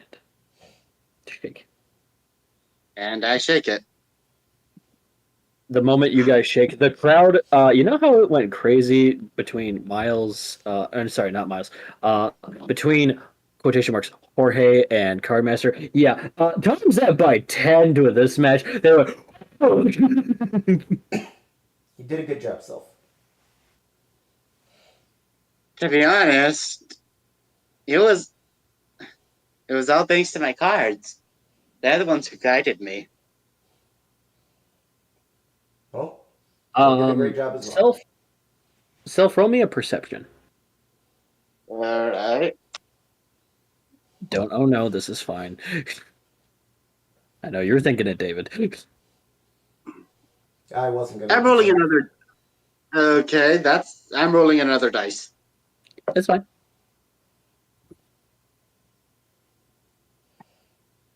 Then I'm rolling 2 more dice. No, I'm calculating. Okay. 17. 17. You almost missed it. But at the last second, as you look around, you see all the streamers fly, the crowd standing, cheering, clapping. You see Dickens up in the top row and go, "That's my son. That's my boy. Oh, look at him. Oh, he's so good. Oh, he's so amazing. Oh, I love my boy. Oh, that's my son." Myers is just like, "Sir, please stop shaking me." In the corner of the exit hallway to where he's sitting, you see an individual with darker skin. He's got some Egyptian lines going down his eye, and a couple of white marks going down his forehead. He's got messy dark blue hair. He's crossed his arms, leaning against the wall, and he's just smiling and just nodding. And there seems to be a white silhouette figure floating next to him, and it just looks curious. And his outfit looks like he it is like a weird mix of like a just longer drape coat, but has like cool purple Halloween aesthetic symbols all over it. And he's got like his hands wrapped in bandages. He's also wearing a dual disc, and he just walks away. Who is that? It was what? That's gonna be a fun side plot. I saw someone standing there. I'll show you guys later through my ribbon, but yeah, I have a feeling I'm gonna see him again. Well, whoever it was, you probably will. There's a lot of people here. Yeah. Now I have to As- learn how to ride a motorcycle. You don't know how to ride a motorcycle? As you are presented with the motorcycle, it's just like, and here's your prize! A giant ukulele. I'm 16. Then Yeah, why? that's what you- But why were you competing? This was the prize. I didn't know this was the prize. You didn't know this was the prize. Okay. Well, do you want at least the dual disc part, and you want to? I don't know. Oh, Mr. Dylon, hello, sir. do you want the motorcycle? Yeah, Oh, no. sure. I'm taking the bike. He's like, my bike. I don't know how to use it, but my bike. Besides, he already has a souped-up car. Yeah, I do. Greg. Gosh dang it, Grug. Why are you so late? I've been here the whole time. I'm just on break. He just looks up, looks at the motorcycle, looks at Andrew, goes, "Can I No. drive it?" Don't even think about So, no. it. No, the moment I hear him say that is, you touch it, you're 50 feet underground. That's it. That seems a weird place to ride a bike. Oh, no. Grug, you're not the riding bike. the bike. No. Not the bike. You. So the bike doesn't come with? Oh my gosh, you're not Nope. riding the bike, Grug. Can Dorp come with? Shut the fuck up, Grug. You crashed something before. I'm not letting you anywhere near this bike. It was one time. Greg. It may have been one time, but it was a disastrous time. It was a good time. Good time. Hey, we have good memories, right, guys? I'm gonna be right back. The dogs want in. Cool. Grug looks up at you, Andrew, and is just like, "Wait, don't you have a car that you Yeah, but you're not never riding it. use? But you never use it. You're still not riding it. You mean today? No, never. Well, I mean, I already have before. Fuck you mean you already have? Well, you had to get groceries for your place. Grug, I can teleport. Okay, well, you've been teleporting to fight bad guys. Who's been getting the brownies for you? You're welcome. Grug, you can Wait, teleport have at you been using will. his car? Have you been using his car without his permission? I didn't hear a no. You also didn't ask. I said Grug. Grug, sometimes No. it doesn't translate, and if I don't respond, that means I don't know what you said. Oh. I was told by Hex, if you don't hear a no, then it's a go. I'm gonna have to. Okay, I do not need to be the one teaching Hex consent. This is some bullshit. Yeah. So He, wait, what he am did I say referring to? unless sex was involved, in which case consent is always important. Oh my gosh. What's consent and what does it taste like? Oh, for the love of...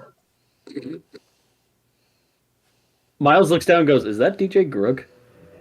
Yes. Unfortunately. I'm your biggest fan." Come on!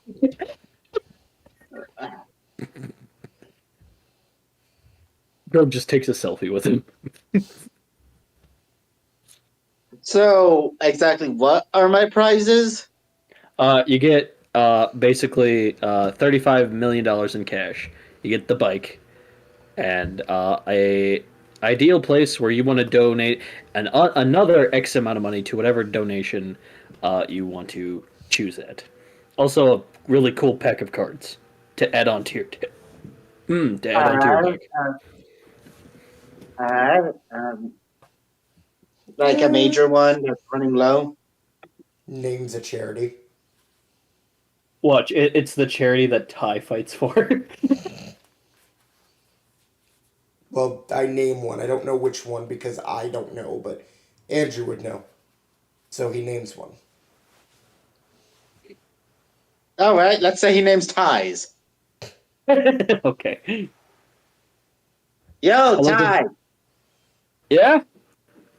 Here's some cash. Whoa! What? Dude, what? I'm able to donate money to a charity. Congratulations. He just starts bawling. He's like, "Man, you're a real one. Shit. Hey, you want to go fishing sometime? Sure. That sounds awesome, man. Shit. I'm so emotional. I'm sorry. I'm gonna need a minute." It's fine. Miles just turns away with his secretary and goes, "You're a good kid, Sylph. You're an even better duelist. But an even better person." Thank you. And he starts walking away. Alright, guys, now what? Can we end the session? Not quite. I need to talk to Dickens. Son of I need Okay. driving lessons. Yeah, Sylph, you have wings. What do you need to drive for? I got this. His ribbon just motorcycles. lifts the bike with ease. Whoa. Is that a 1917? Yeah, he just names the bike. Wow. Yes, and apparently they modified it to be compatible with dual disc. Oh, that's... Wait, hold on. If we can't text and drive, won't this be dangerous, though, Sylph? I can control wind. I can go over things. Yeah, fair enough. All right, Trust I'll teach me. you. Don't worry, kiddo. I'll Trust teach you me, to drive. I'm the least you need to worry about on this thing. Well, you've saved the Although- world. Well, you Although Go ahead. I will say this: if you ever see Grug on this, arrest him immediately. Grug is just eyeing it from a distance. Grug, stop. Grug goes, "Oh, right. I forgot to mention." And then rewinds you and Grug all the way back to your room in Mage Mansion. He goes, "Muffins!" He just opens the door and a full run of muffins just attacks you. Grug? You take 2 damage from the surf of muffins. Grug? You see, Grug, you do realize you're in trouble now, right?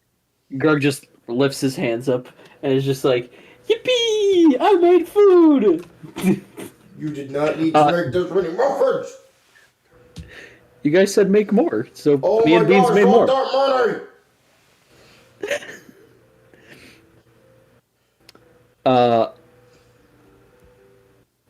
So, Beans makes his head like exit the muffins. It's like, "I was trapped in there for a day. Oh, hello, Andrew. We made muffins." Got that money! Well, I was now told how he's many. I was really- just told make more. Oh, Oh no, my now Lord. he's really. Oh no! Now Grug is really in trouble. He trapped the beans in the room by making muffins. I tried to get him out, but I didn't know how. You And then I can found teleport. Dorp, and then I got distracted.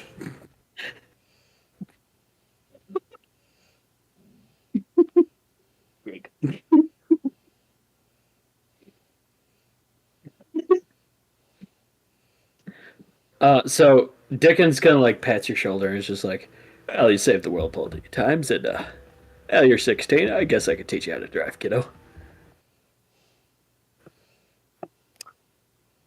And on All a right. fabulous day, on a fabulous win, and Sylph, your record is clean with no losses. Cardmaster runs to you and is just like, "I knew this was the guy. I knew this was him." Yeah, the best duelist I've ever seen, bud. Uh, Thank you. Congratulations. He just like shakes your hand. And with I that, mentally, say, I mentally say this to Andrew. Should I show Hack's brother's memory? Yeah, why not? you're just climbing out of the pile of muffins. Sure. Grug? I mentally say this to Grug. This is the part where you run. Or goes, I don't know what this feeling is, but I've been told by the locals, fight or flight. Well, would you look at that? And then he just floats upward. You just hit the ceiling. He did. He fell back down to the pile. He Cool. goes, So I flight said is ineffective. I'll So- try fight. And then he, like, grabs a gun, shoots it, it doinks off of your armor, and he just falls over back in the pile. Fight or flight is useless. cool. So I touch Grug and put him in the locker room. New rule: Grug literally cannot escape. Okay. Grug looks at Android Z and the Billy statue and just goes, fight or flight is useless, guys. Also, Grug cannot touch anything in there. Besides the floor. Okay. He just floats. Yeah, that's why I had to specify. Okay. You just put Grug in gay baby jail. Okay? Yeah, basically. Beans Yeah, goes, Andrew, you would you might- like... Andrew, you might want to check thoroughly over your car. Oh, I'll check later. I'll check. Beans just pops his head out of the muffin pile and goes, so does that mean that you want more muffins? No, Beans. No. Are you sure? I could make a better You batch. do not need to make any more muffins, Beans.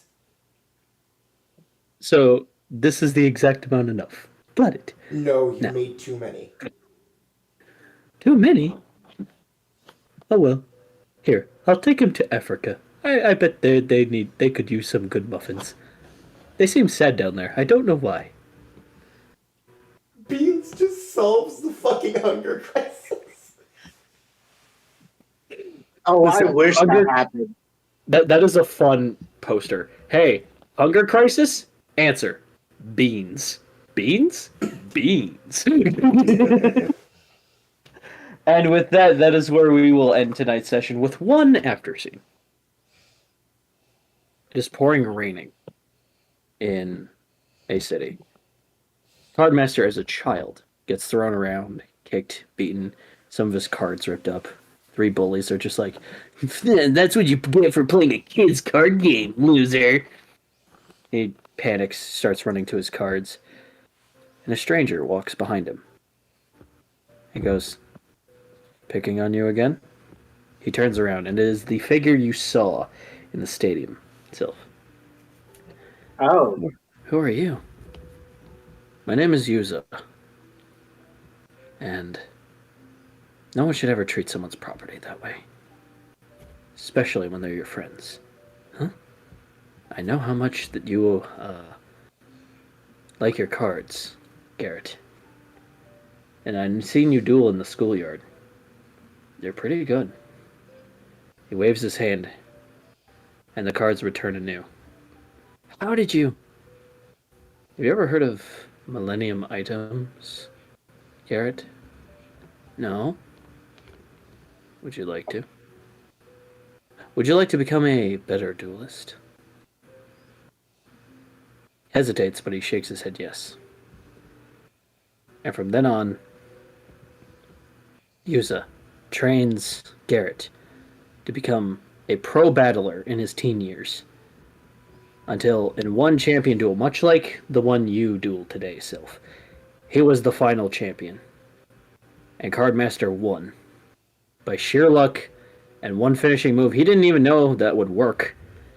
But he played risky, took a gamble, and he won. Yuza shakes his hand and goes, "You are the new Cardmaster." And that's the end of today's session.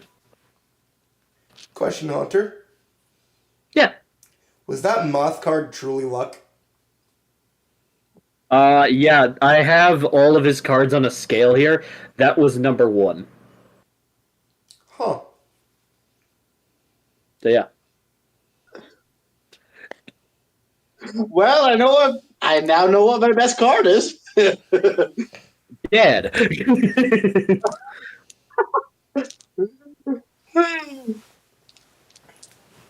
I can't wait for Coda to come back and realize, wait, George, what do you mean there's a card of me?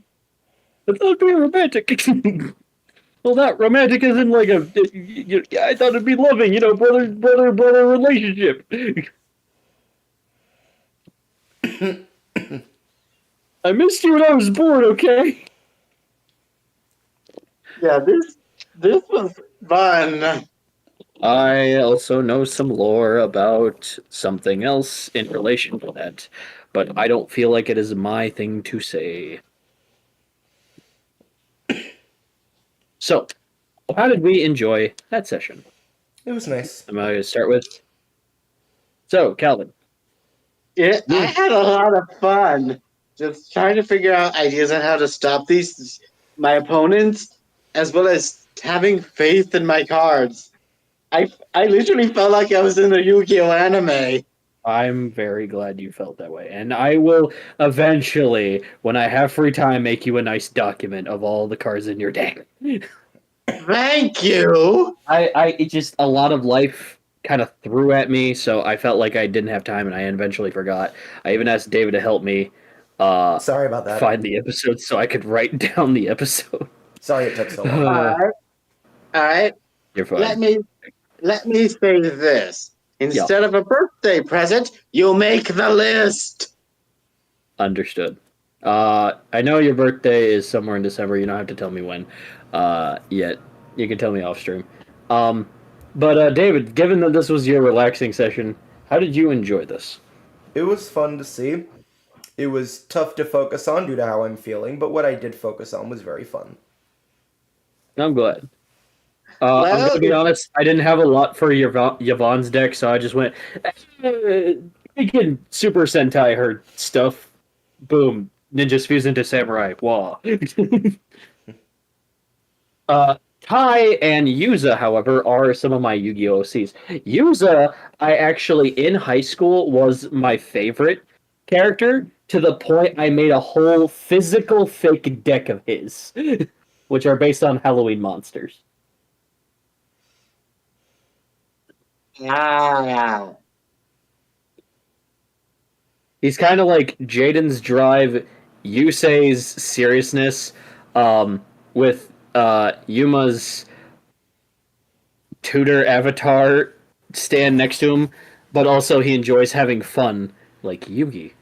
So I love him. And Tai is honestly Mako Tsunami's nephew. Wait, Mako has a brother? Yeah, I made that canon. I was like, I don't know if this is canon, so I'm gonna make it canon. So yeah, he was my character late middle school, going into freshman year. So that was the Yu-Gi-Oh episode. And I know if most people miss this episode, it is what it is. But I feel like there was a lot of small little things that make this episode still watchable, especially for that big Miles duel. Oh, definitely.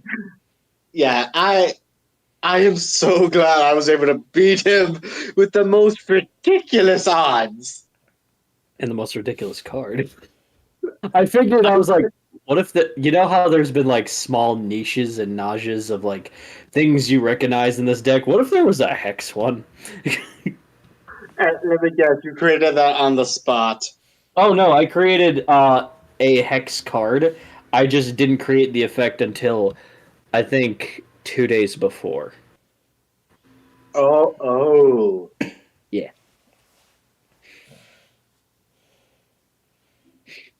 So, that was today's amazing dueling session. When will Hex be back? What will Sylph be doing next? And is Andrew's car okay? More questions like this coming not next weekend, as said, or David stream. No David stream. Holidays are here. We're going to be doing holiday stuff. But in December, the weekend after, we will see what is to happen next. So until then,